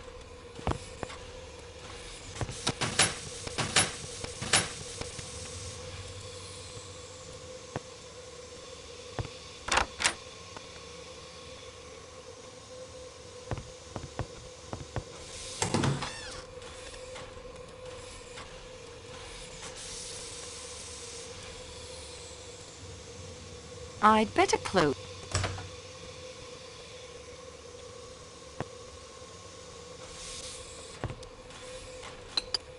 Such a cramped kitchen. I can't imagine how Klaus puts up with it. Such a cramp.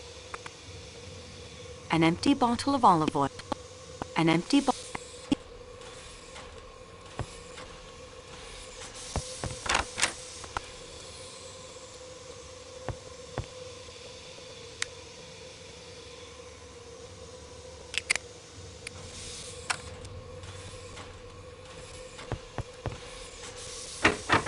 This door leading outside.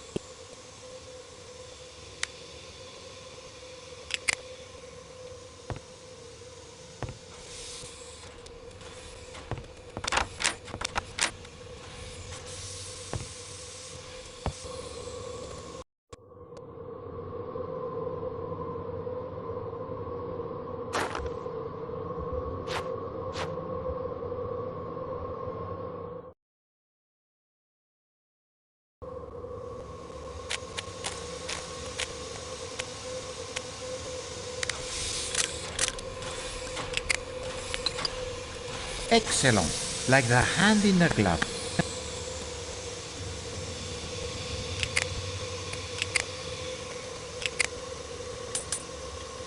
That is most pleasing.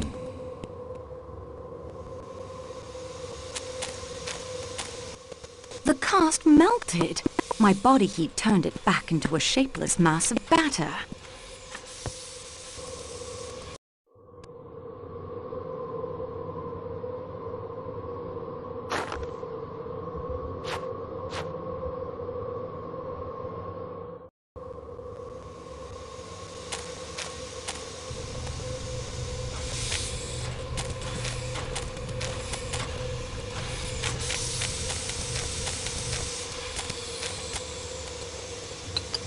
Excellent.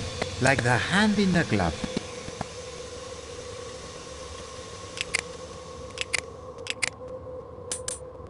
That is most pleasing.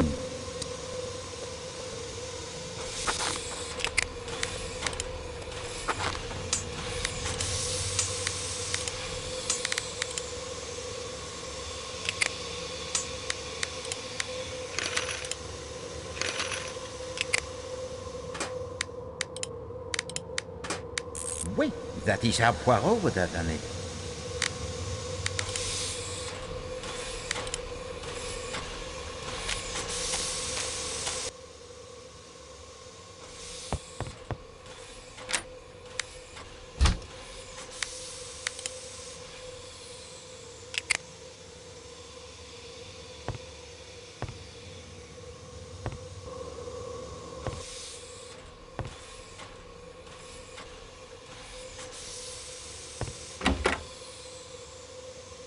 every need.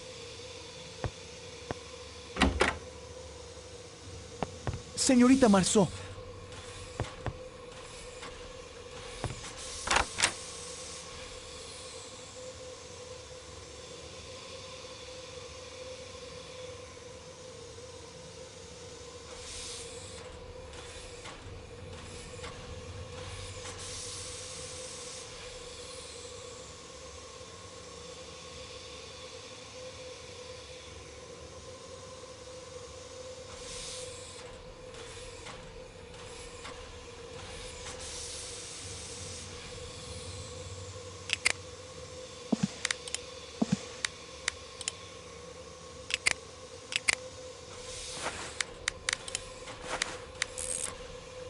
I can't get them to...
I am sorry, mademoiselle.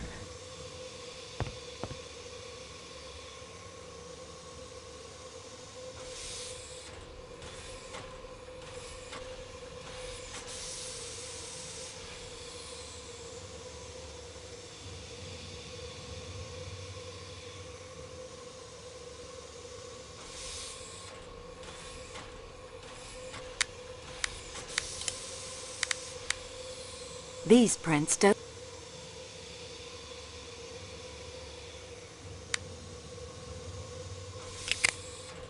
These prints don't match.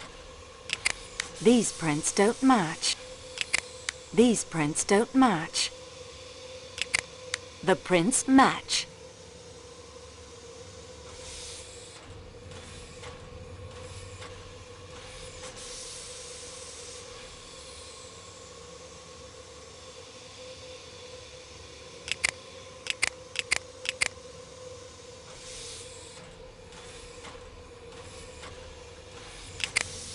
These prints don't match. These prints don't match. These prints don't match. These prints don't match. The prints match.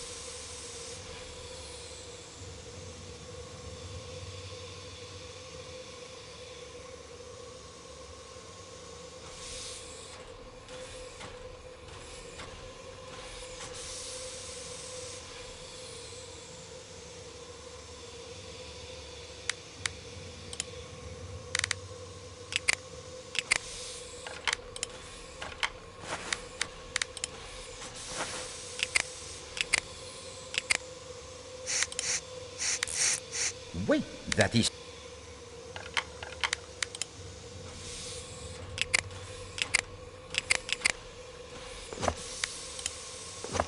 I obtained a clear print and have filed it. These prints don't match.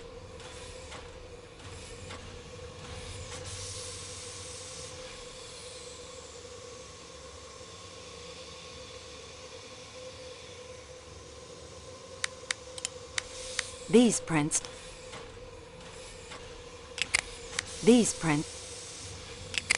the prints match.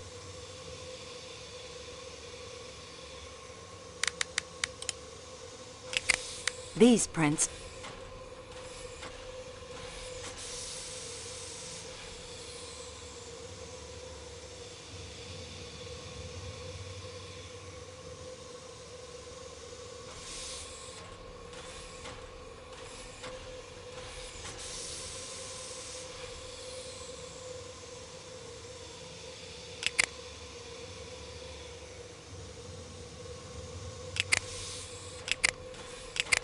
the prints match.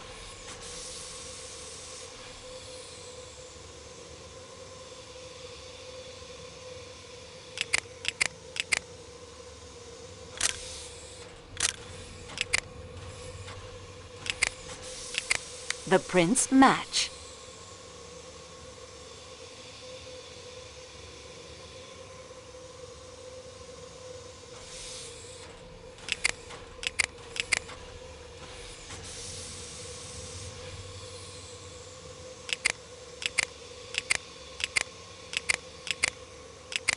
The prints match.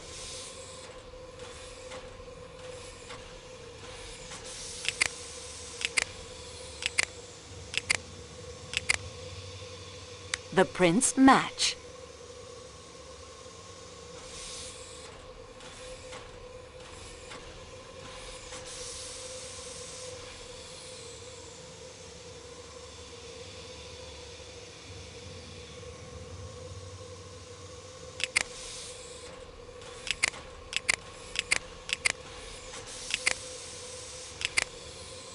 The prints match.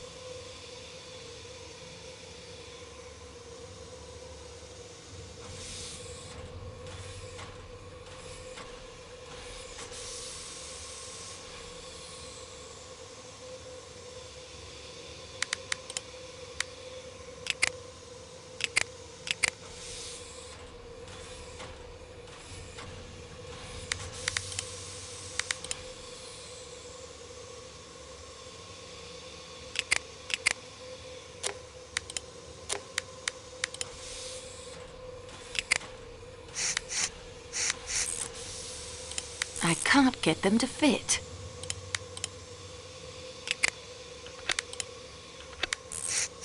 Wait, that is...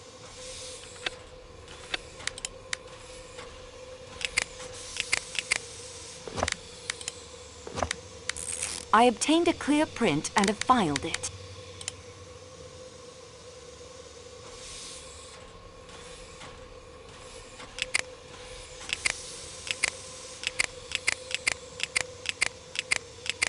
The prints match.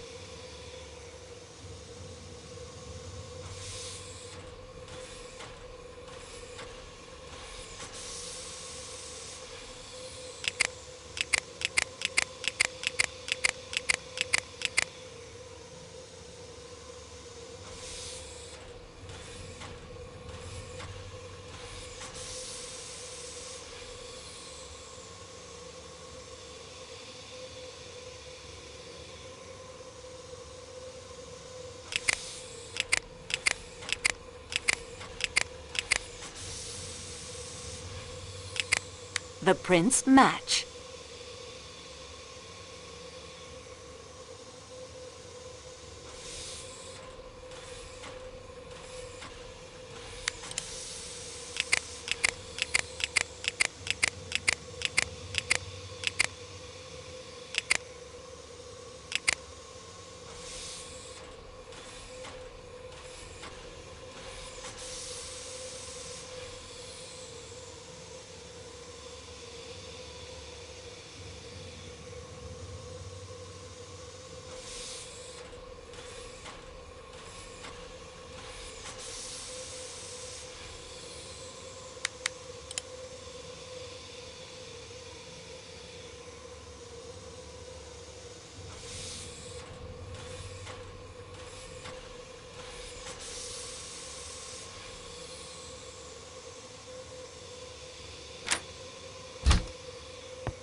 Poirot could see at once that these are the...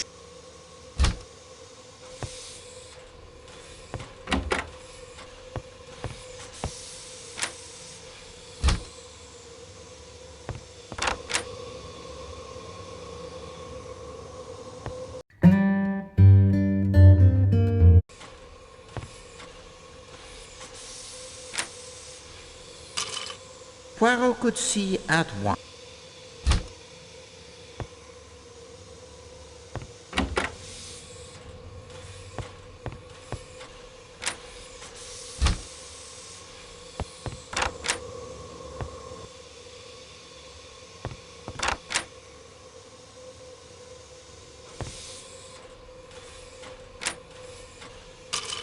Poirot could see at once that...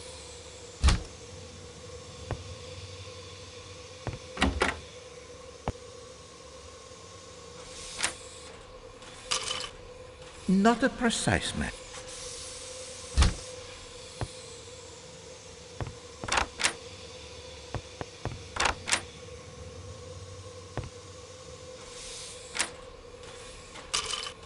Poirot could see...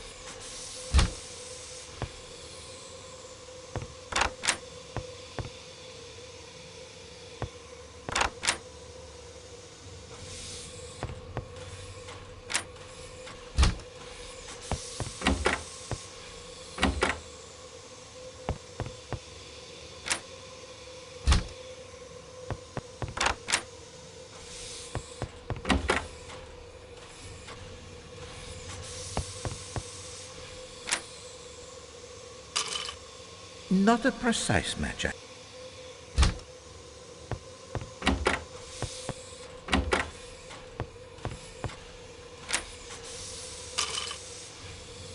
Poirot could see at once that these are the shoes.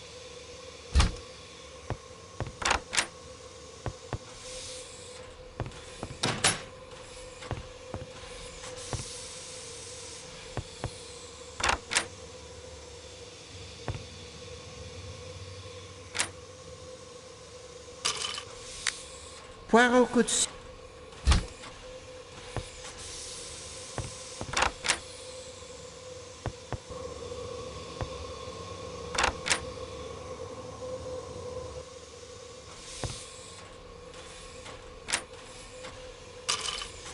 Poirot could see...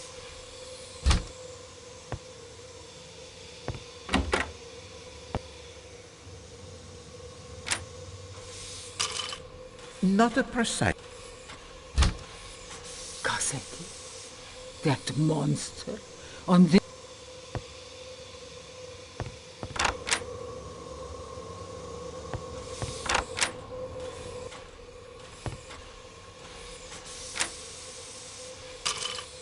Poirot could see...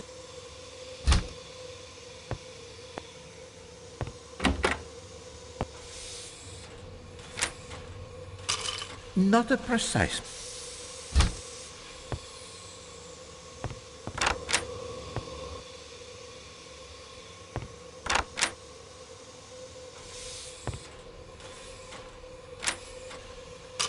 Not a precise man.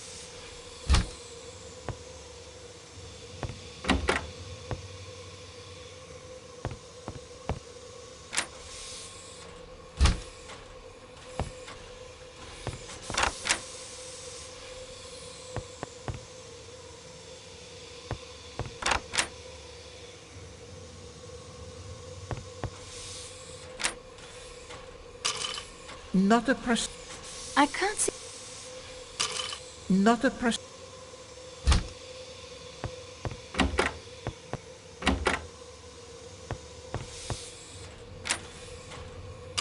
Not a precise match, I am afraid. Not a precise...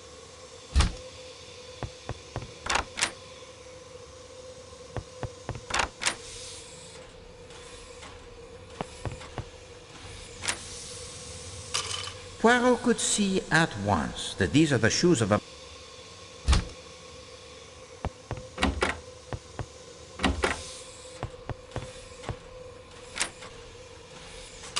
Poirot could see...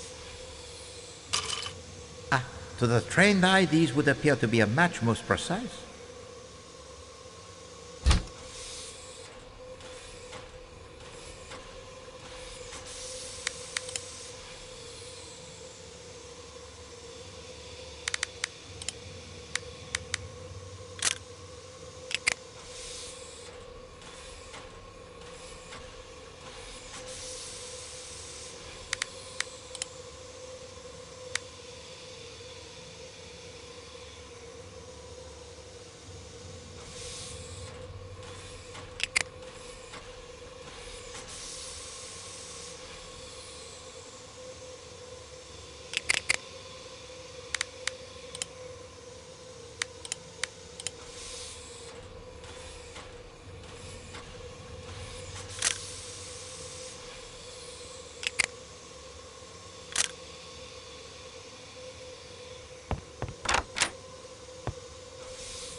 I can't do that now. Monsieur Poirot. His menu seems to overemphasize meat pieces. The butcher, seafood, has been even more fundamental than usual today. Worse in avalanches and murder, beyond potatoes. Why does it not surprise me? What more class of movement last night? And that is everything I have discovered so far. We progress, mademoiselle. Now, let us see what we can learn. I believe I have collected all the passports. Unfortunately, I do not think so, mademoiselle. So please to make certain next time, huh? Remember our challenge. I believe I have compared the footprint cast to all the men's shoes. Très bien, mademoiselle. Oh, you have done well. Madame Hubbard heard a woman in Monsieur Ratchet's room. Wait. And about the time you heard the noise and saw the woman in the scarlet kimono. So, does a woman speak to Monsieur Ratchet, murder him, drop a handkerchief with the letter H, then scurry off down the corridor in a scarlet kimono? Or does Madame Hubbard hallucinate a woman's voice as well as the man in her room.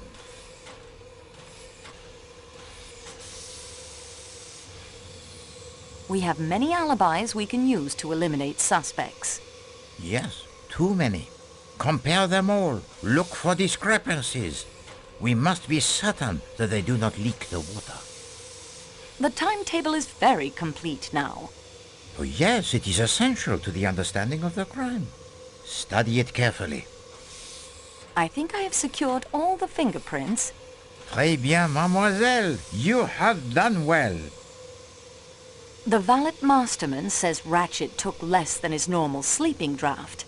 So, instead of a comatose Ratchet who would not struggle when the knife began its work, we have a Ratchet who might cry out. But after the cry, I heard Ratchet tell Michelle that there was nothing wrong. Monsieur McQueen saw the woman in the scarlet kimono. But not enough to identify her. And he says he saw Michelle coming from the direction of the salon car, or at least someone in an attendant's uniform. Colonel Arbuthnot saw the attendant and thinks he caught the scent of a woman. Ah, the scent of a woman. You have found a romantic streak I would not have suspected one so stolid to possess. Hildegard Schmidt saw an attendant leaving a compartment. Oui, one of the middle rooms. Either Ratchet's or Madame Hubbard's. And his description? No, it is not Pierre Michel, this small dark man with a moustache who speaks in the high voice. No, but he matches the description Ratchet gave Hardman of his enemy. Both Madame Hubbard and Mademoiselle Olsen confirm the connecting door was locked. An attendant's pass key opens even connecting doors, I think, so I am not so baffled by that locked door. The footprints in the snow belong to Foscarelli. And his fingerprints are found upon the windowsill of Monsieur Ratchet's room. Yet he does not smoke a pipe, nor I think does the cambric handkerchief with the letter H belong to him. Colonel Arbuthnot saw Monsieur Hardman watching the corridor from his room. Monsieur Hardman's door opens to the right, so unfortunately he could see little of the corridor, but he would have seen if anyone entered the Calais coach from the Athens-Paris coach. We have not one, but two additional attendants' uniforms. 2 uniforms, 2 knives, possibly 2 murderers, one right-handed and one left? Can they have had the same plan, to sneak about disguised as attendants, in order to murder Monsieur Ratchet in his sleep? What a moment that must have been, as they encounter one another over the body. It is like a scene from a Marx Brothers movie, that.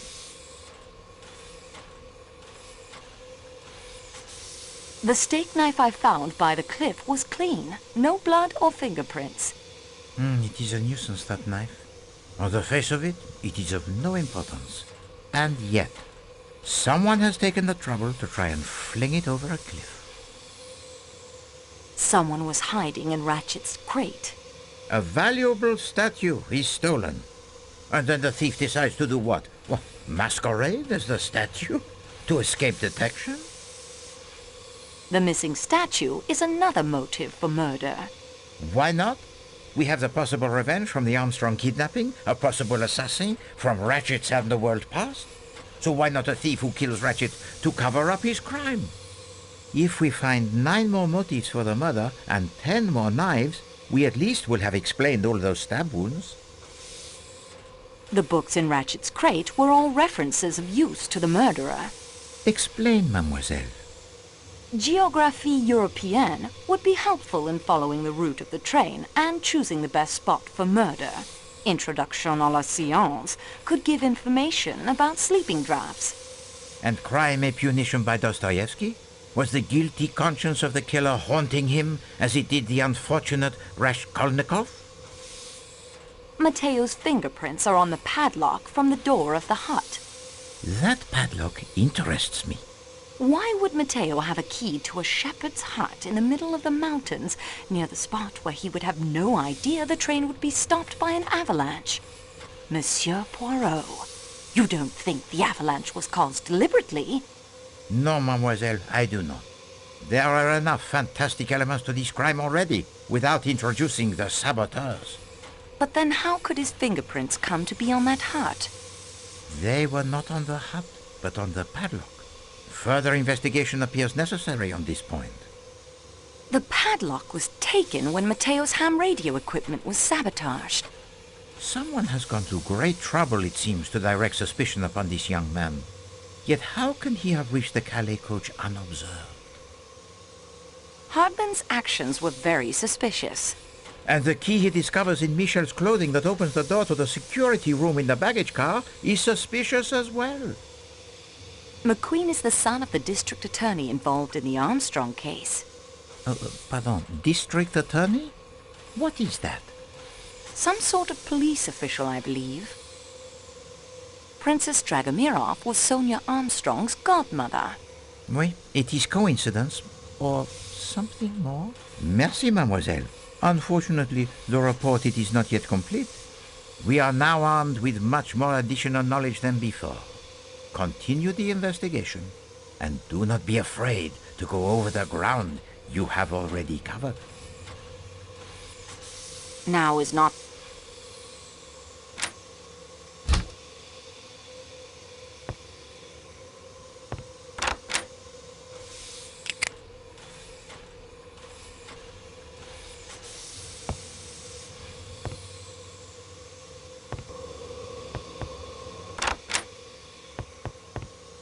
It's locked fast.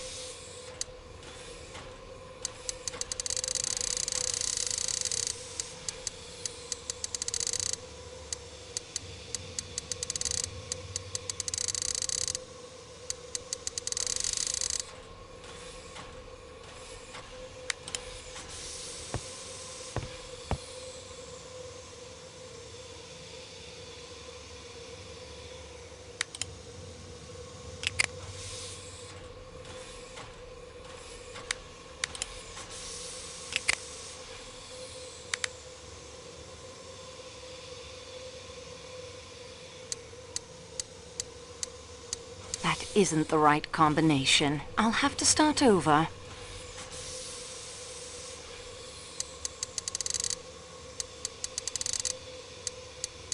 That isn't the right combination. I'll have to start over.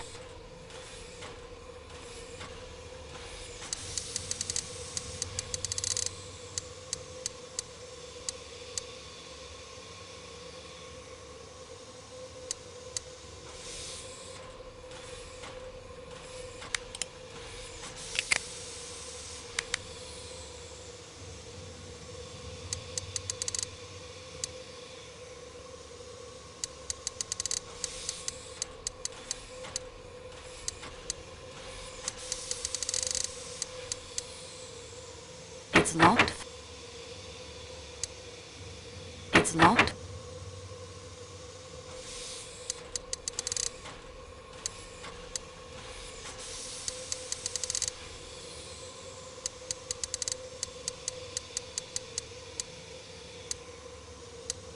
It's locked fast.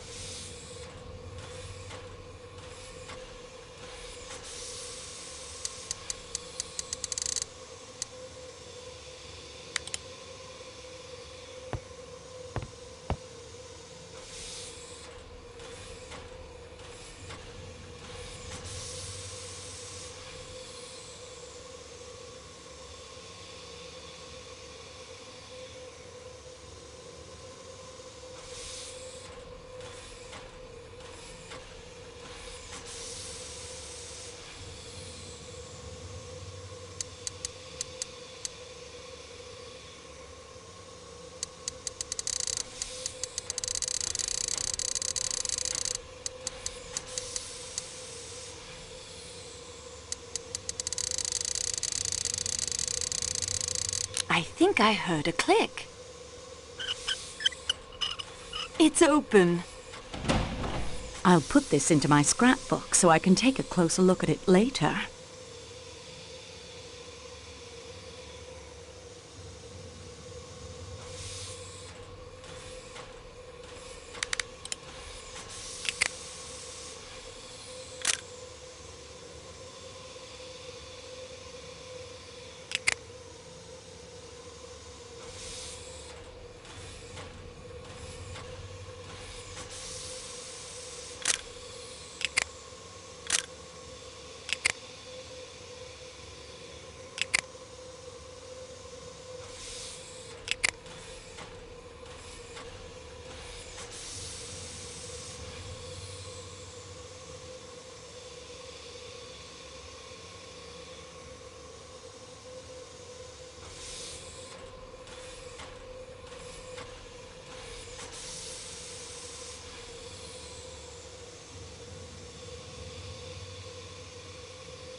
Give me...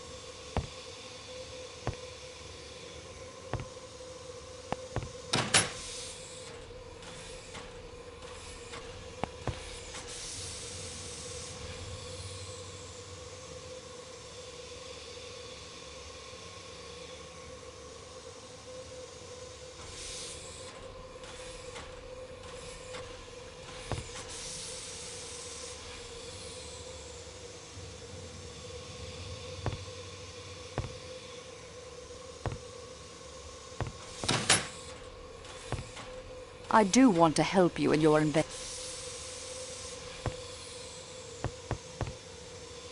I don't think... Mademoiselle, I don't... I'm not in the mood to...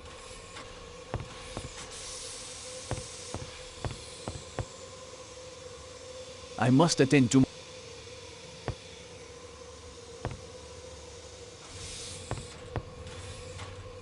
Not now, signorina.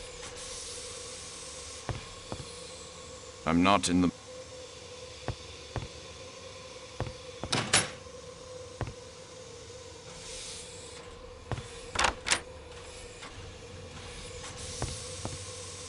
I'm sorry, miss.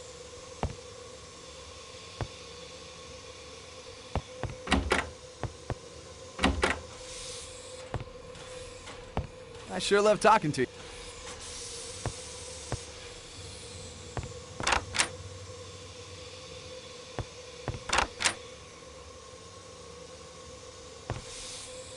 I can tell you are perplexed.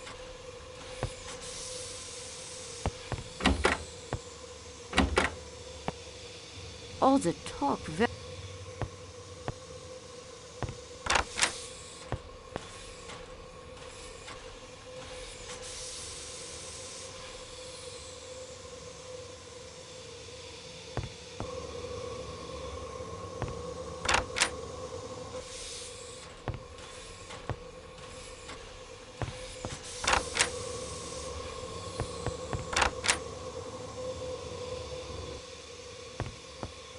I think, monsieur.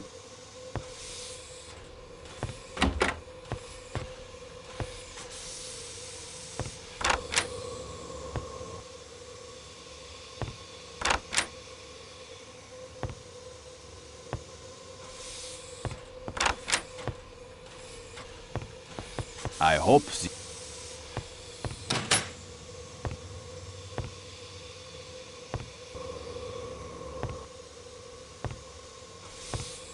Could we speak later, Sen?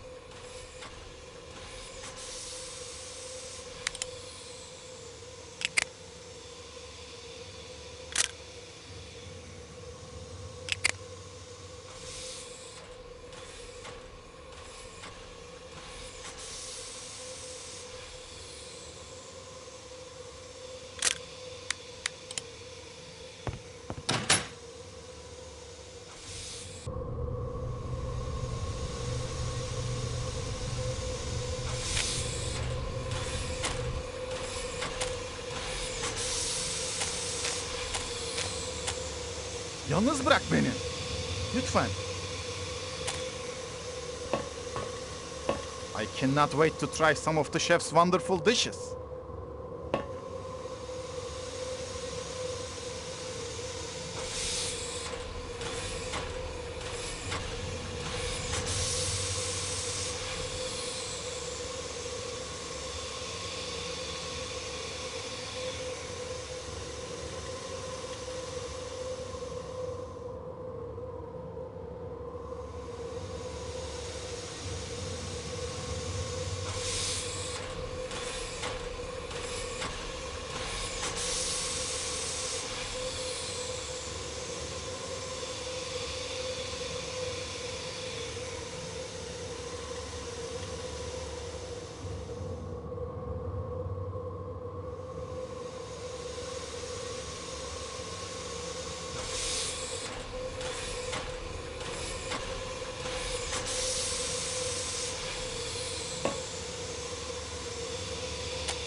All these doors...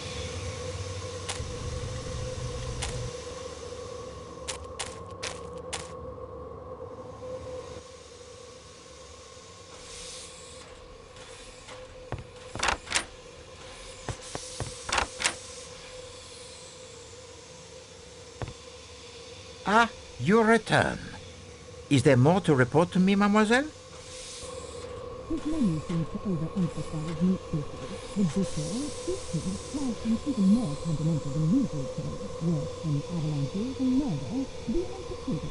Why does it not surprise me? What do you know of Christ's movement last night? And that is everything I have discovered so far. We progress, mademoiselle. Now, let us see what we can learn. I believe I have collected all the passports. Unfortunately, I do not think so, mademoiselle. So please to make certain next time, huh? Remember our challenge. Merci, mademoiselle. Unfortunately, the report it is not yet complete. We are now armed with much more additional knowledge than before. Continue the investigation, and do not be afraid to go over the ground you have already covered. I can't do...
Nothing else to say.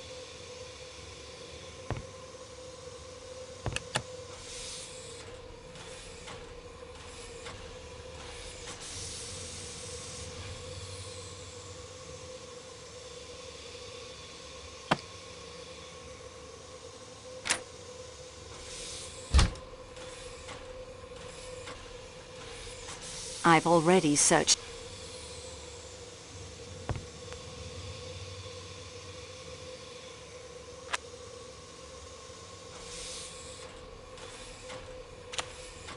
I'll put this into my scrapbook so I can take a closer look at it later.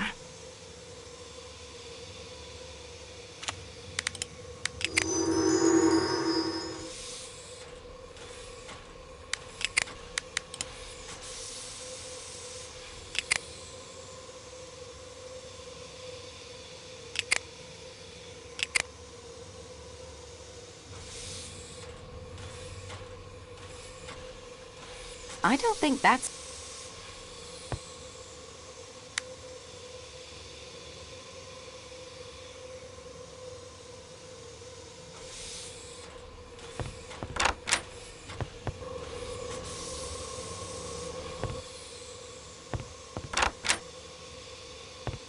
Ah, you're... His menu seems to overemphasize meat dishes.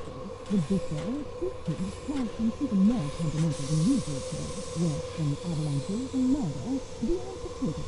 Why does it not surprise me? What do you know of Christ's movement? And that is everything. We progress, mademoiselle. I believe I have collected... Très bien. I have all the pieces. All that remains is for me to assemble them properly. Très bien. Merci, mademoiselle. Unfortunately, we are now armed with much more additional knowledge than before.